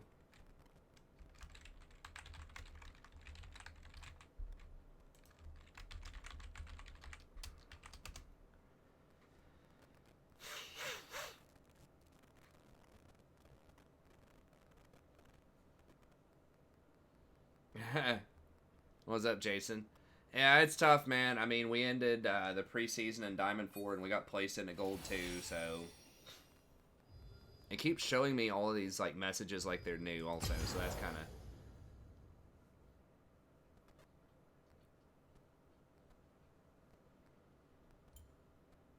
Hey, what's up, Kevin? I am going to do more Total War stuff. I know I haven't really released a ton of stuff in the last, like, couple of weeks. Just with school starting and trying to get some other stuff situated. But I'm not I'm probably not going to stream Total War, but I will release more content for it. It's just there wasn't a big enough audience for it, and I'm scared if I like run a stream and I have a small amount of like a smaller amount of viewers on it, then it won't recommend us as much. So then it could impact the larger stream, like the larger stream as well. And YouTube works in really mysterious ways. It's weird. Like if you lose momentum, then sometimes it can be really hard to get it back. So for instance, if I did a Total War stream like on a Saturday afternoon or something like that, and with the League stream, you know, if we get like peak around 350, and on that stream we peak around like 50 or something like that, then the next time we do a League stream, we might only peak at 200 because it won't recommend us as much. So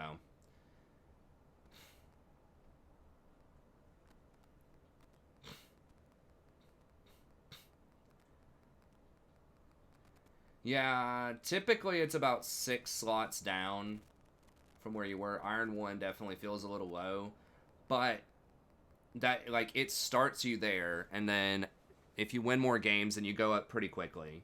So if you lose your first game, then you'll start off like super low. But then if you win like your next 9 games, you'll gain like 50 LP per win or something like that, and you can move up several divisions. You also get to skip all of your you get to skip all of your promos too. So you can skip right past the Iron to Bronze promo series if you do it during your placement games. So it does kind of suck, but what happened to Sammy Arafa was his name. Or is his name. He's still out there. He just hasn't been stopping by as much.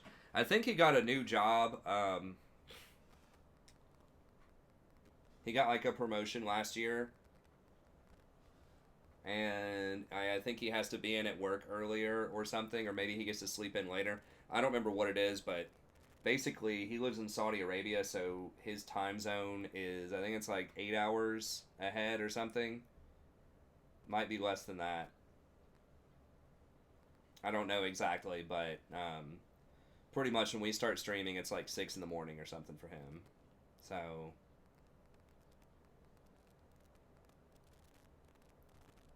yeah, it's tough on a lot of our European viewers who aren't always like up early in the morning, pretty much. So yeah. But yeah, I think his job has made it more challenging. He might also be playing some different games or something too. I think he took a break from League for a little bit. Awesome, thanks Kevin. But yeah, I am gonna start posting up more videos for that. I do offer replays though for anyone that is like a European viewer and can't catch all of it. Like maybe if you can only catch the last game or something. Then I am trying to do better about putting the timestamps in so you can find a couple of games to watch. I know it's not as much fun as watching it live, but Sammy was on here like last week or something. He still comes by, you know, every now and then, but I think his job is in the time zone is a little bit tougher than it used to be.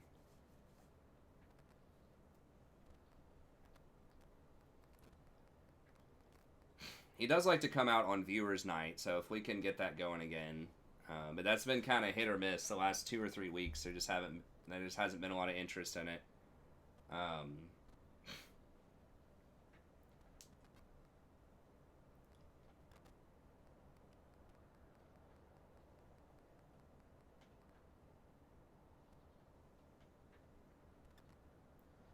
Yeah, Skaven are cool. I haven't played the new Skaven faction yet. I don't even know if I'm going to get to for a little bit. Someone donated. I have 2 different campaigns I think that people have donated for that I need to do first. I don't remember what the options are for those. Let me see. I can tell you right now. Let me look at the emails.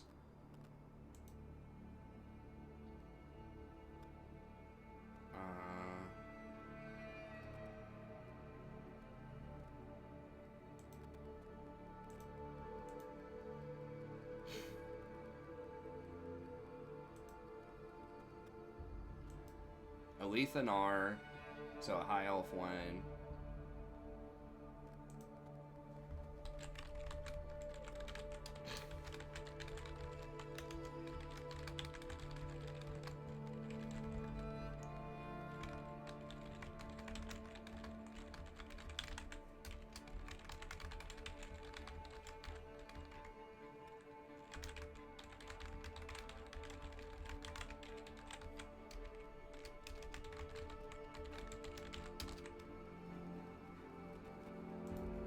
Okay, so Lethanar is one of them, and then let me see the other one. It's been a little bit further down.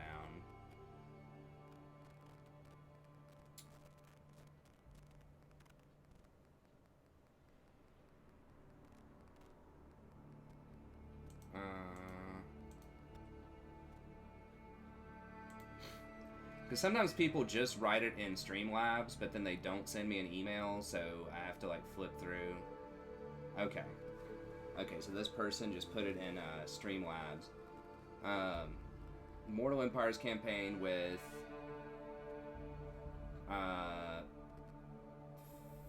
Fae Enchantress. That, I think that's Bretonia. I'll have to look and see if that's Bretonia or High Elf. I think that's Bretonia. Or so I have a Lethanar definitely, which is High Elf, and then this other person gave me some choices. One is Fae Enchantress or a Vortex campaign with either Cult of Sotek or Tic-Tac-Toe. So the flying lizard guy or the skink guy.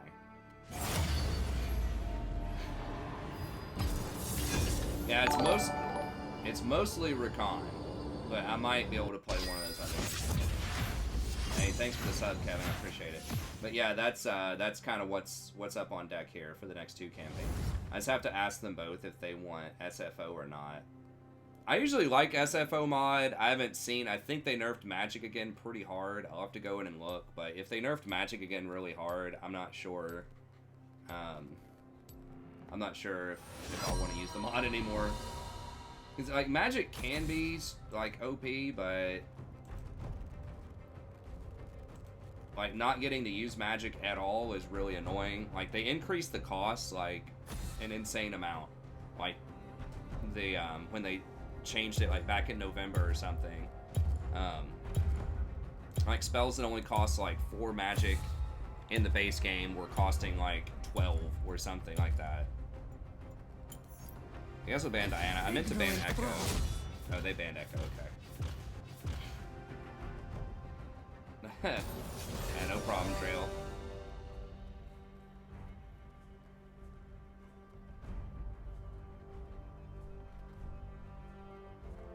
Yeah, I wouldn't mind playing the new Skaven guy, but you know, I'll play whatever people donate for.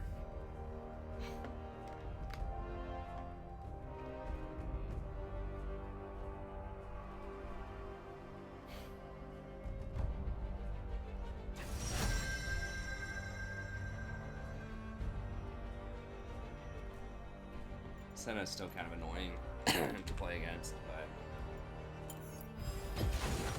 Let's dance. yeah, I have several Queek campaigns actually. I have like 3, so I'm not sure which one you're talking about, but he was one of my favorite legendary lords. Skaven are a lot of fun.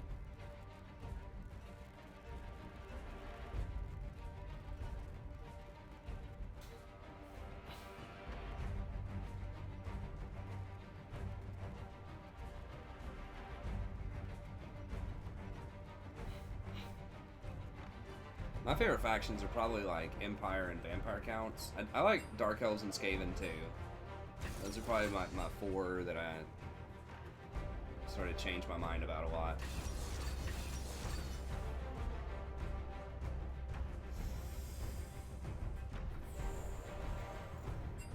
Ash.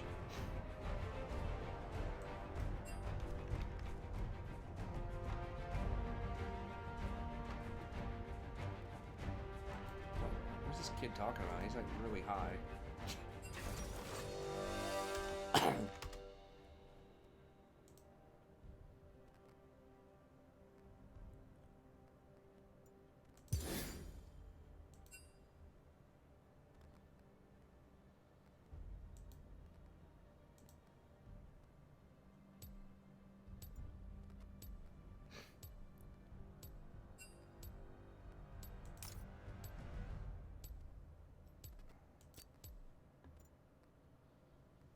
They have very little magic damage. Maybe I should have done double armor, but... Okay. Yeah, the newest Queek one. Okay, cool. Yeah, I probably should have run double armor runes for bottom. I mean, Fleet's not terrible on Ashe, I guess. At least she didn't have, like, something weird, like... Electrocute or grasp or something.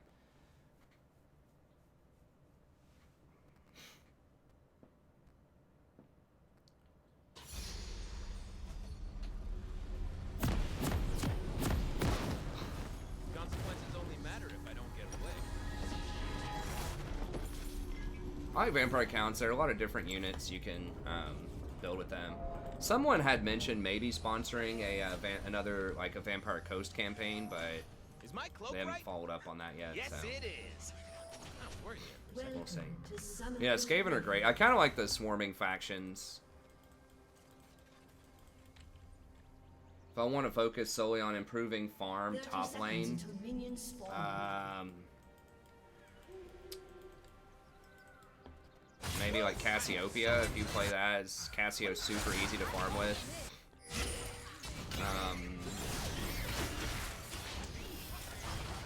This is getting weird.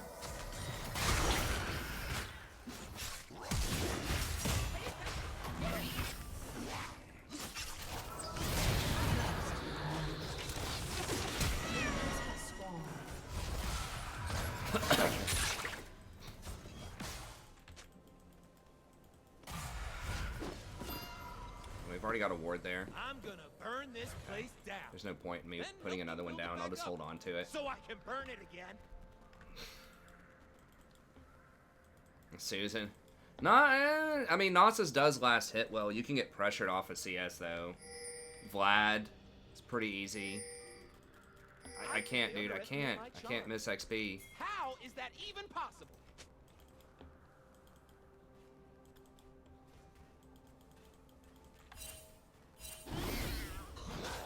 He should probably be alright. He might have to smite early on, but... I've been kicked around since I was born. It's all right. It's okay. I'm staying alive. Ashe could get zoned, and I mean, I could fall behind in XP. Like, it's just too dangerous. He's fine. Like, he's almost full health. Like, he's maybe 5 seconds slower, maybe, than if I unleashed for him.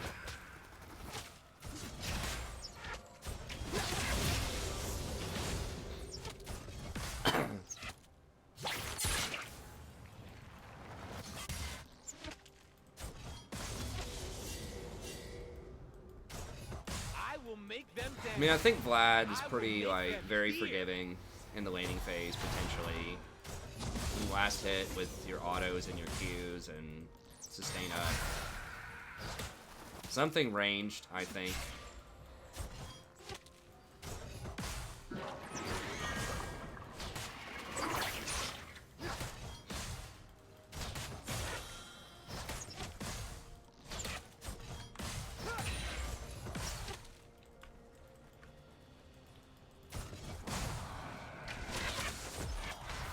She probably pathed top. Yeah, they might be getting ganked here. Yeah, she pathed top.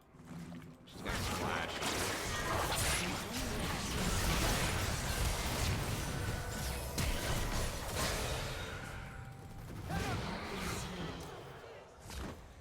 She ran so far out that I couldn't E to her when I got pulled back. I should have just W'd faster, I suppose, but...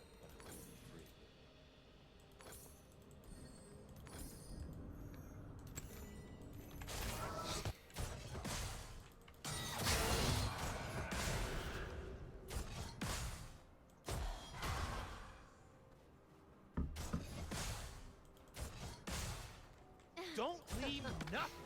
Bring it all.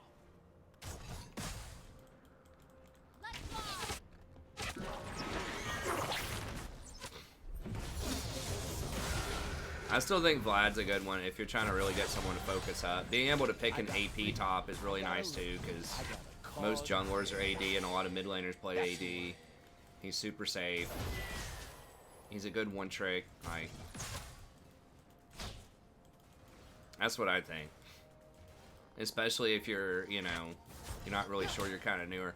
I mean, there are better champs. Like, there are a lot of good melee champs out there too, but those are harder to play.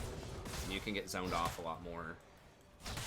You know, if you want to play something like Darius is probably banned a lot.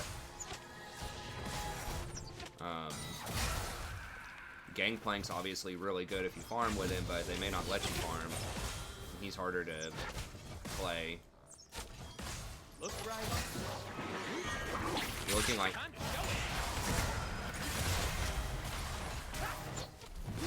If you're looking for like best benefit out of farming, it's probably GP or like Nasus. But yeah, GP is difficult. If you're like hard smurfing, it's probably Riven. But I mean, I think Vlad is a good place to be most of the time.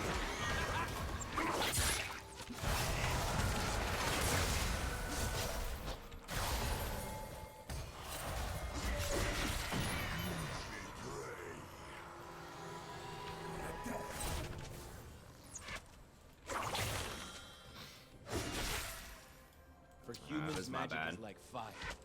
Wish I could have helped him out. I'm not sure if there's anything else I could have even done.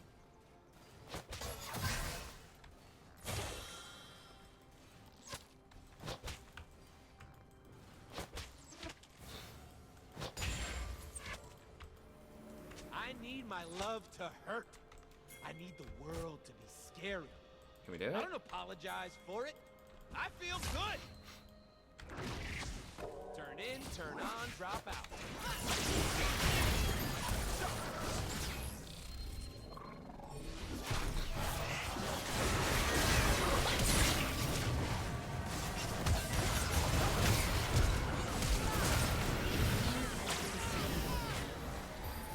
I don't know how I didn't get the ignite off on her.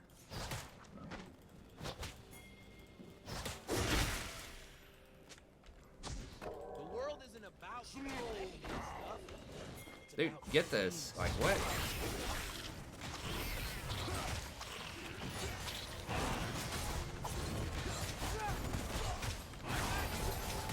Dude, who cares about Rift? Like, get Rift later.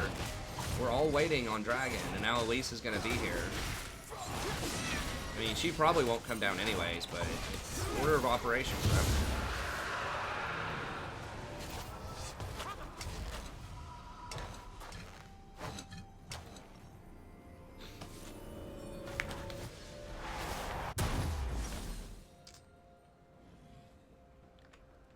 They have so much AD. I think I'm still just gonna go for this though. I can't. Like, I could have gone for because I'm gonna go Frozen Heart, which I mean I could have gone for Tabby, but I think having the movement speed at that point is probably just better.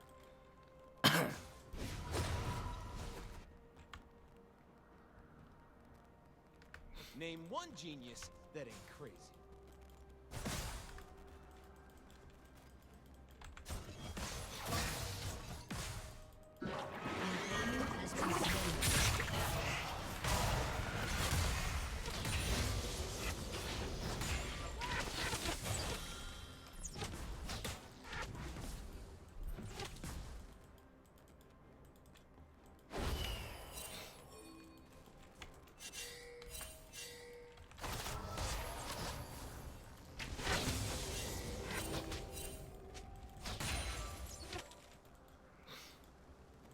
An ally has been slain.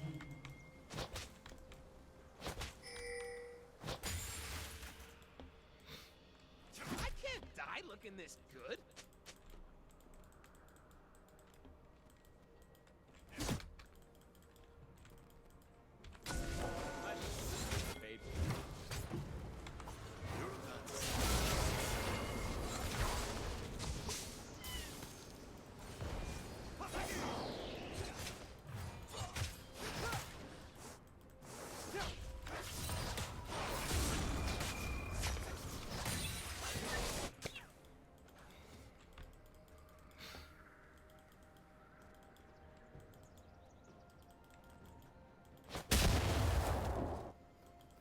not wish to kill the mortals. I want them to hear the music.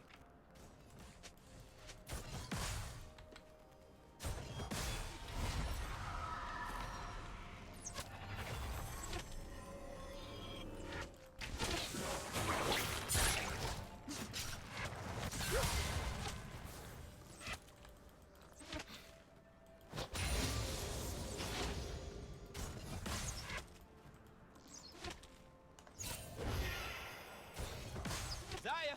Hey! Damn, where is she? Hate it! An enemy has been slain.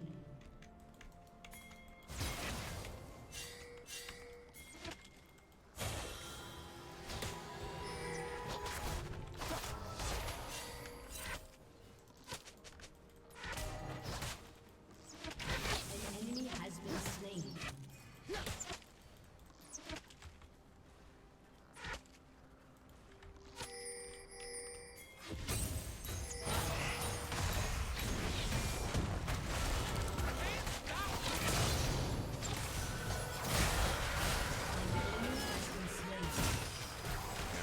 Make him pay. Get him racing at that pike.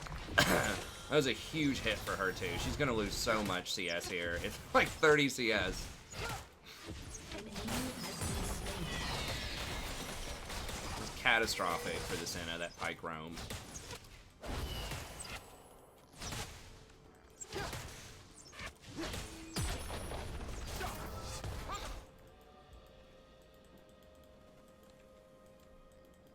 Damn it. This is a little greedy. Our kind will see them.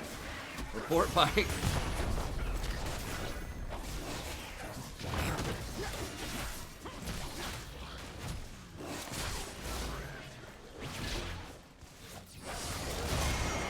Bro. Way too risky.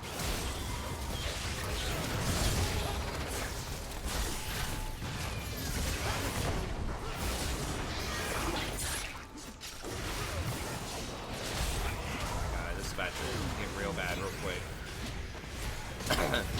Why are we doing this? It won't take a lot of words to tell the truth. Dragon spawning too. What are we actually doing? Ally has been slain. What does Ash have to do with that, man? That was a terrible engage. Jesus. We had... Oh my god, I don't even want to think about it. We were so far ahead. I am And then Yasuo just had to get cute. It's like, dude, they're under their tower. We don't have any vision of this area. Did she just randomly throw her ult because he pinged her? Does that cost us a dragon and like 4 kills? 3 or 4 kills. What did Pike do? Pike roamed from bot lane all the way up to like Rift and left Senna exposed, and we engaged, killed the Senna, and like denied 20 CS and got 4 tower blades. But then we just turned right back around and gave him a free dragon and 4 kills.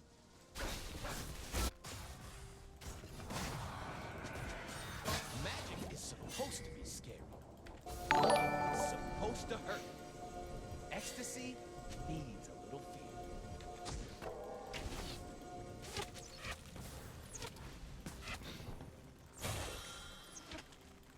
We need to get these towers. We've got like 2 towers. We need to cash them in.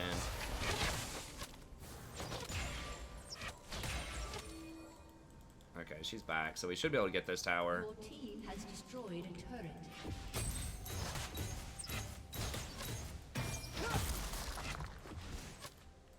Your team has destroyed a turret. An enemy has been slain. An ally has been slain. This An looks ally like has another been dangerous slain. situation. Thank you. I can improvise.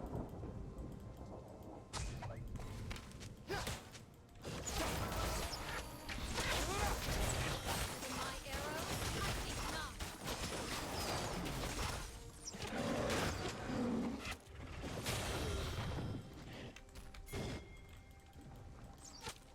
I don't do safe.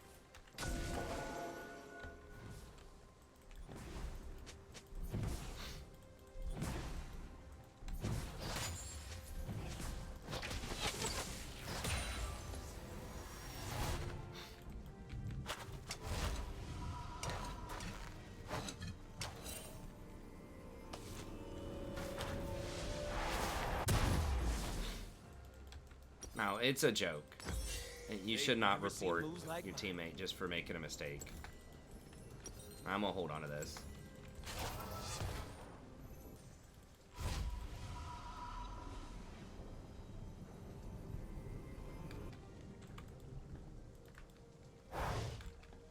Without wild magic, we have no children, we have no future.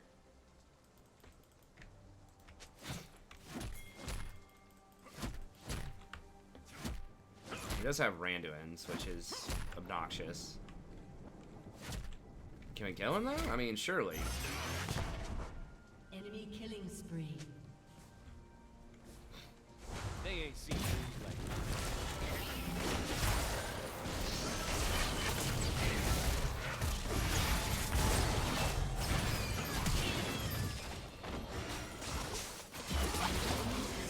Okay, he just wasted his ult too.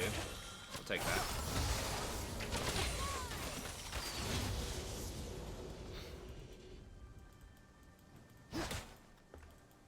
I need to probably shut down this Nautilus soon. Oh god.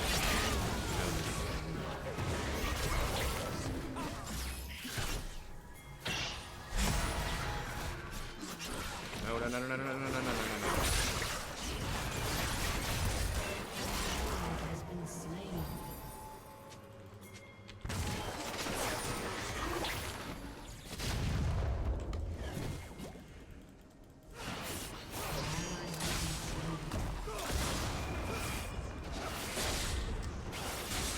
Yeah, that will play around the tower there. We really lost a lot of our early game momentum, and now Nautilus is getting stacked. Ladies and It's gonna be a lot harder I am here to deal with them. entertain myself. But you too.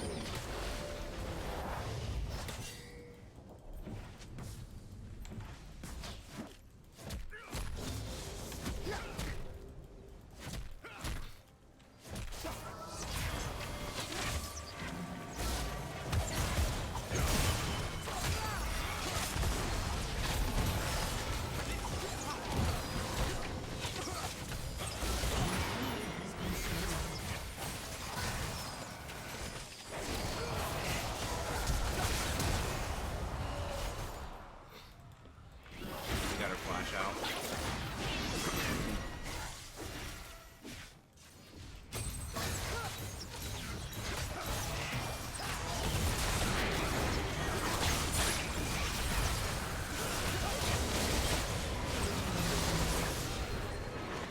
Shut down. I don't have any mana. Every road leads someplace.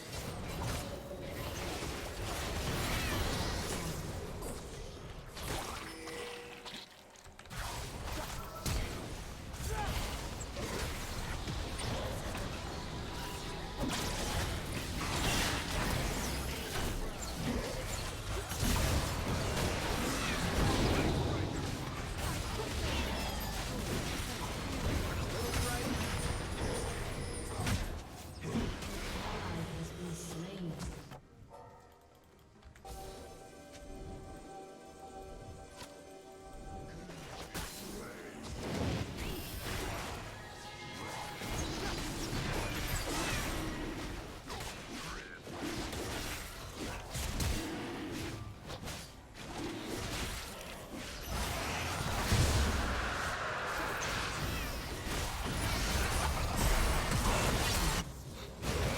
Shut down.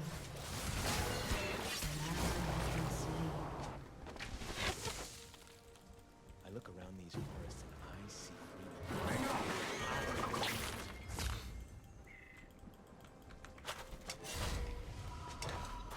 We didn't get the dragon. Yeah, I pinged my mana, dude. He's like, why didn't you go in with me? It's like, I literally don't have any mana, man. Like, I can't help you.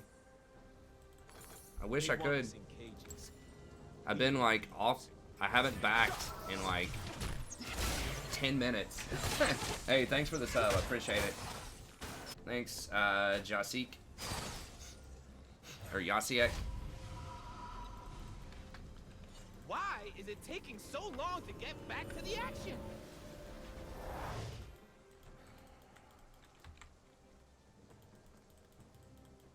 At least could be in any of these bushes. She was in the area. Okay, face check. Mike has a lot of kills. It's not great. It's good. Yeah, dude, I'm nowhere near you, man. Like, what the fuck? I'm like 3 screens away from you.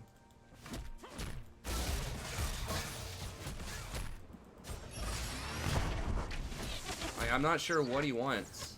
Like, if we had the wave cleared first and I was like in the same zip code as you, sure. Maybe. I mean, it'd still be a 2v3. But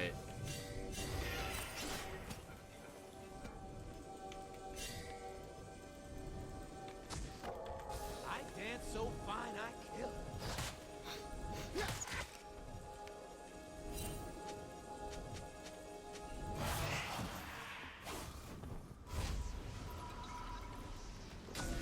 I'll just put that there. That's a good place. it's like, dude, you have 3 times as many deaths as both Ash and I combined.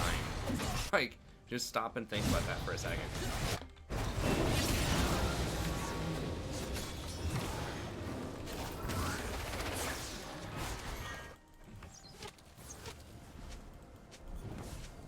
Fucking Christ. What is wrong with these kids? Like, we pinged, they were all coming. Dude's the other guy's the dude that got caught. Like, what? Okay, you're getting muted out, bud.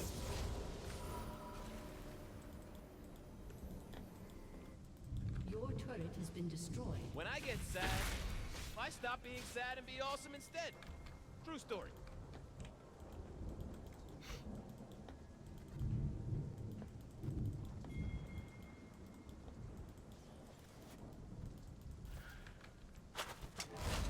I mean, like, to me, it's not even debatable. Like, I was nowhere close to being able to do anything on either one of those plays.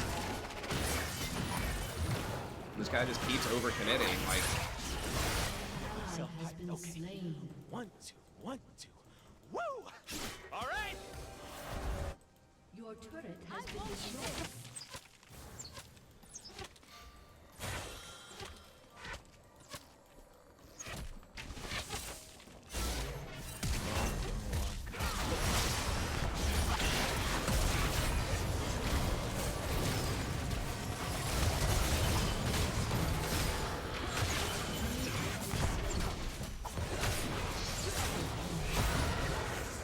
An ally has been slain.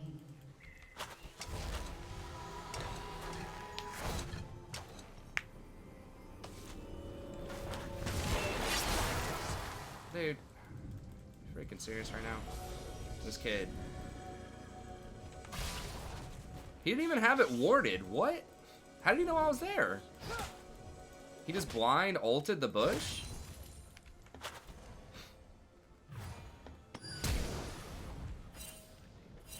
Holy.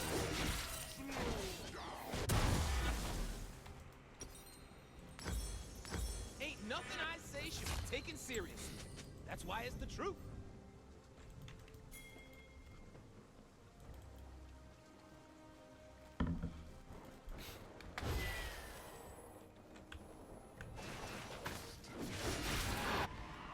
The humans call it battle. It's just a dance. Notice how I haven't pinged him once. Despite everything that's gone on.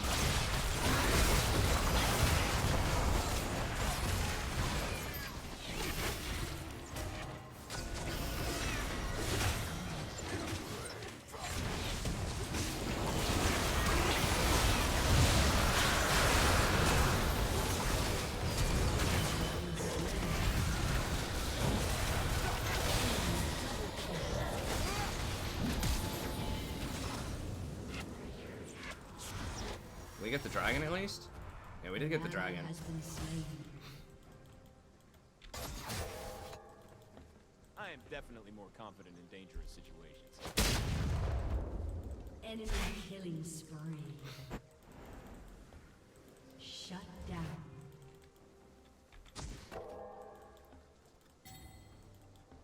I'm gonna take all they got, then laugh, throw it away.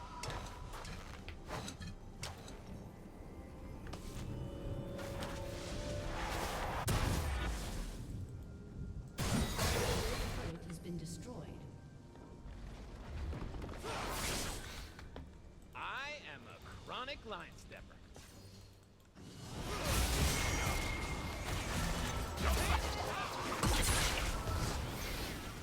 Wait, what the fuck? Who are we going after here? Why does he keep chasing Pike?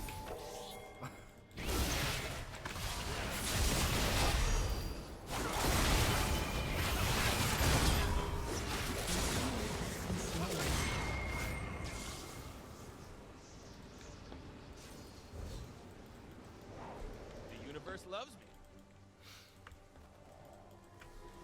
I don't understand what his, like, obsession is with this Pike. Like, Pike is really hard to get a hold of, typically. He's not a champion you want to chase. He's got Ghost Blade, Moby Boots, he's got his dash with his E, he's got invisibility with, like, an extra 50% movement speed, like... not typically someone you want to try to chase across the map.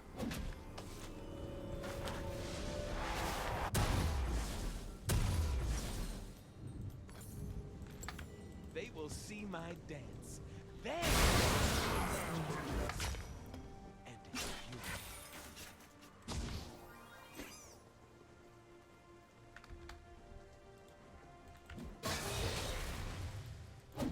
It's just not a... I mean, it's just kind of obvious that Rengar doesn't belong in this elo. I mean, we just gotta win despite that, though.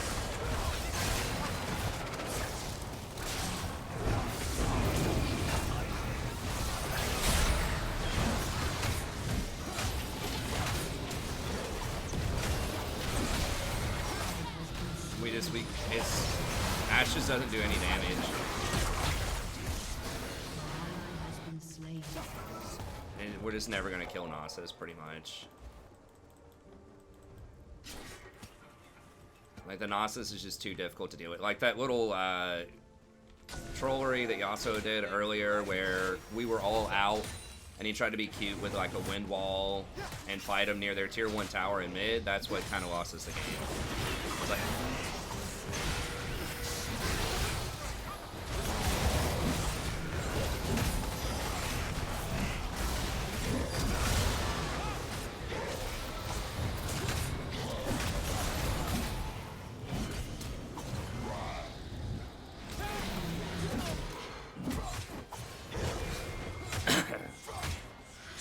if we do lose, I mean, we might still be able to win, but the Nautilus is a huge problem. Shin's starting to catch up, though.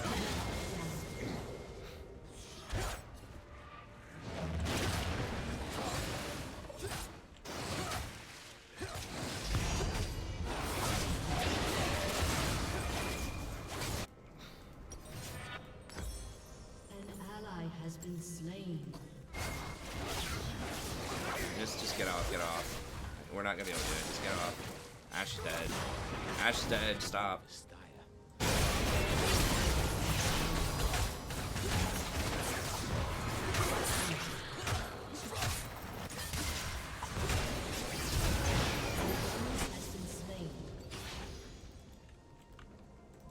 I feel like my allies aren't recognizing how amazing my cloak is. I mean, seriously.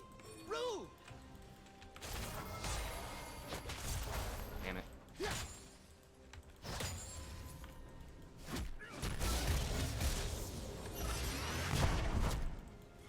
Someone help me push this out.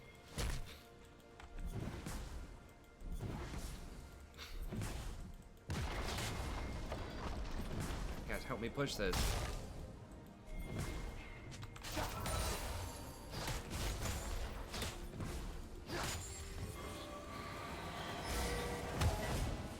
What is going on?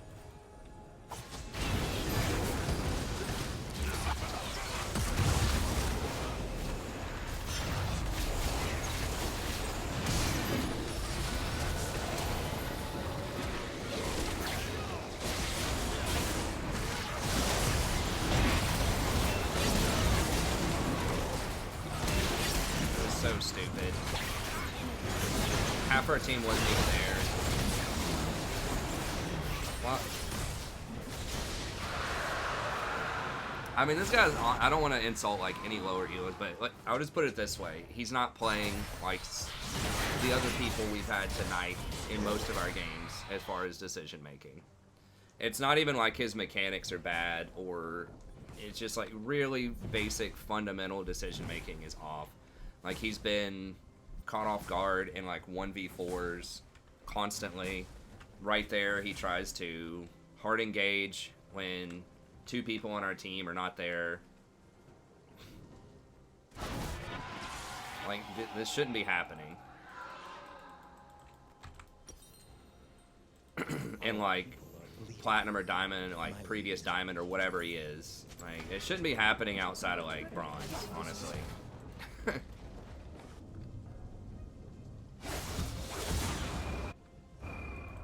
Rengar is just not, he's tilted or something. I don't know what the explanation is. But he's not looking at his mini map. Like, it's very obvious all 5 of them are going to be there because they know if we get that dragon, we have this dragon soul. So, like, trying to chase into them like that when we don't have Yasuo, and I don't think Ashe was there either, is really bad. And you're not going to burst down a lot of them either. It's not like there's a really easy pick there. Like, Rakan's hard to get a hold of. You're not blowing up this Nasus or the set. So really, it's like Senna's your one option. Maybe you catch his Rengar, but...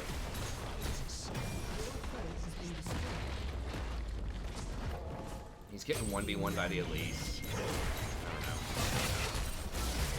know. Jungler difference. Yeah. Jungler is the one role where it's really hard to win if you have a bad jungler. You can kind of win if you have a bad mid laner or a bad top laner or bad ADC, but jungler is tricky.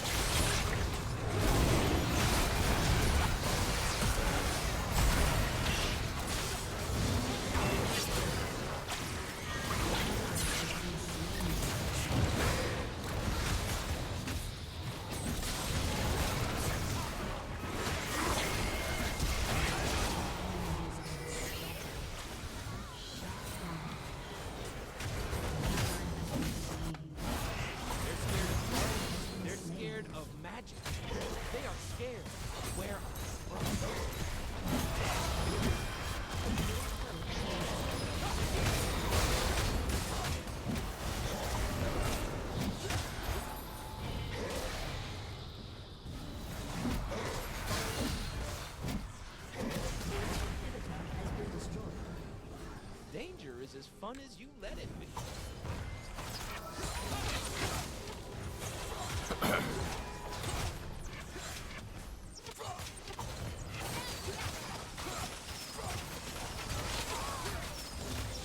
He's literally died 13 times. I mean, I guess he also has died 12 times too, but he also is also, as far as I know, not the person who's pinging everybody.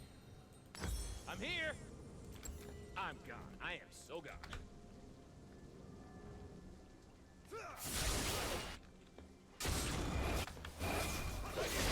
I mean, the Shin's pretty strong. Like, he might be able to stand up to this Nasus for a little while. I'm getting impatient.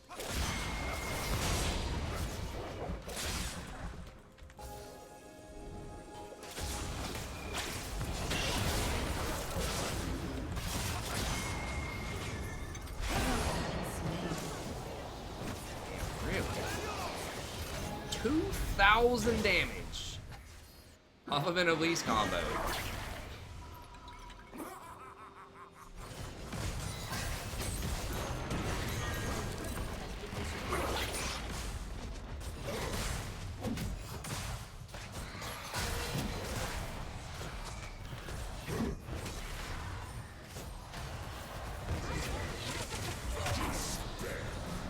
I thought she didn't scale that well.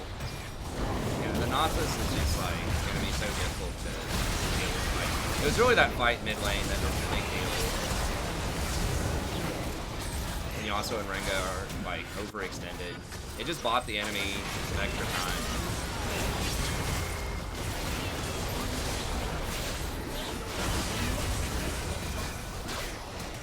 And that's the power of scaling. Like, that's why you want stuff that scales really well. Because now, in just like this slugfest, because we have stuff that's kind of falling off.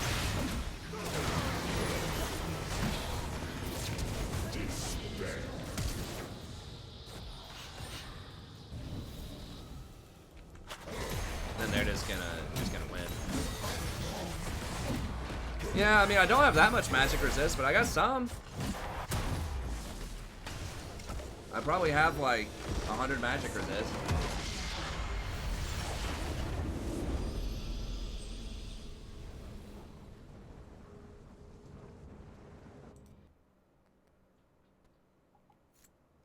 But I do.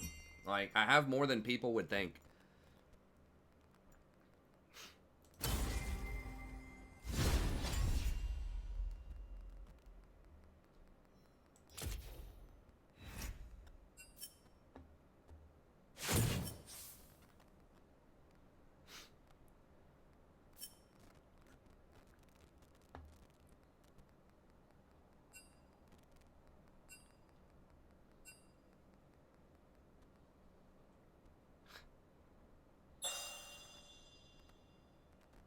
Who is CTC? I don't know who that is. I mean, I know Elise was fat. That's still a lot, though. I mean, like, you get magic resist per level, and then conditioning was giving me probably like 13. So I don't know exactly how much I had, but I probably had like 80 to 100. I don't know. It was a lot. I didn't think her AP scaling was that good, though. It was just like her base damage was really high. I mean, she doesn't have an ult. I don't know who CTC is. Who is this?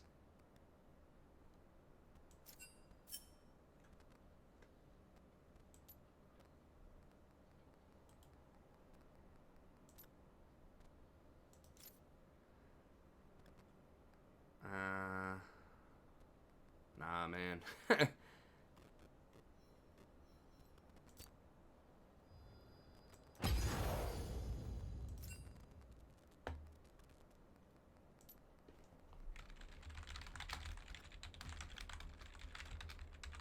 No offense.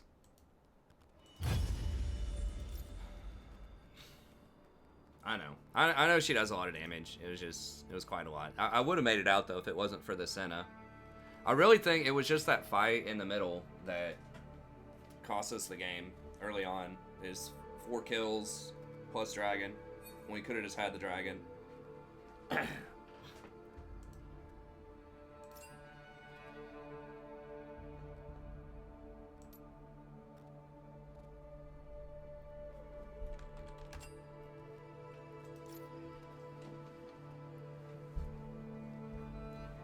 Because I just, like, we really had a momentum comp. Like, we were always going to have a hard time killing Nautilus because Ashe just doesn't do much damage. Then it was kind of hard breaking through the set, too. I mean, Rengar falls off late if they don't have a ton of squishies that are really vulnerable.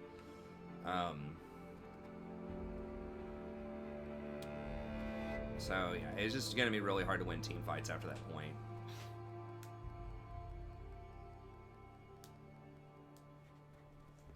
We still maybe could have had some chances, but we really needed to, like, not int right there and give 4 kills. Because if we had that dragon that we gave up there, if they didn't get that one dragon, we would have had the soul, you know, a lot earlier in the game. We would have had soul around, like, 22 minutes. And then we would have had that tower, and we would have had a lot more map pressure to force them to come fight us for Baron and all that stuff.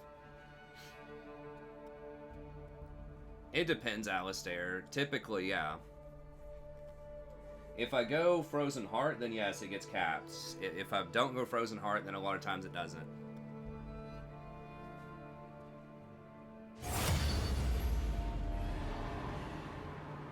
Hey, Kevin, thanks so much, buddy. I appreciate it. Yeah, I mean, it was psychologically a tilt thing, too. Rengar was tilting off of that, but aside from that, we just gave up, like, just, I mean, that was the game, basically.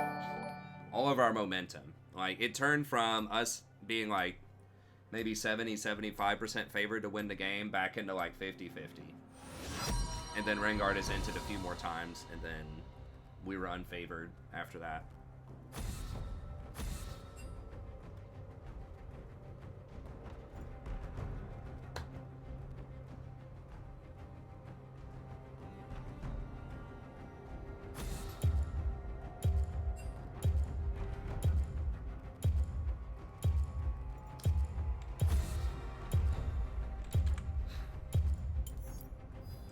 You used to be cool.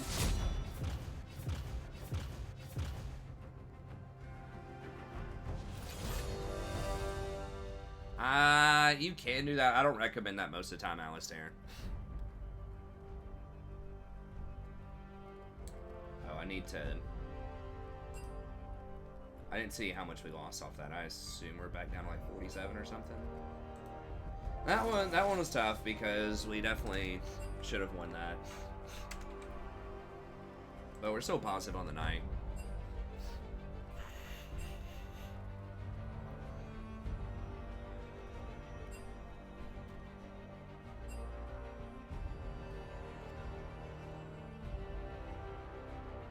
What's going on? These two top laners or something from last game?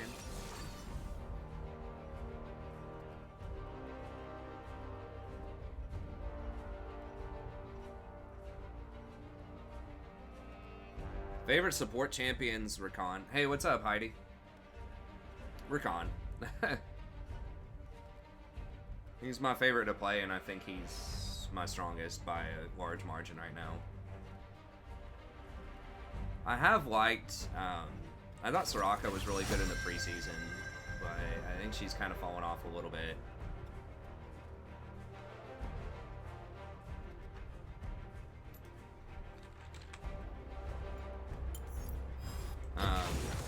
Historically, I've also liked Zyra and Janna. I like playing Thresh, but I just don't win a lot on Thresh.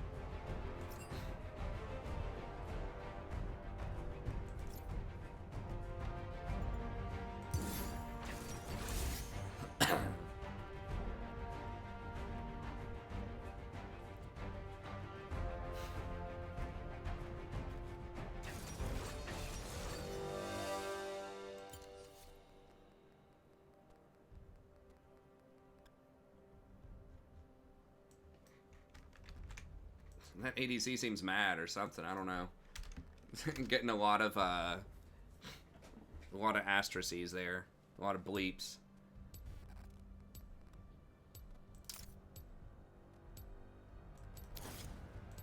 Guess we'll keep one magic resist for the Nami harass.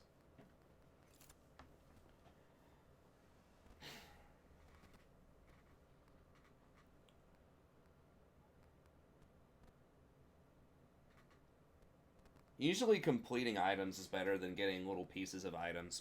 There are some champions that have to do that, but CDR is really good on Rakan, but it just creates a lot of slot inefficiencies to do that.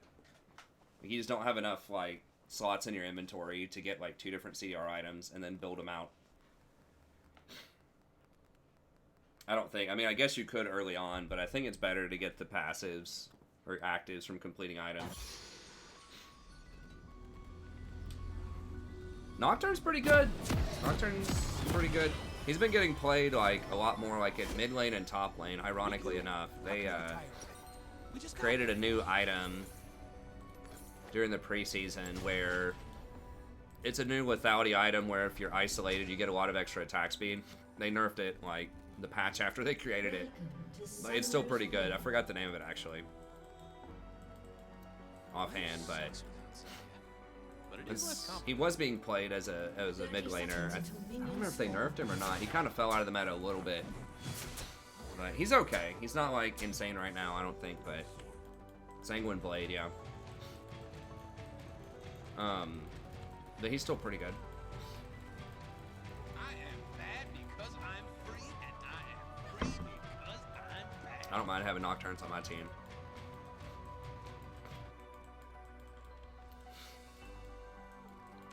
He's still alright in the jungle. It's probably like maybe lower tier 2, tier 3 in the jungle. Still playable. There are probably better options a lot of the time, but you can still do well on him. It depends on your elo. I think having anything that can like, you know, get a pretty good engage onto the back line is gonna be decent. Most good guys. I think he's pretty good with Rakan, which is why I would like him. Because then I can E onto him and get really good positioning for my W. I don't play Brand pretty much ever.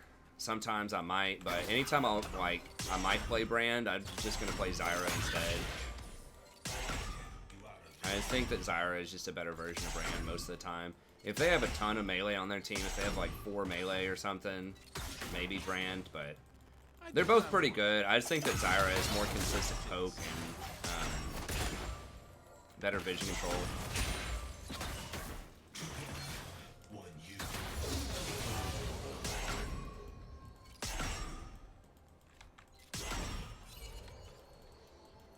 Yeah, they did change the jungle around. Like, after 2 dragons fall, it changes up the jungle, like, terrain a little bit. Something they just did in the preseason, which is interesting.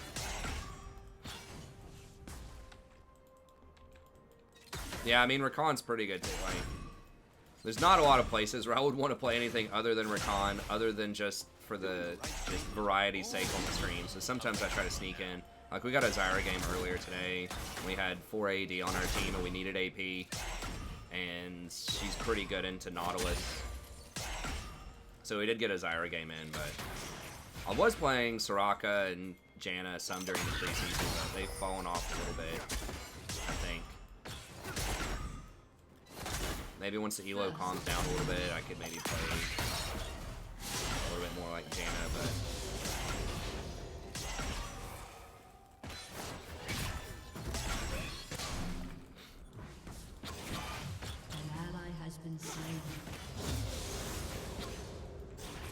That's not good.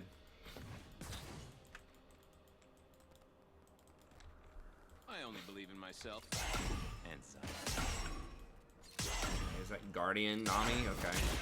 Yeah, they're pretty much giving us a free lane. Like, they should have the advantage in this lane. Like, Nami Lucian's pretty good.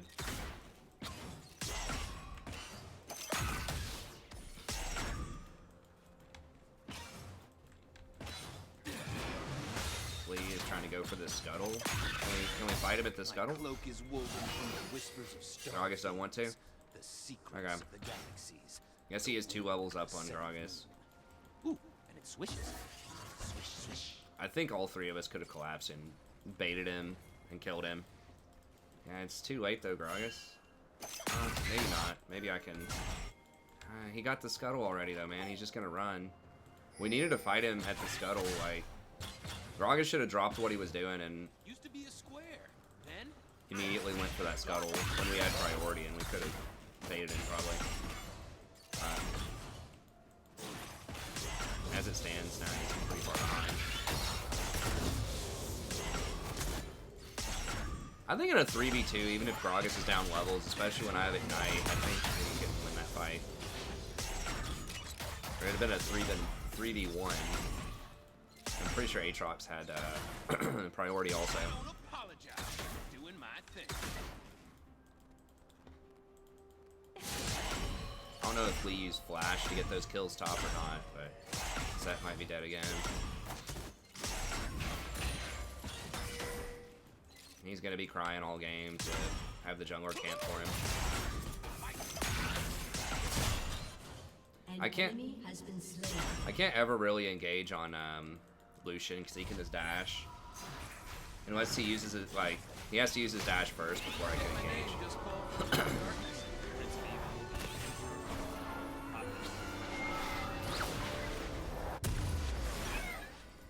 Good. We need to suppress that Vlad because if Vlad doesn't get that strong, then I won't have to buy any magic resist, which is nice. Because I've really been digging the Frozen Heart build. The extra CDR early on, and the mana, strangely enough, has actually been very relevant. Oh god. He almost just 1v2. Holy... Wait, he didn't take damage off of that. What? Or did I just see that wrong? Evil loves me. Looked like he didn't take damage off of that one tower shot. That's not good. I really needed that cannon.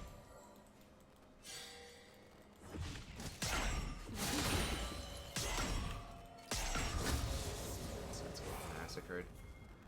Perfection doesn't exist. Suck my hair. Oh my god.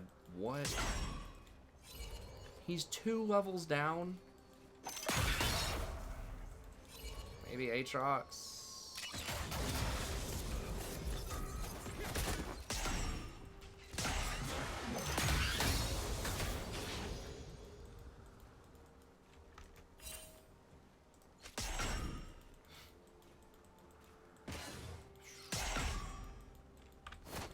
it is. I mean, it is level 6 for Nectin, but it's still like 2v1.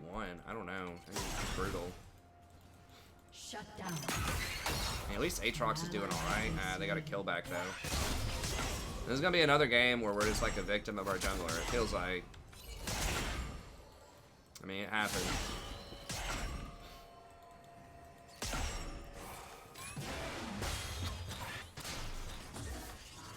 How is he down that much?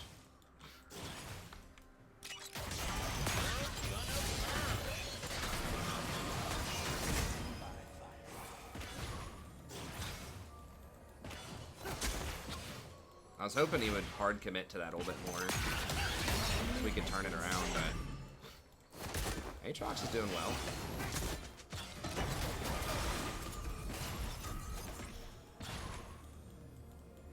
I mean, we can't do anything about it, dude. You're down 3 levels on the Lee at this point, probably. I mean, maybe with Aatrox, maybe.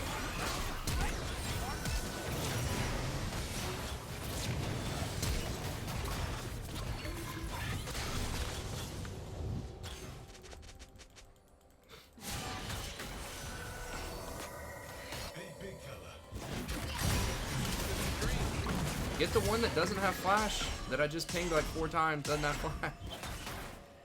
Oh goodness. Like, huh, let's get the Nami, she's got flash.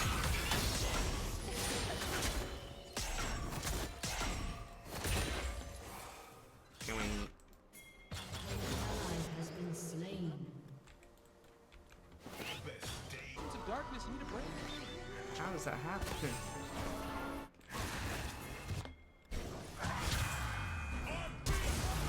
Has been slain.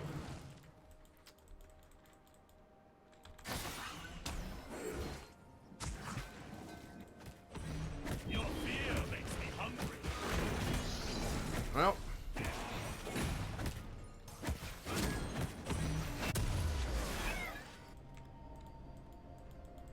Jungler responsibilities. I mean, it's complicated.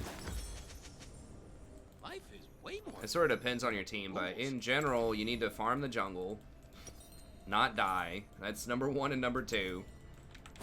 In early game, you need to be ganking.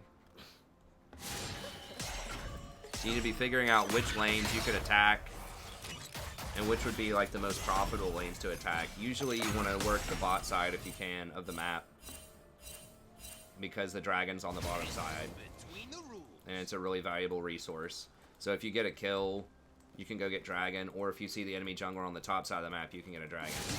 Jungle is really like the most sort of complex and thinking man's role, or woman's role. Because you do have a lot of choices. You can kind of go anywhere and do anything. So it's very, very situational. Like, sometimes it might be correct to go invade and fight the enemy jungler. Sometimes it's correct to gank any one of the 3 lanes. Sometimes it's correct to try to sneak a dragon.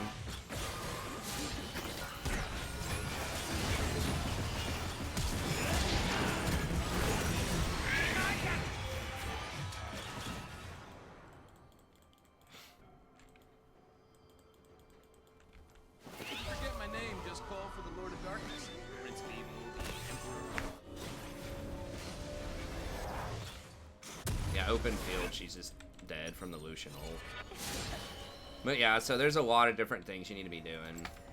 But a lot of different trade-offs.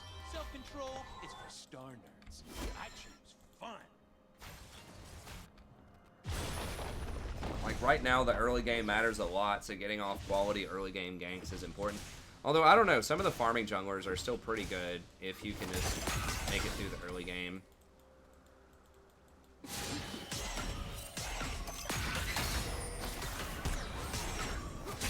But like, you can't have a situation like what's going on here, where Lee Sin has ganked way more often, he's taken all of the objectives, and he's up like 50 farm.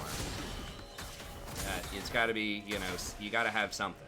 Either you're not ganking as much and you have more farm, or you are ganking a ton, you're getting kills even though you're behind in farm. Like, it can't be they're ahead in everything.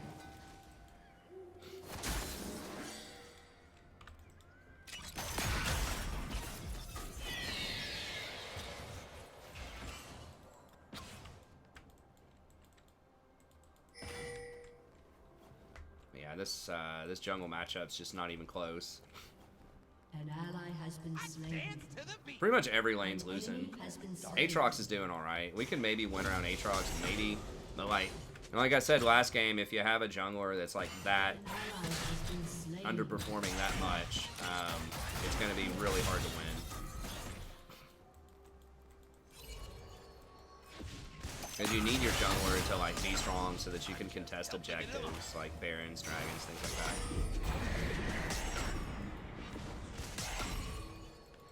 I mean, Set's pinging people, but it's like, dude, you're also down 30 CS and getting murdered top lane. Like, kind of every lane's losing. Aatrox is doing all right, but it is less common.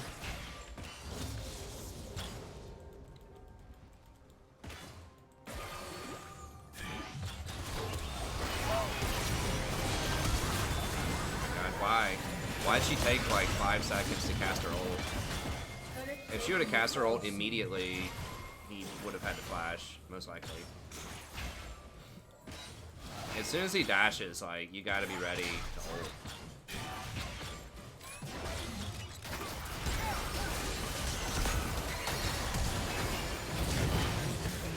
Please, guys.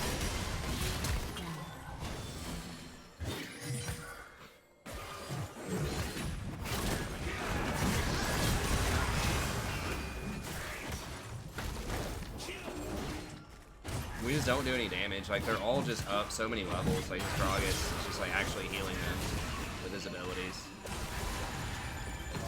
We just can't win any fight. Like, if Gragas is there and Lee is there, we just lose.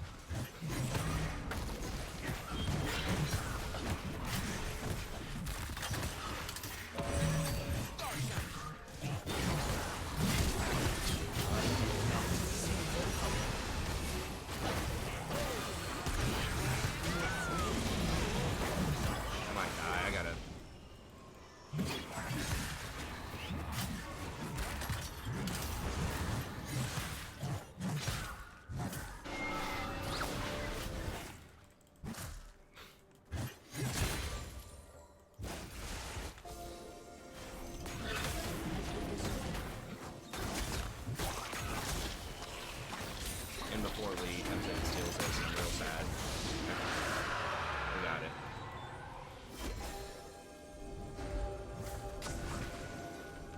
Okay, well that kind of got us back in.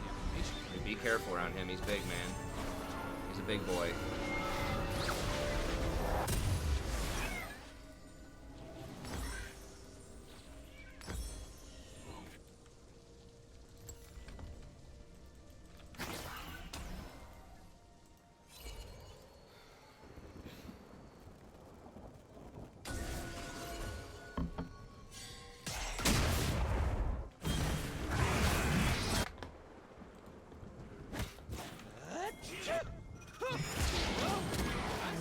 Should have just kept running to me and we could have turned it. Some dark, very evil-looking stars.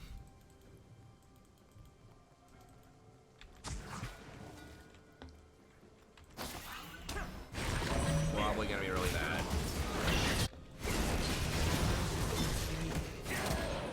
An ally has been slain. My will is magnificent.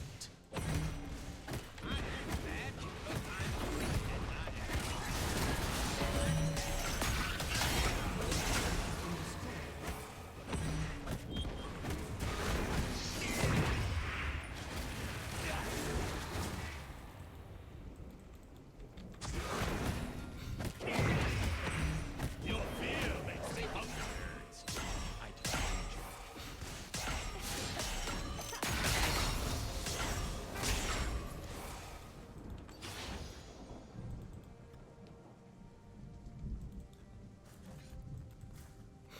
Your turret has been destroyed.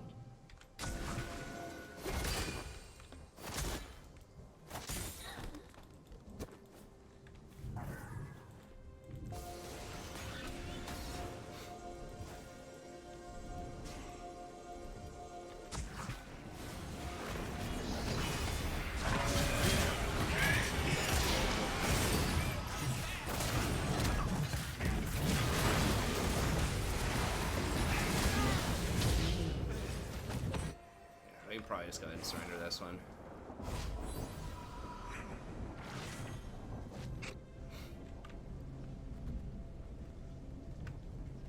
I don't know. Maybe we can come back, but...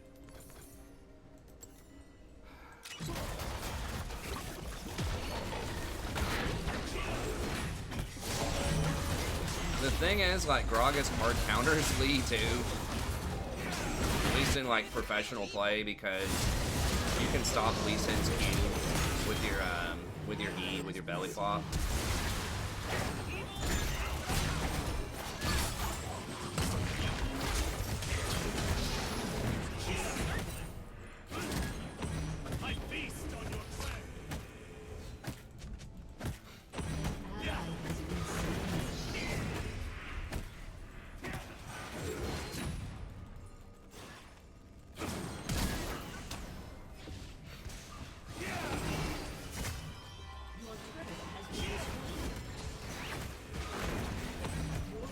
He's trying to do a really quick like flash on me, flash kick.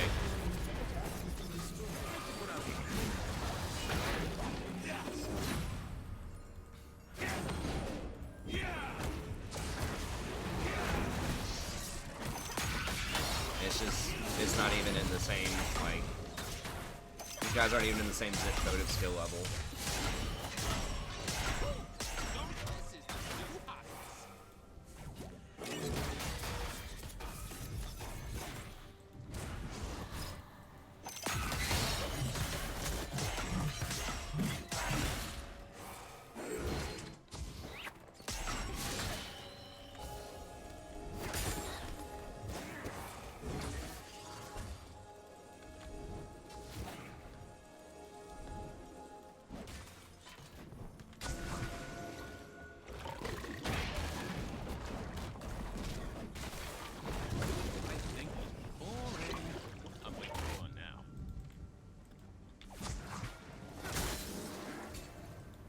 Shut down.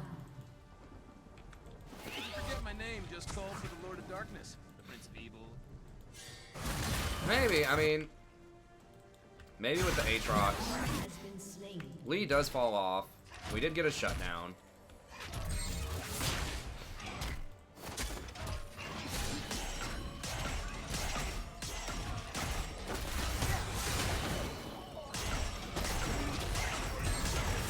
That will be relevant at some point in the game, presumably.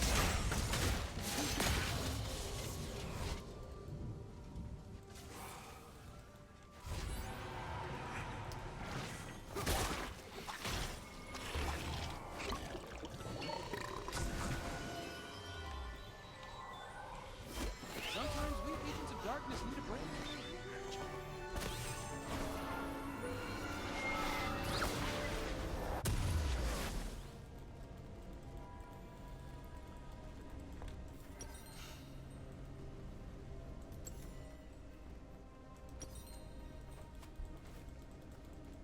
I only believe in myself.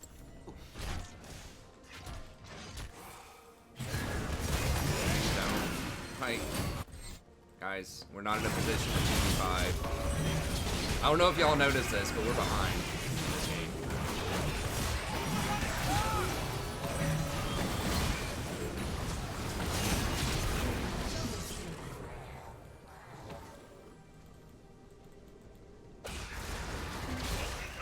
I don't know if y'all noticed or not. We're down about 10,000 gold.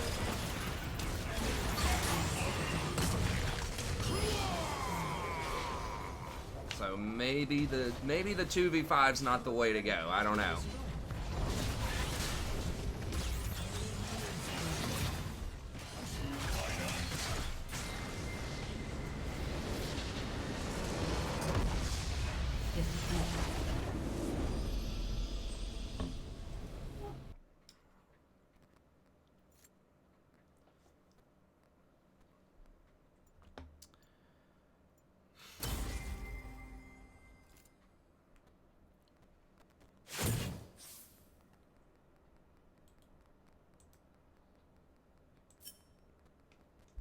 Yeah, there's definitely some unlucky stuff going on that game for sure.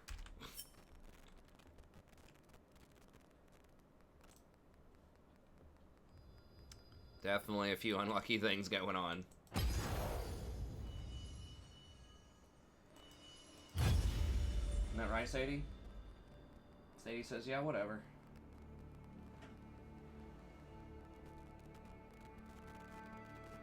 Yeah,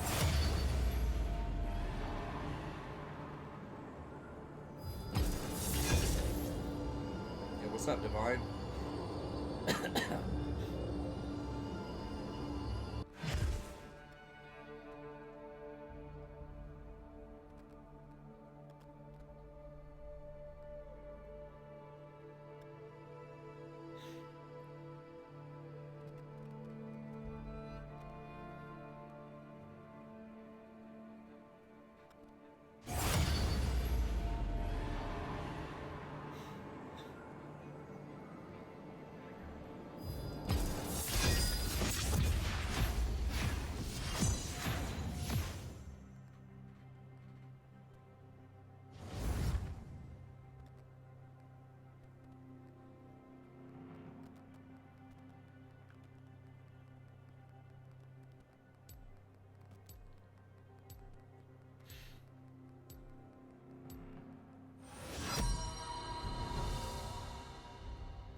Wow, really? Just saw a post that showed that Lucifer was the most streamed show. I think that's just on Netflix, probably. And that Stranger Things was the second most, but I'm really surprised. I mean, I knew Lucifer was popular, but I think it's a good show, but I didn't know it was the most popular show that Netflix streamed. It says such and such that Stranger Things, which was the second most streamed show of 2019, as of October, it had 64 million views behind Lucifer. I mean, I guess what else would it be? Well, Witcher didn't have enough time in 2019. It had only been out for, like, you know, less than a month. It was out for like 10 days of 2019.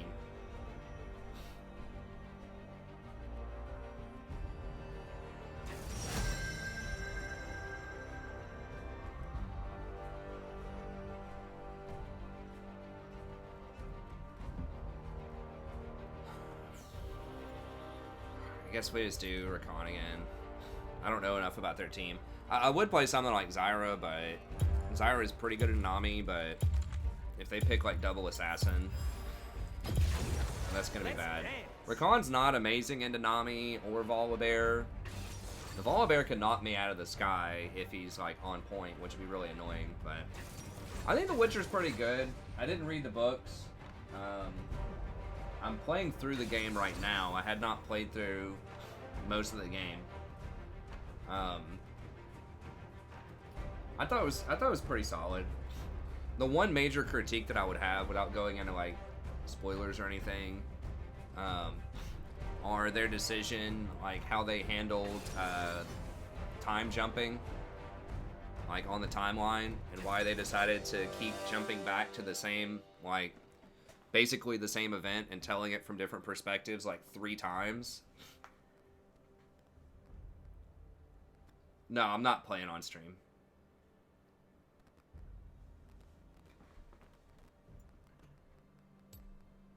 Yeah, it was very confusing, especially as someone who, like I said, wasn't super in the know about the books and stuff.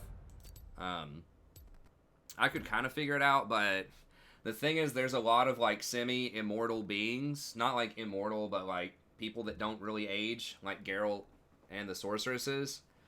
And so, when you're, you know, if you're jumping around in, like, a normal show, usually I don't think time jumping's a good idea most of the time, except in, like, very specific genres, like maybe murder mysteries or something.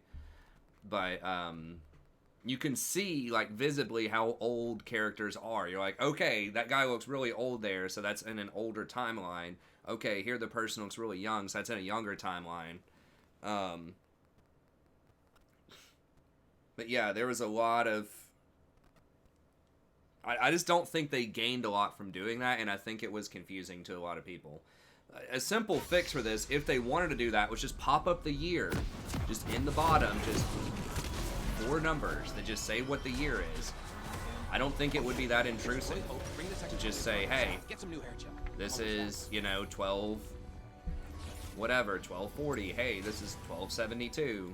So that way it would at least keep it straight. You wouldn't have to say anything or do anything extra. Just people would know, okay, we're on this timeline. This, Yennefer's the oldest timeline, I think. Like, her sort of origin story is the oldest one. I'm pretty sure she's older than Geralt by, like, 15 years. Or something like that. Yeah. Yeah, I think, I mean, anyone reasonable is going to think that that just didn't really work out. I mean, I can see kind of what they were going by to sort of shroud certain information. There are, non-spoilery, there is some really important information with the Dooney, the hedgehog-looking guy. If they did, like, multiple timelines to explore that, they're probably going to get to that character a little bit more. No spoilers in the chat. They're probably going to get to that character a little bit more in later seasons. But if they were, like, jumping back to show that, then that might make a little sense, because that would change, like, the context of what's going on as we learn more about that character. But just to go back and show, like, Geralt a couple of different times, I think they could have done that in just one go through without really losing that much. Used to be a square. Then So yeah, that's the one thing that I had. I didn't like the Triss casting choice. I thought the other ones were fine. Not only because she's not a redhead, but I just didn't really believe, like, any sort of romance between Geralt and her. They just felt like they didn't have any chemistry whatsoever. In my view. I mean, she is kind of serious in the games, too, I guess, a little bit. But it just felt like she just wasn't...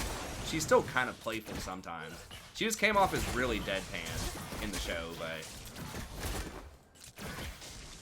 I don't know. I wasn't buying the romance there. I did like the Yennefer casting, though. I thought that was pretty good.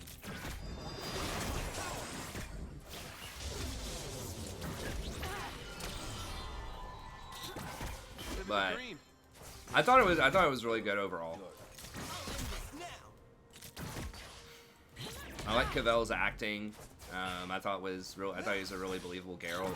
I do wish there were more fights that were, like, as well choreographed as the one in the first episode. I was like, oh my god, like, this is gonna be some awesome fighting, and then they just never really did much of that style of fighting again. There's like a couple of fights, but the way they started off with that, I thought it was gonna be a lot more.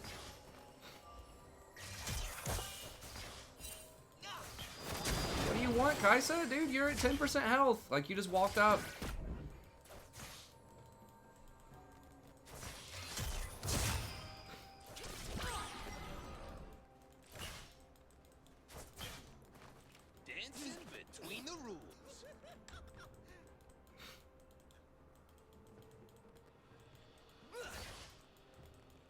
I mean, I think she doesn't, like, know what my cooldowns are or something. I don't know. I feel like a lot of times if ADCs are pinging, they just think that you always have your cooldowns. It's like, dude, you just saw me.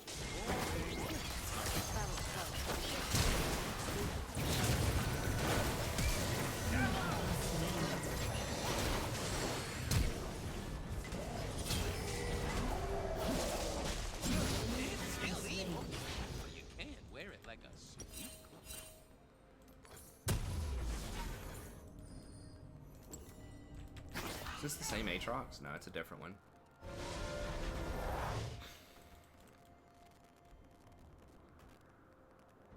Yeah, that's pretty much what I did, is I just read, like, the wiki to get the gist of the first couple of ones. Seems like the third one's, like, by far has the most interesting plot, too. Of the two, like, I don't know. There's just a lot more, like, Yennefer's not in the first two. They're just a lot more kind of legendary characters, like Ciri's not in the first two. It feels like the third one is just, like, has a lot more, like, really important characters, but I don't know. The third game's great that I'm playing through right now.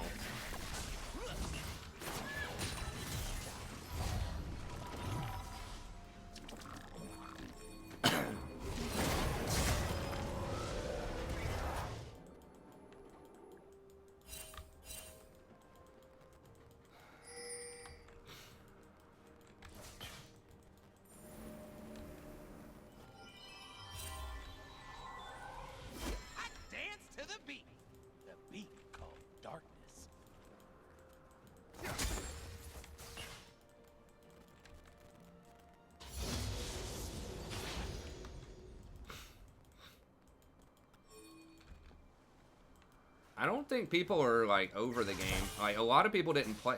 It was popular in 2015, but pretty much what I saw from Netflix, they were saying, or like from Witcher people, they were saying it has sold more than it ever did, even on release.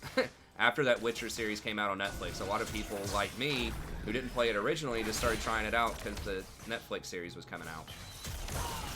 There were something like 100,000 concurrent players on it, like the week that the Netflix series came out.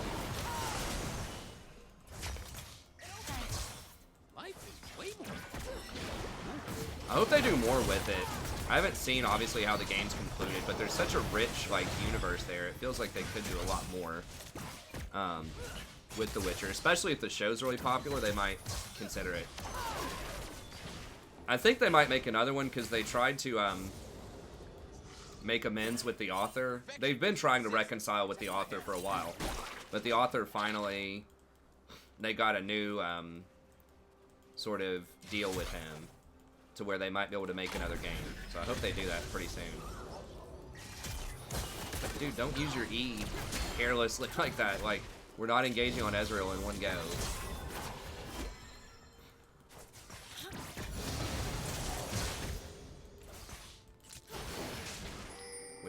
We don't know where their jungler is either. He's probably here, the way they're acting.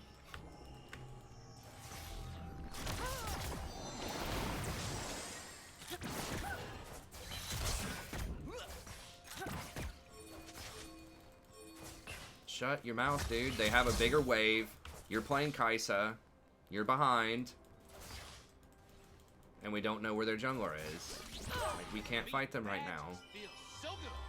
I can't engage on Ezreal. I can only engage on Nami.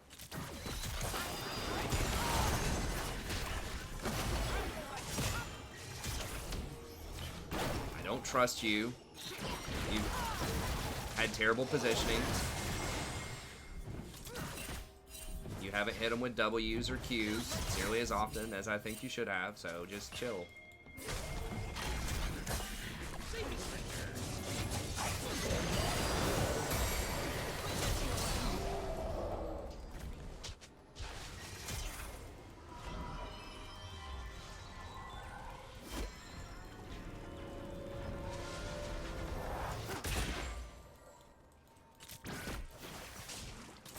I feel kind of bad for Warwick. Like, I wish I could have gotten up on that gank, but there were just so many minions, and he was so far away. I just couldn't get to him. I didn't have flash. If I had flash, maybe I could have gone for it, but...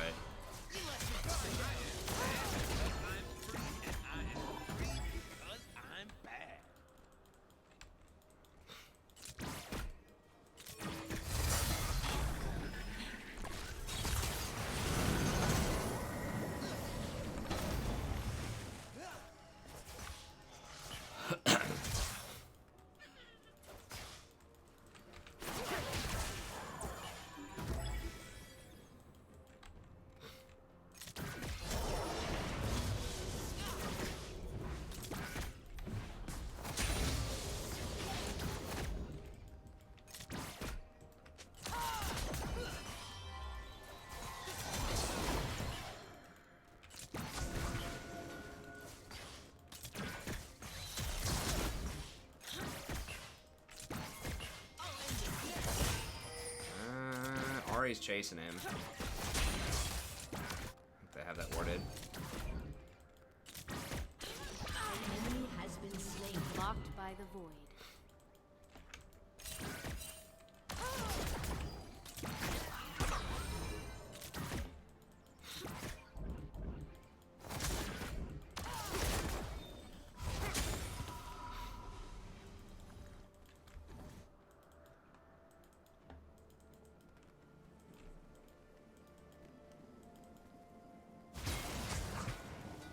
An ally has been slain. You're gonna go stare in the mirror. It's dangerous. Come. Might be warded. I gotta run.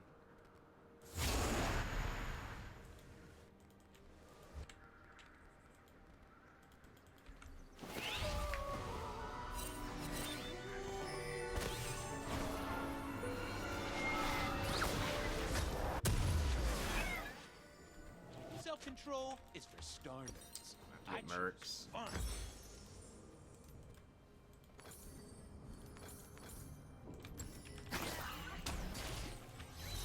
Ari Charm, Rise Root, Nami's nonsense.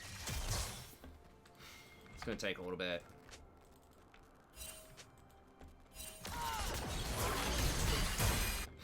my god, he This hurts. place will look different when we're in charge, Riku. More dark matter? As far as the eye can see.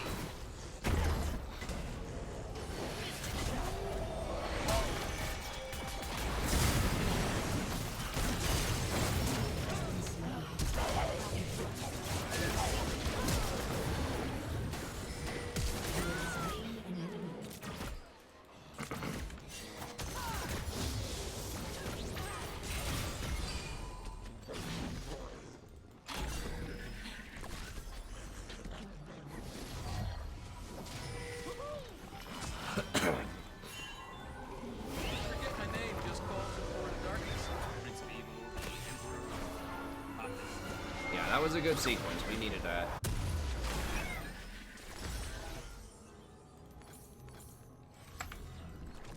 Really wish Kaisa got one of those, but it's alright. She's holding in there CS-wise, even though it's been a little rough early on. We did give up Dragon for that.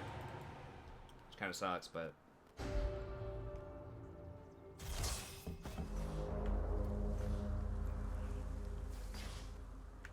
Riku, I did not rescue you from a cold, dead planet so that you could laugh at me. I rescued you so you could hold my mirror and tell me I look good.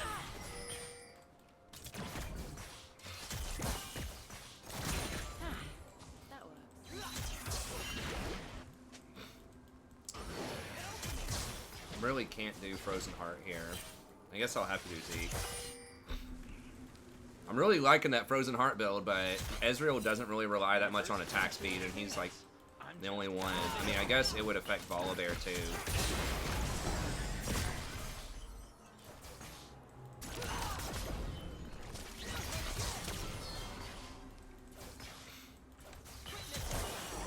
Nah, I'm not doing Kindle Gem next. You need to complete items, typically. But it is less complicated.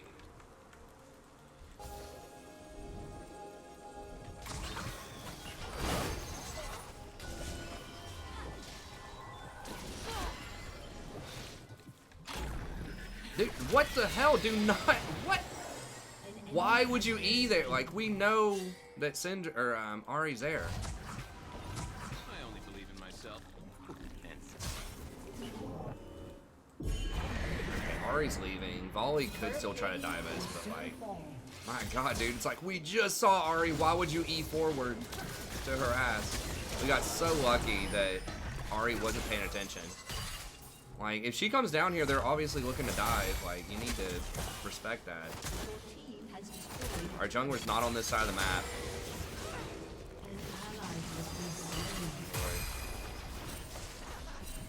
Yeah, you died with both summoners up, man. I mean, I don't know what to tell you.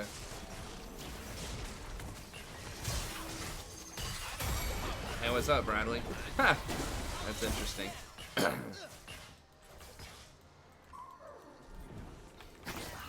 gotta just leave. Sometimes these agents of darkness need a break. Honestly, I have no clue how she even died.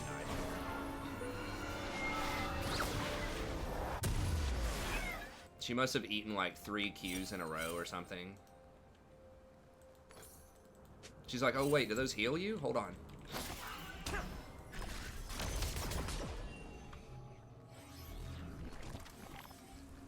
Caitlyn, in theory, is an awesome champion. In practice, most people are really bad on her, so...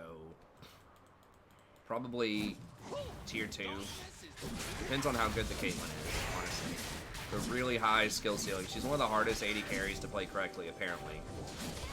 I mean, just getting the combos right where they're trapped seems to be an almost Herculean task for most AD carries.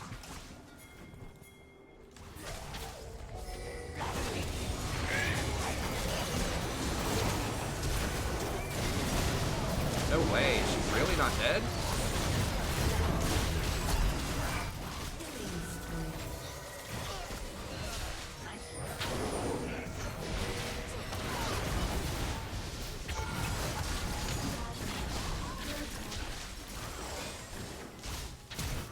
World's gonna burn.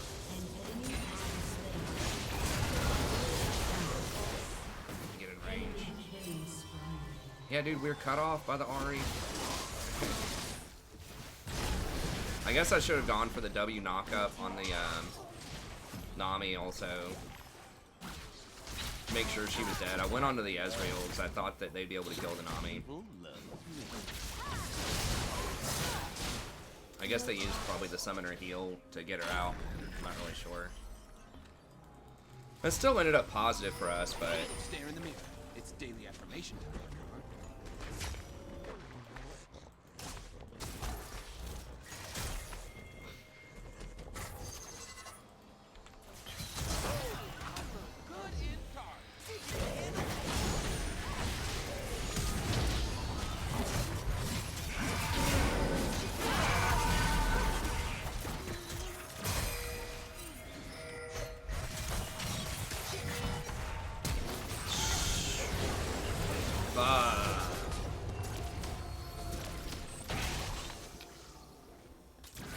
Damn, that was really bad. I was just out of range and I didn't have my E to get back out. That was a really bad play by me. I thought if we got the Ezreal, we'd win. So I think I'd try it out, but that does not work. Warwick, you're gonna have to ult, man. Has been slain. An ally has been slain. Double kill.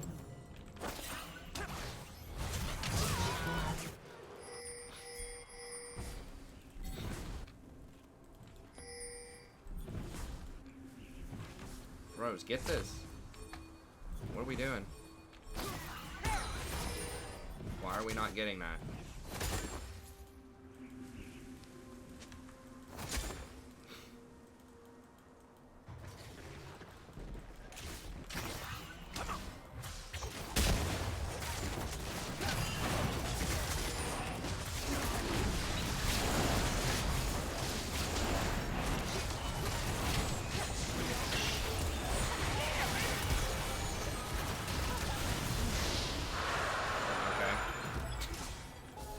No one wanted that.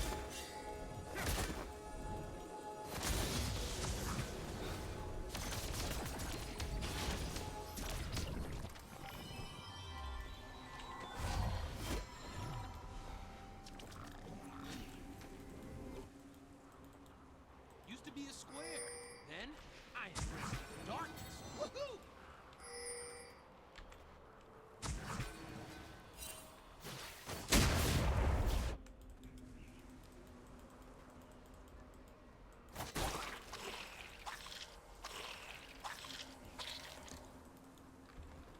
Living the dream. The dream of darkness.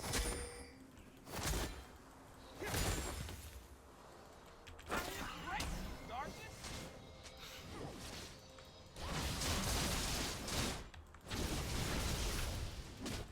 Yeah, I mean, if Caitlyn hits everything, she'll just pretty much one-shot you if you step on a trap and she combos properly, but like 5% of Caitlyn's do that properly.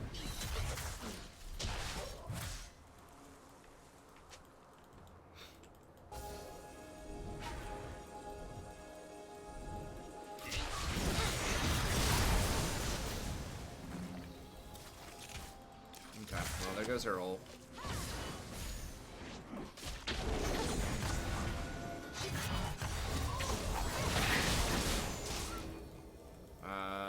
You sure you want to try to go toe-to-toe with that Rise?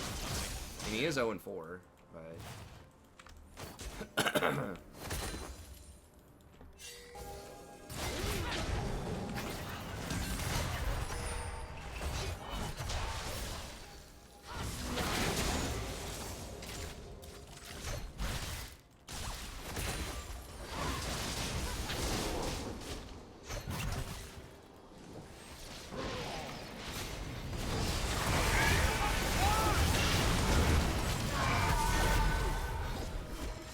Not having as much armor, like, makes me scared. Under towers.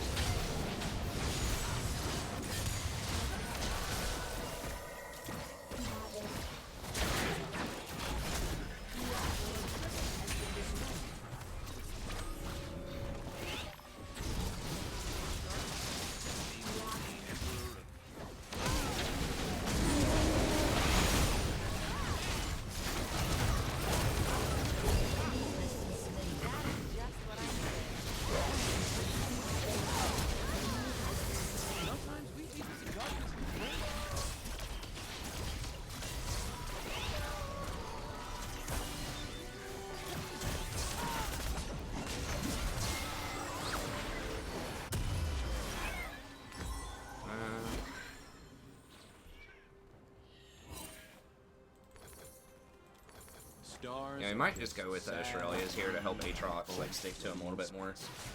revolving endlessly in a cycle they can't control. Anyone have chocolate? I'm craving chocolate.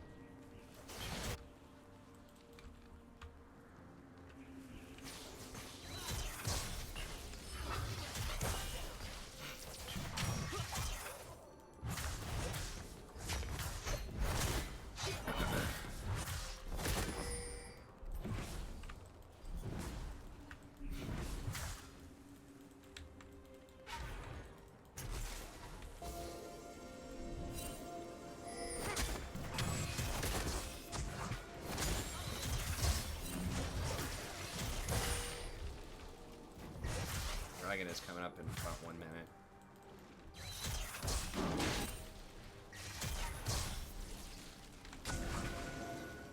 I do what I want. No Starlight can say the same.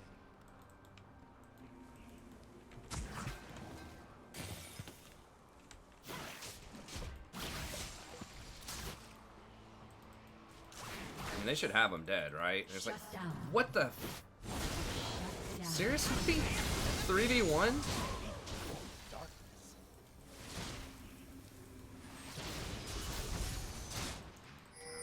Unbelievable. Your turret has been destroyed. How did they get a kill out of that?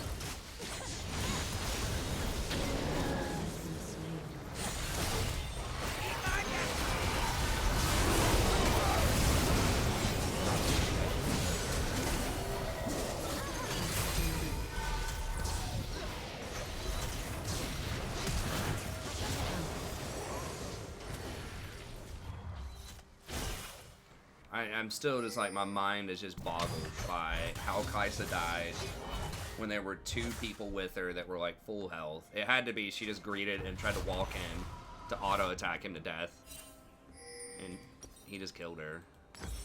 Well, that sucks. That's Dragon.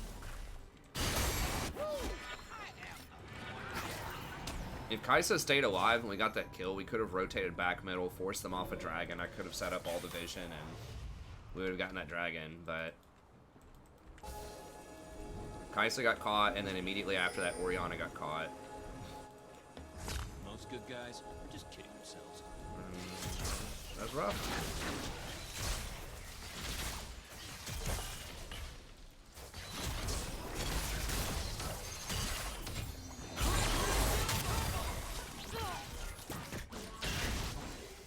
Life is way more fun when you give up the rules.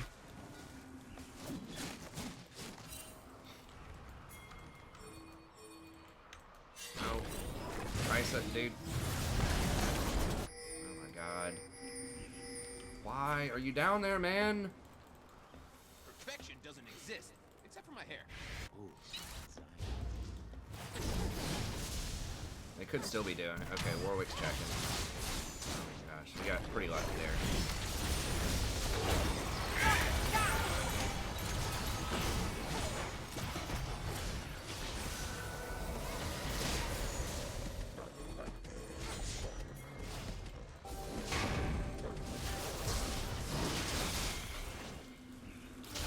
I mean, I guess at least she's got a couple of kills. She's got the right items. We can be thankful for something here.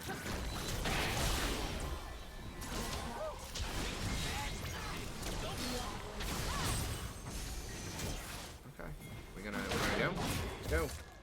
I don't have ult, but ult.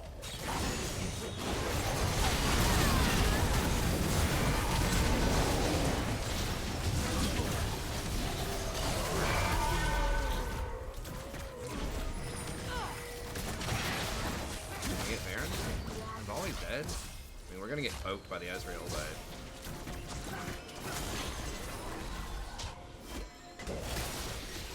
Wait, what are we doing? God.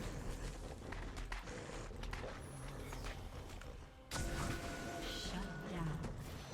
No. Safe is for nerds. I'm in danger. They're 1 and 5 Rise can solo our 7 and 1 Aatrox. It's not good. It's not good at all. We're gonna lose 2 towers. Maybe inhibitor off of that.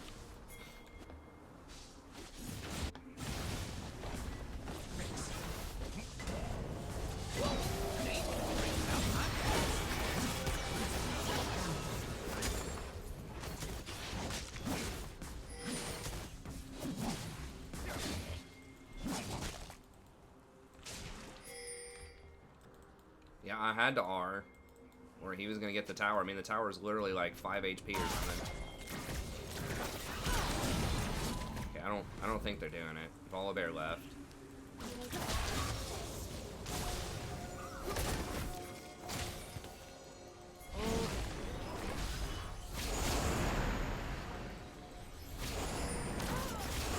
No, dude, we're not doing it. We're just defending it, man.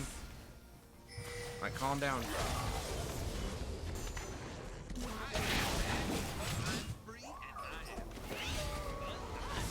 Don't ARAM. Just let me by.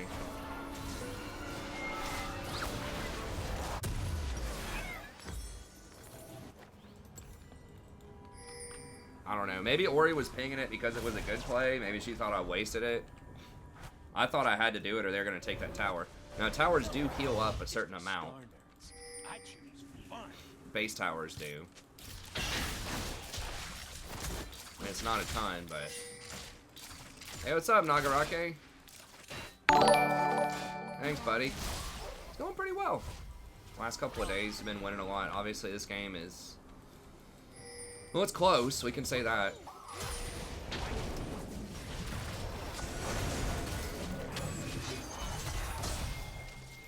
We don't have Ori, we don't have Warwick, like, we can't fight that. We just gotta keep that up.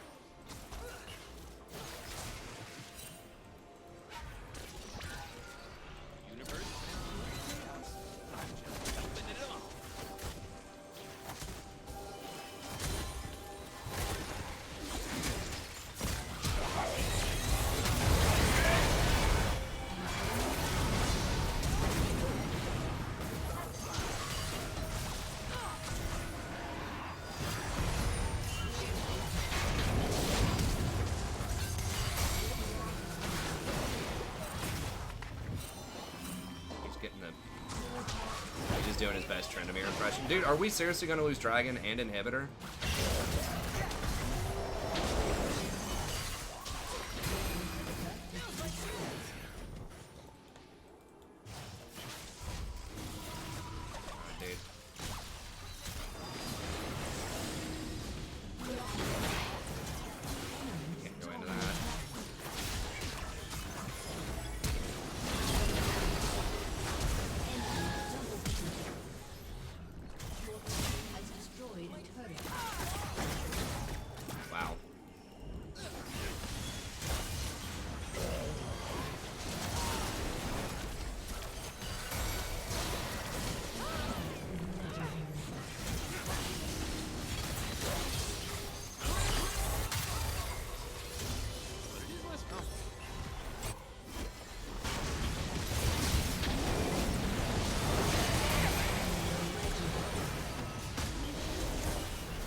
Actually unbelievable.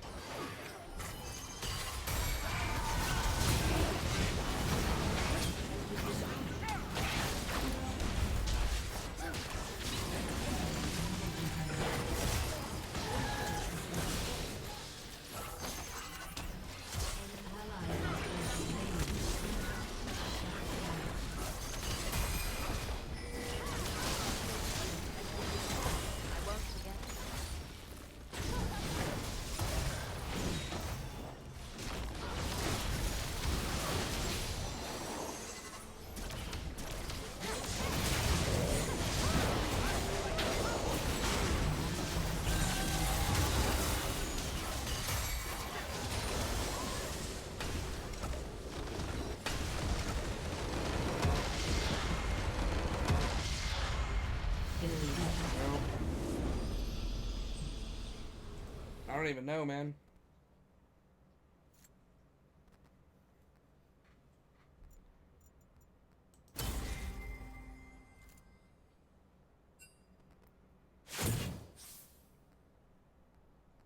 Yeah, I mean, the Kaisa is just terrible, man. I don't know. Like, her KDA doesn't look bad, but it's just like, I don't know. I mean, I'm not even really sure.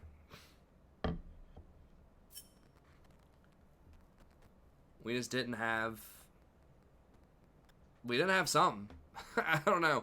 I feel like we should have been able to win, but People were just really messing up what was going. Like, we had great engages too. Like that last fight, Warwick engaged on Ahri. I ulted, immediately went in there. Like, Ahri disappeared. Rise is not even there. So now it's 3v5. After I ulted and E'd onto the Warwick, I'm pretty sure I W'd and got the Ezreal and the Volibear, like, CC'd. But then somehow we, like... How did we actually lose that fight? I gotta look at this just real quick. Because I honestly do not understand how we lost that fight. I'm having a hard time even conceptualizing how we lost the fight. Because nobody killed Kaisa immediately. Right? Was everybody there? Yeah, there's 5 people there. Okay. So there's Ahri. Okay. Ahri's dead. I just CC'd all 3 of them. Rise is not there for the whole fight.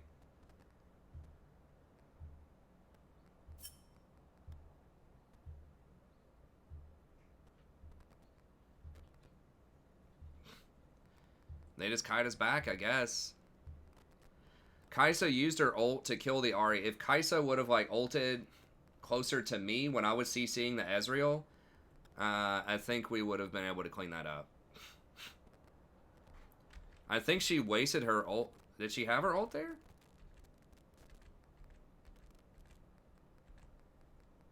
Yeah, everybody wasted their ult on the Ahri. Yeah, so she just ulted, like, she just ulted in to just basically or to KS. To try to KS instead of saving it to help clean up the Ezreal.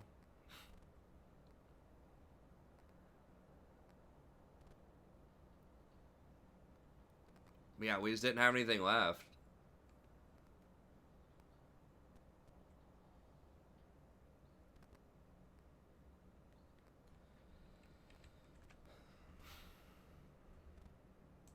Alright, I was gonna call it right there, but we'll play one more because Nagarake donated 20 there.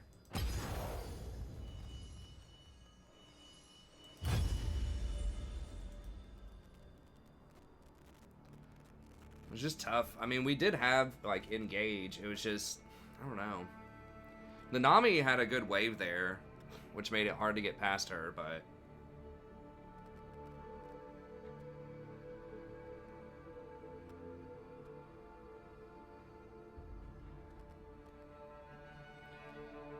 I don't know. It's a bit harder to put your finger on exactly why we lost that one. They just had a better comp, I guess. Just the Rise pretty much outscaled Aatrox, and they just had, like, a lot of kite. Like, it is impossible to catch the Ezreal. And, like, the Ahri had enough poke, and then just the Nami disengaged with Volibear's healing. Just bought enough time. They had, like, we just didn't have a good way to stay on them fully. And then the Rise just pretty much was crushing people in the side lanes at that point. I mean, when 3 people went bottom and he still got a kill on one of them on the Kaisa, that's just, it's not good. It's not a good sign.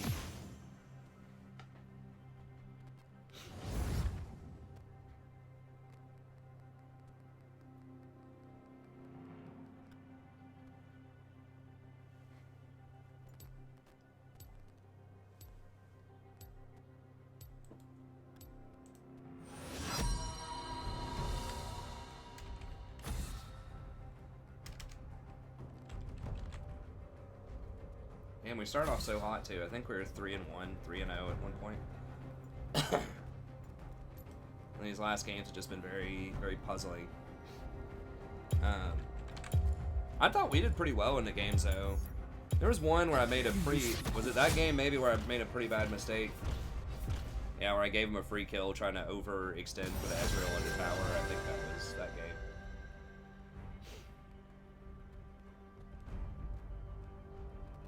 Just blind pick Rakan.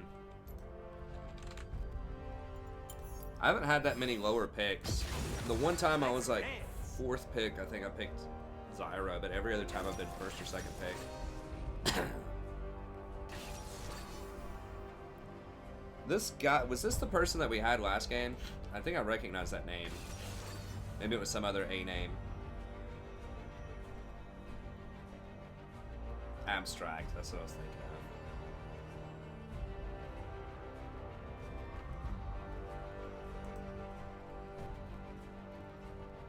He's plat 4. Dude from last game.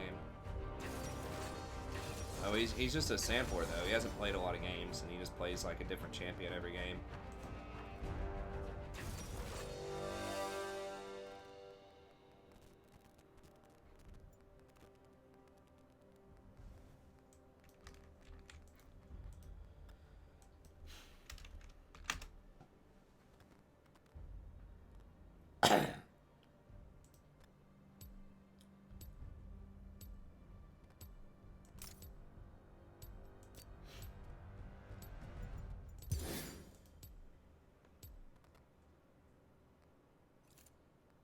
Three 80 carry mains. I should have dodged this.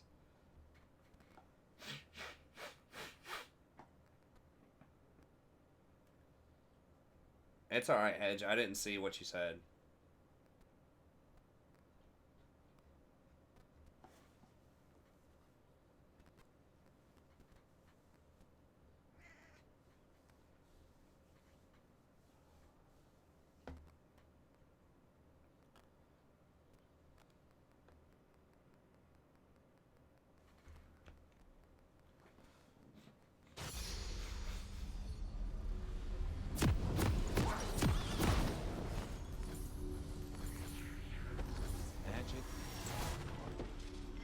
Magic is in the rhythm.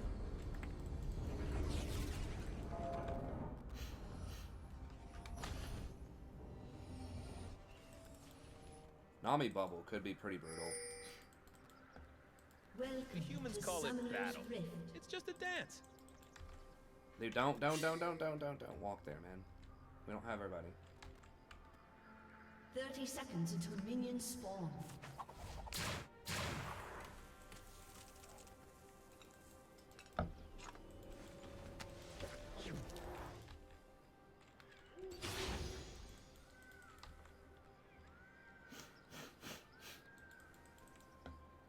I have got to stop talking to myself. Damn it, Zaya, where are you? I wish other players would like place useful wards in the early game, but like try to get vision on camps. This is like such a free ward topside. No one ever like defends that entrance.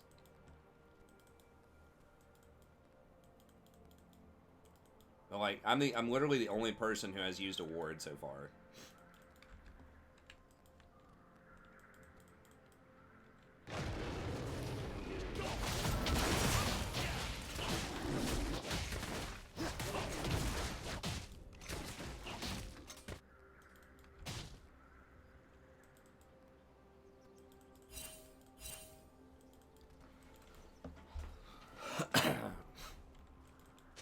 They want us in cages. We refuse.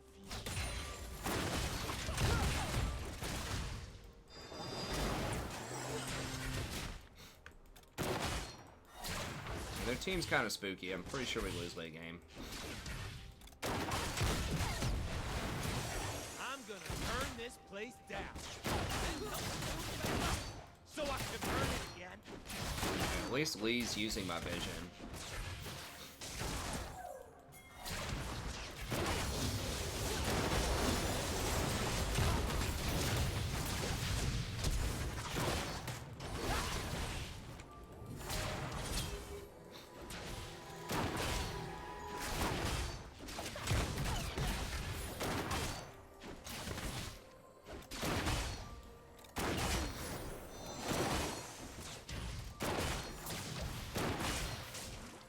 Yeah, after, I guess I should have just run and not stayed to auto. I was kind of disrespecting Ezreal's damage there, because that was not worth it.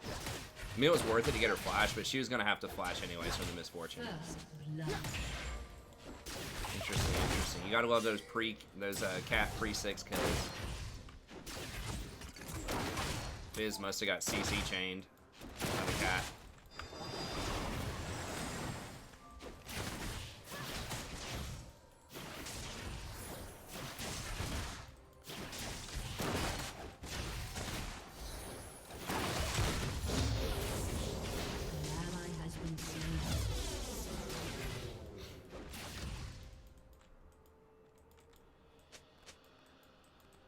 He double kills him top.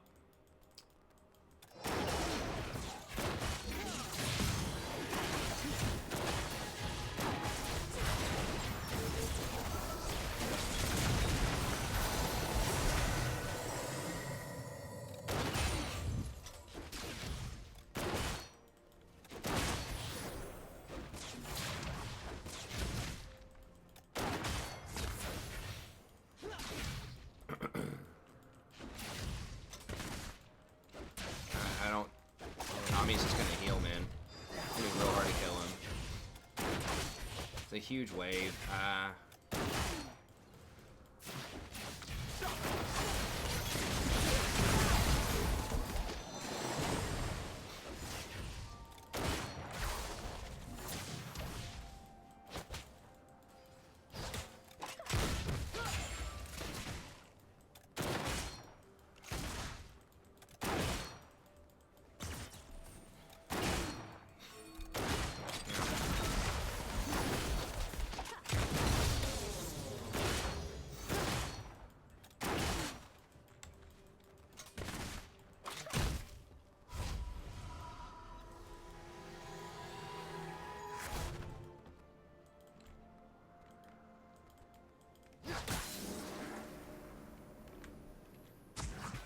Zaya told me to improvise.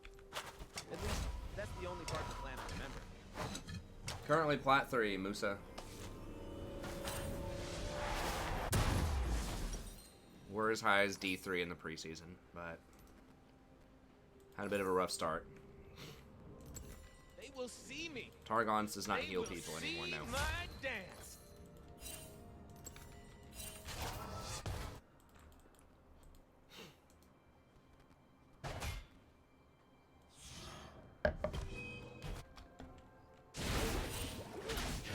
Oh, he's dead. Nice dragon. The only way to understand magic is to plunge into it. Move with it. Dance and dance.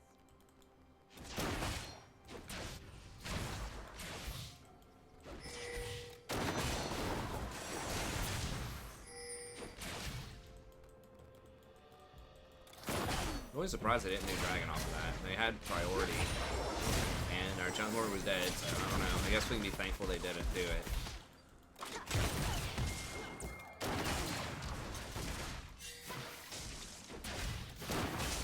Nami's stuff should still be down to like 8 minutes, so we should be able to gank her. Oh my god, for real though.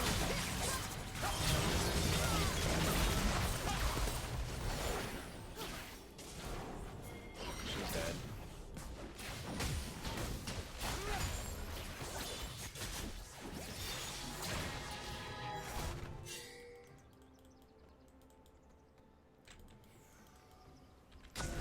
Let's see what's happening now.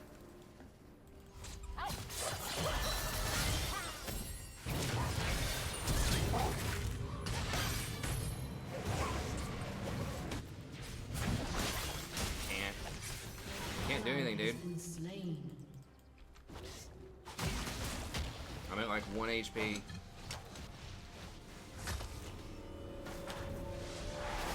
I know, it's rough, man. Like, I started off gold too. They pretty much start everybody down like 6 divisions from where you were. You do gain a lot of LP and you skip promos on your way up, but it still feels pretty terrible. I ended the preseason at Diamond 4 and we got placed in the gold too, so this one's probably over. I probably should have dodged this. I just wanted to play one more because I know Nagarake just came in here and donated, so I feel bad like when someone leaves a leaves a donation to leave like right after that game. But I mean, we have 3 ADCs that like there's 4 total ADCs on our team, ADC maintenance. 3 of them are auto-filled. Like what? They said they were gonna try to fix that in the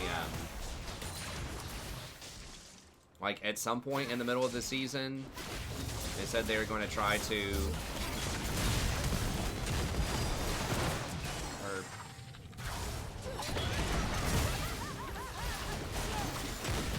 gonna die. I feel bad too.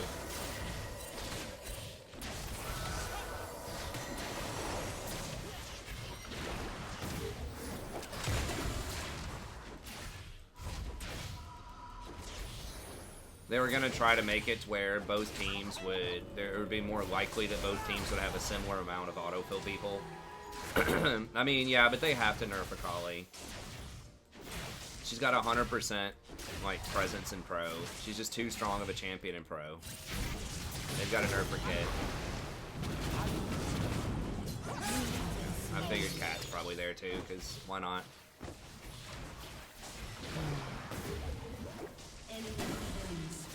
I drink occasionally. I don't drink that often. I'm not like against drinking or anything. I just don't drink unless it's like a social gathering, typically.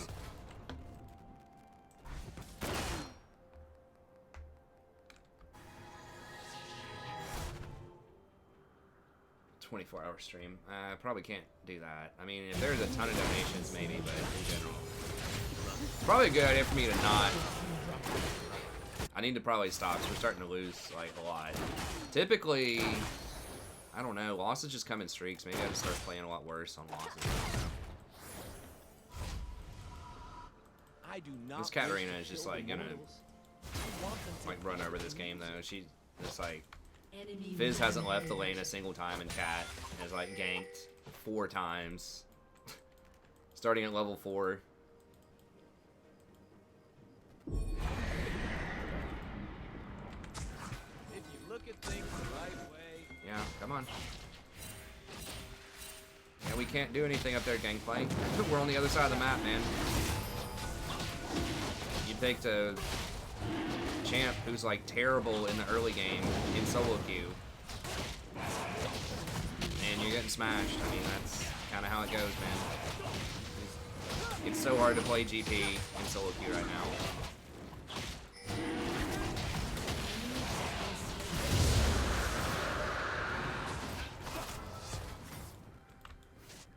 Especially like if you're not a one trick. Like, I don't think he had a lot of games on it. How much would you need to donate for a 24-hour stream? I don't know. I don't know the price. It'd be very difficult for me to do that. And just really screw up my stream schedule and taking care of my daughter's schedule and things like that. Probably at least a couple $100.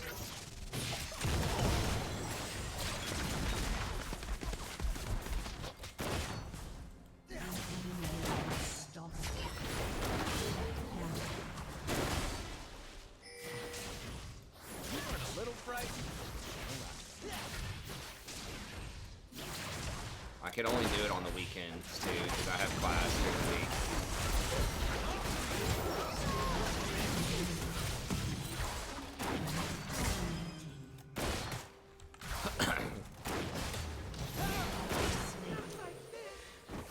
Forgot about that.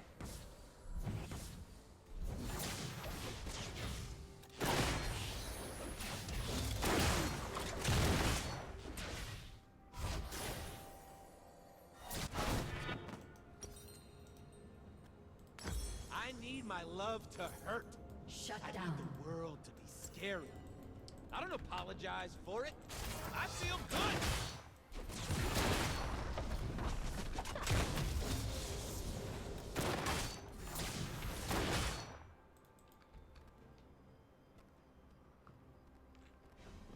Humans claim it is theirs.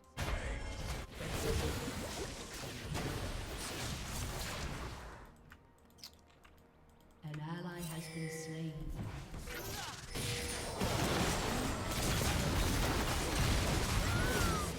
It's a shame too, because we could get so many free kills against this Nami, but just like the Cat and everyone else is just kind of running the show. You know, there's Cat.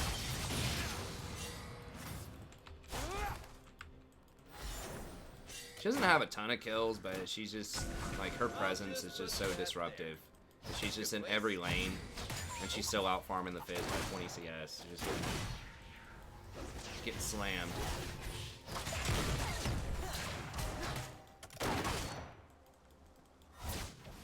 I mean, it's just a lot harder these days to do the 24-hour stream thing. I know some people, you know, might like that, but just because I do teach at a university, I've got a daughter,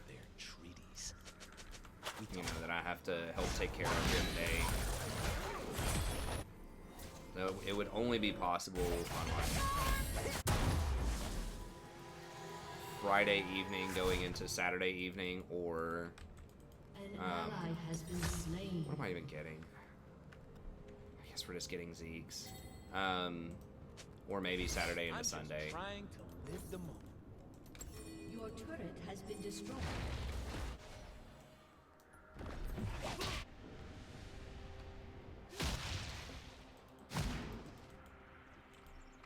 Magic is in ruins. Because I have to take care of my daughter. Like, any day that I'm not, like, I don't have classes, then I'm taking care of my daughter, typically. I mean, the misfortune's going off, but everyone else is so far I've been behind. kicked around since I was born. It's all right. It's okay. Staying alive.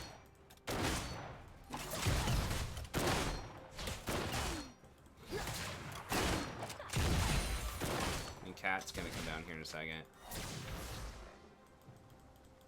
Okay, she's up there. Fizz. Bro, like... You gotta wait, man. Wait till I clear the ward.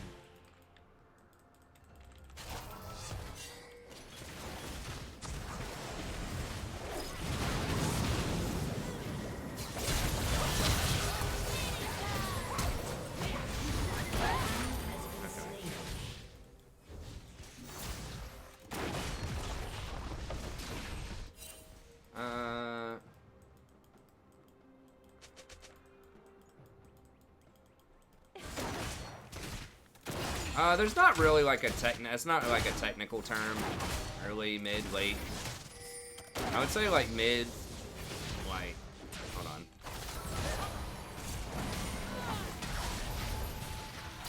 Early would be like tier 1, tier 2. I think about it like in terms of buildings a lot of times. The tier 1 and tier 2 buildings. So stuff you can get like really early on. An ally has been slain. Ladies and gentlemen, And then entertainment. maybe like tier 3, tier 4, depending on the faction, might be like mid game, and then late game would be like tier 5 or tier 4. When you have a bunch of settlements. Your turret has been destroyed. So like for example, you know, I'd say the Wizardmen are some of the strongest like early game because like their base units, their Saurus, are you know, really, really strong units. I'm getting impatient. Versus something like High Elves or Dark Elves would have a really good late game because they have dragons at tier 5. High Elves start getting dragons at tier 4. So some of that is kind of subjective too, Because I'm but free.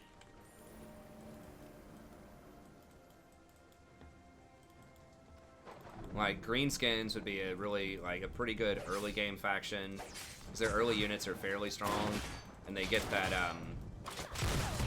the WA mechanic where you get extra armies, but then they aren't as good later on because like their tier 5 units are trash. They don't have good technologies. Like their tier 4 Black Orcs are like okay, but not amazing.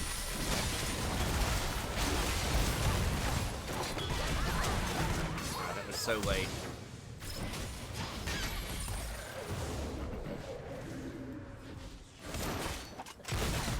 Skaven's another one that's like, it's probably a lot better in sort of the early to mid game unit. Like their late game units aren't that great either.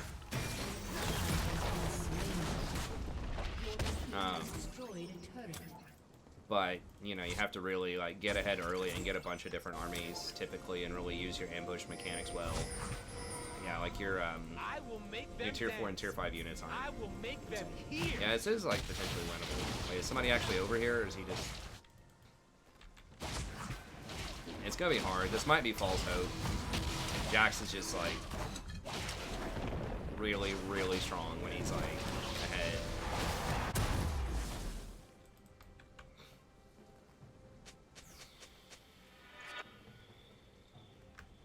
Yeah, I guess we just kind of have we're priced into that. Danger is as fun I don't know as what we you let want it after that.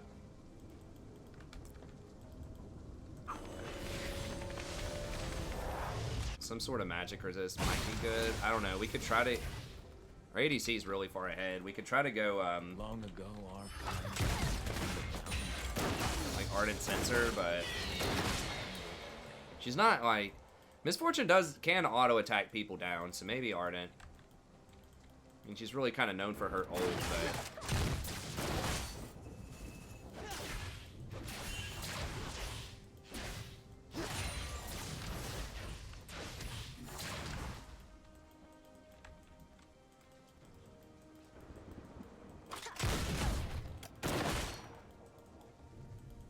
They will remember my name.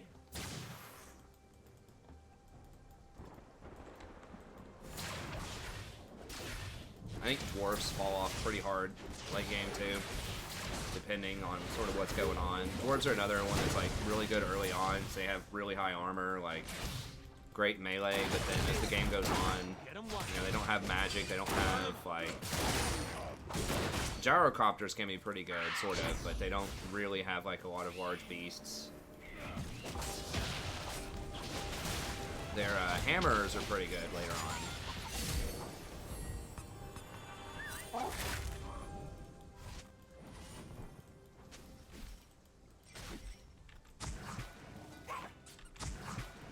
Looks right. Moves right. Time to go. It's just a term. There's a few terms that I use. In terms of tempo on the map. And, you know, it's relatively subjective. Some of it, I mean, some of it's objective, but like as far as like the actual like timing on it, you know, turn 53 is mid-game or something like that. It's not like that's not that useful.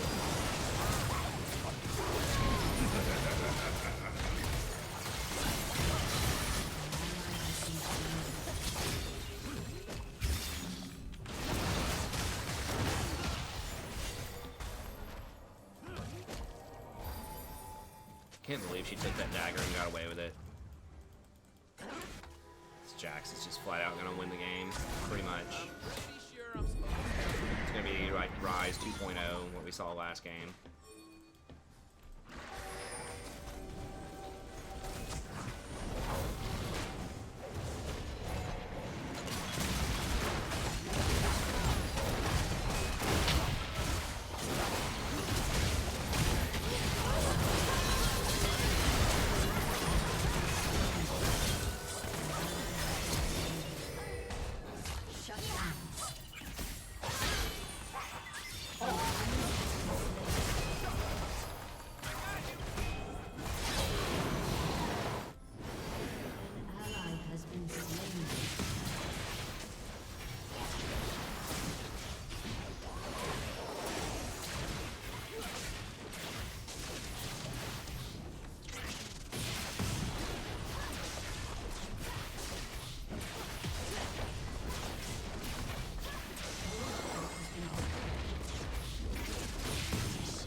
I know, gang, like, GP, we don't all have teleports, man.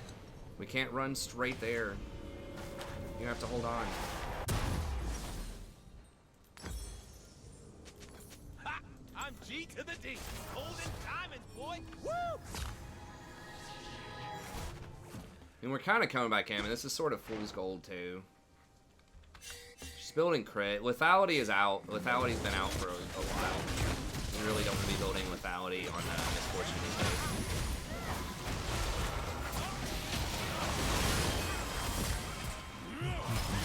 Wow, really?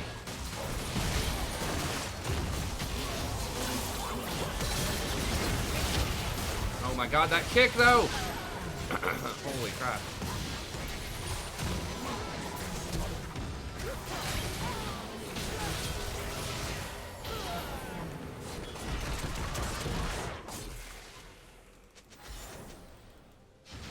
I guess just get this quickly and then maybe we can do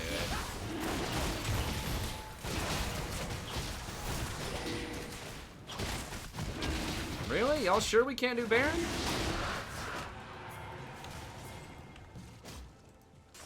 We really need Baron, boys. I think a tier 1's not enough. Really? We're doing a tier 1 instead of a I Baron? don't need anything.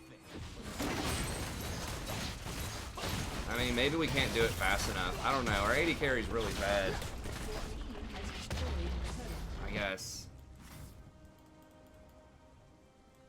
I think we had time for it, but...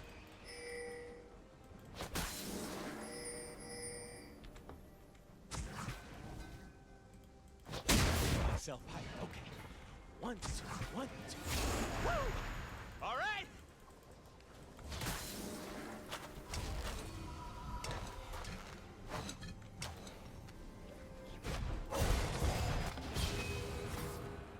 Anyone else even remotely close? No.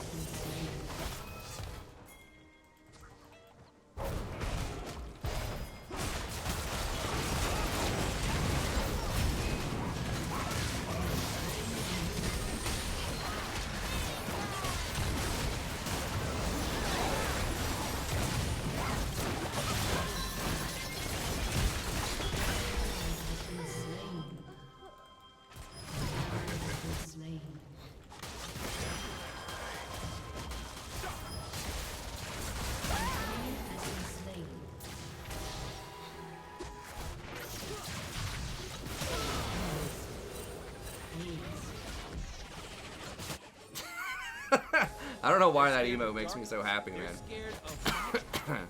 They are scared of where I'm from. Alright, maybe we just go redemption here. She's already doing enough damage. I think we just maybe go for redemption. I can't die looking this good.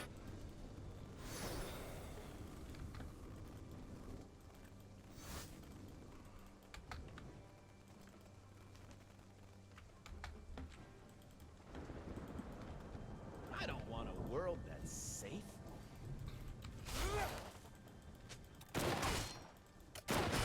Pretty much, if we can stop Cat, I think we can maybe win.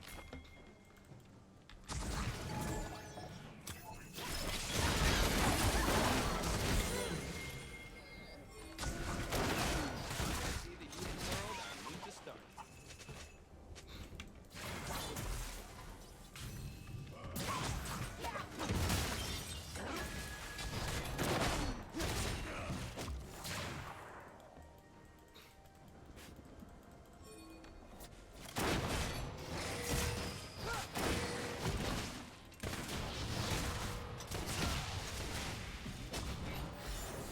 Force him to check.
Have another dream about Tom Kid. Zeke's versus Ardent. Usually Zeke's first because it gives you some tankiness. If you're going for one of those. I've been trying Frozen Heart also. They're about to buff it, make it even more appealing next week. But I think if they only have one magic damage dealer on their team, I think Frozen Heart's been working out really well. But Zeke's, if they have like pretty even damage, 2 magic damage dealers on their team.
TP, please, dude.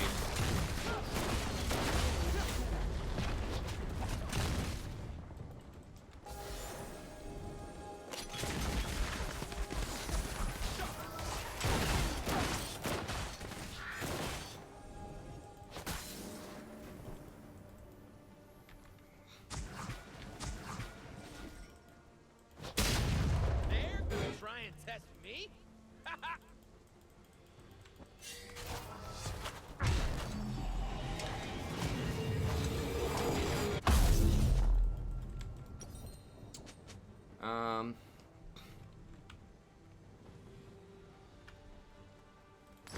We might go for an Ardent here. I don't think we're having a hard time getting on them, so I don't think we need Shirelias.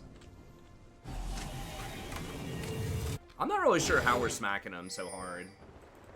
Honestly, I feel like they should be winning these fights. The Jax has like a really, really like low damage build, so that's part of it. Misfortune's doing really well too. I guess Fizz is, I mean, we definitely picked it up. Fizz has a lot of kills too. Probably, I don't know, maybe we can get a pick on some of them in here. I can't wait to see what I'm gonna do.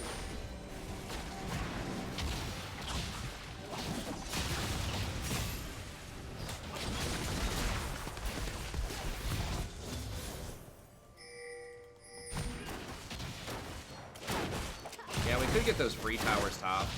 Okay, yeah, sure. Come on. We don't want to give them like mid priority though. Oh god.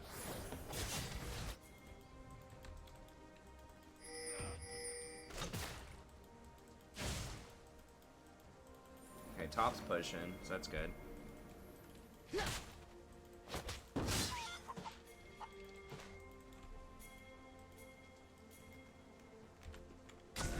I saw them board this, which is why I'm putting that there.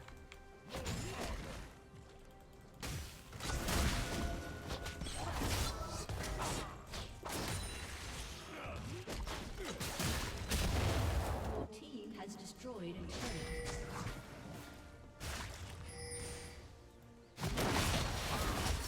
I'm here. Sejuani does seem like super weak right now too, in general. It's so weird to see because she was so strong for so long. But it's the truth. If it don't get out of control, it ain't a party.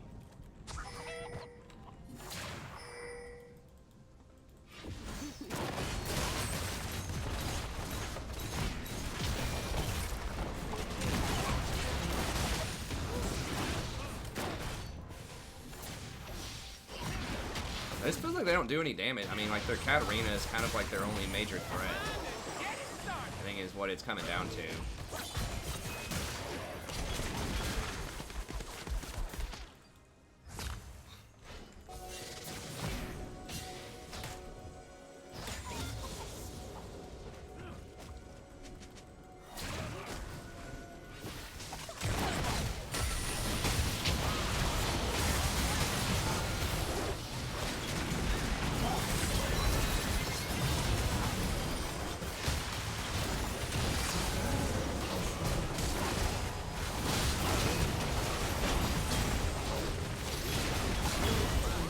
Oh my god, that was insta-stop on the Misfortune ult. You barely even heard her make a sound. It was so lucky on that Nami bubble.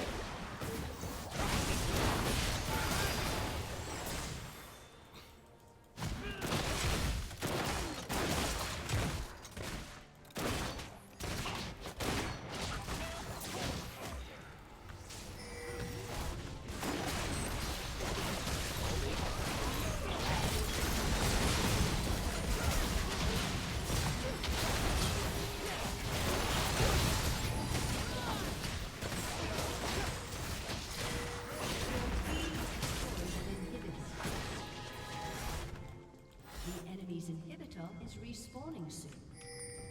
Get this, get the dragon. It's so much easier, and it's a permanent buff.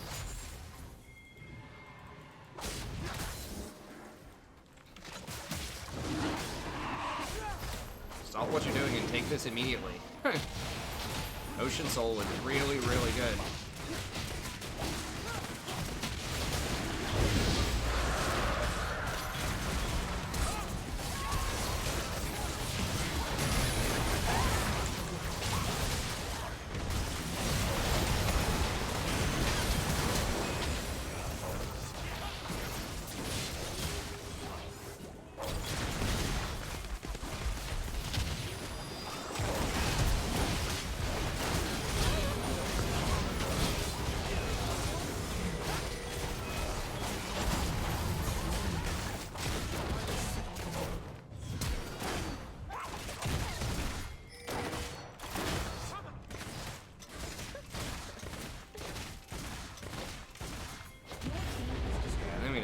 off of that.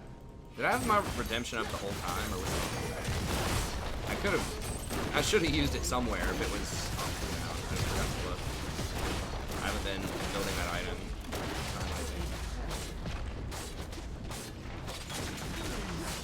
Yeah, well, we won. I thought we were going to be in big trouble this game, but Misfortune just really carried us through the mid game, and the Fizz was very disruptive on him.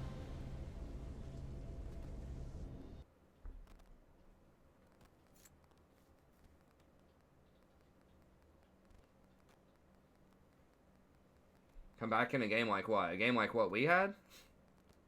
From our side or their side?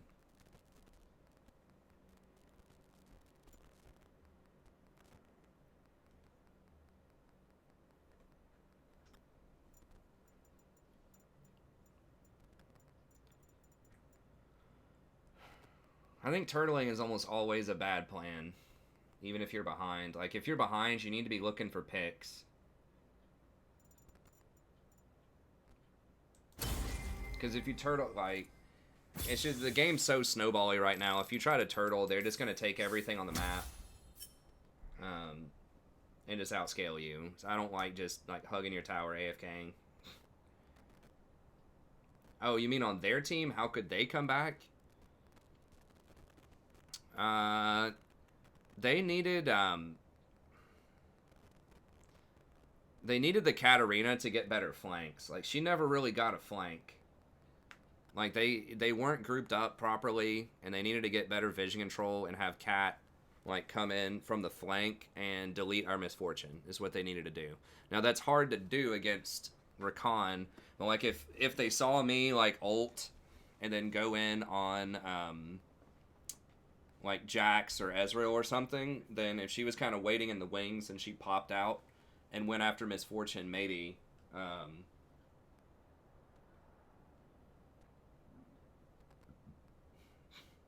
Maybe, but Jax also had kind of a little bit of a weird build.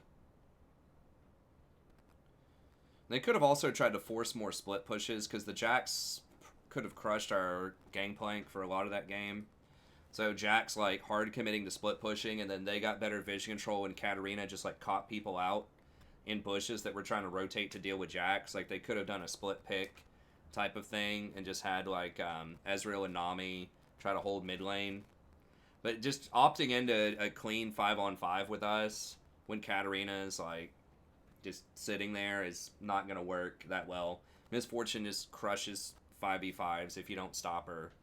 And then Fizz kept deleting, I think Fizz kept deleting Cat or other people. She did have Hourglass. I don't know. But I think they were going to lose 5v5s. Because, like, Rakan's so good at 5v5s, and just a GP ult, Misfortune ult is just a lot of stuff for them to get through. It felt like Jax just really wasn't doing a lot of damage in those fights. I think the Frozen Hearts... I like the item, but it feels like it's a little funky on him. I would have done... If he had Titanic Hydra... Maybe he wasn't using his auto attack resets also. I don't know. It felt like he wasn't doing enough damage, though. But anyways, okay. That's going to be enough for tonight. Thank y'all very much for tuning in. As always, I appreciate it. We'll be back tomorrow around 10 p.m. Eastern Standard Time. We got a couple of guides that I should have coming out for you soon. So stay tuned for that. And I'll see everybody next time. Have a great day.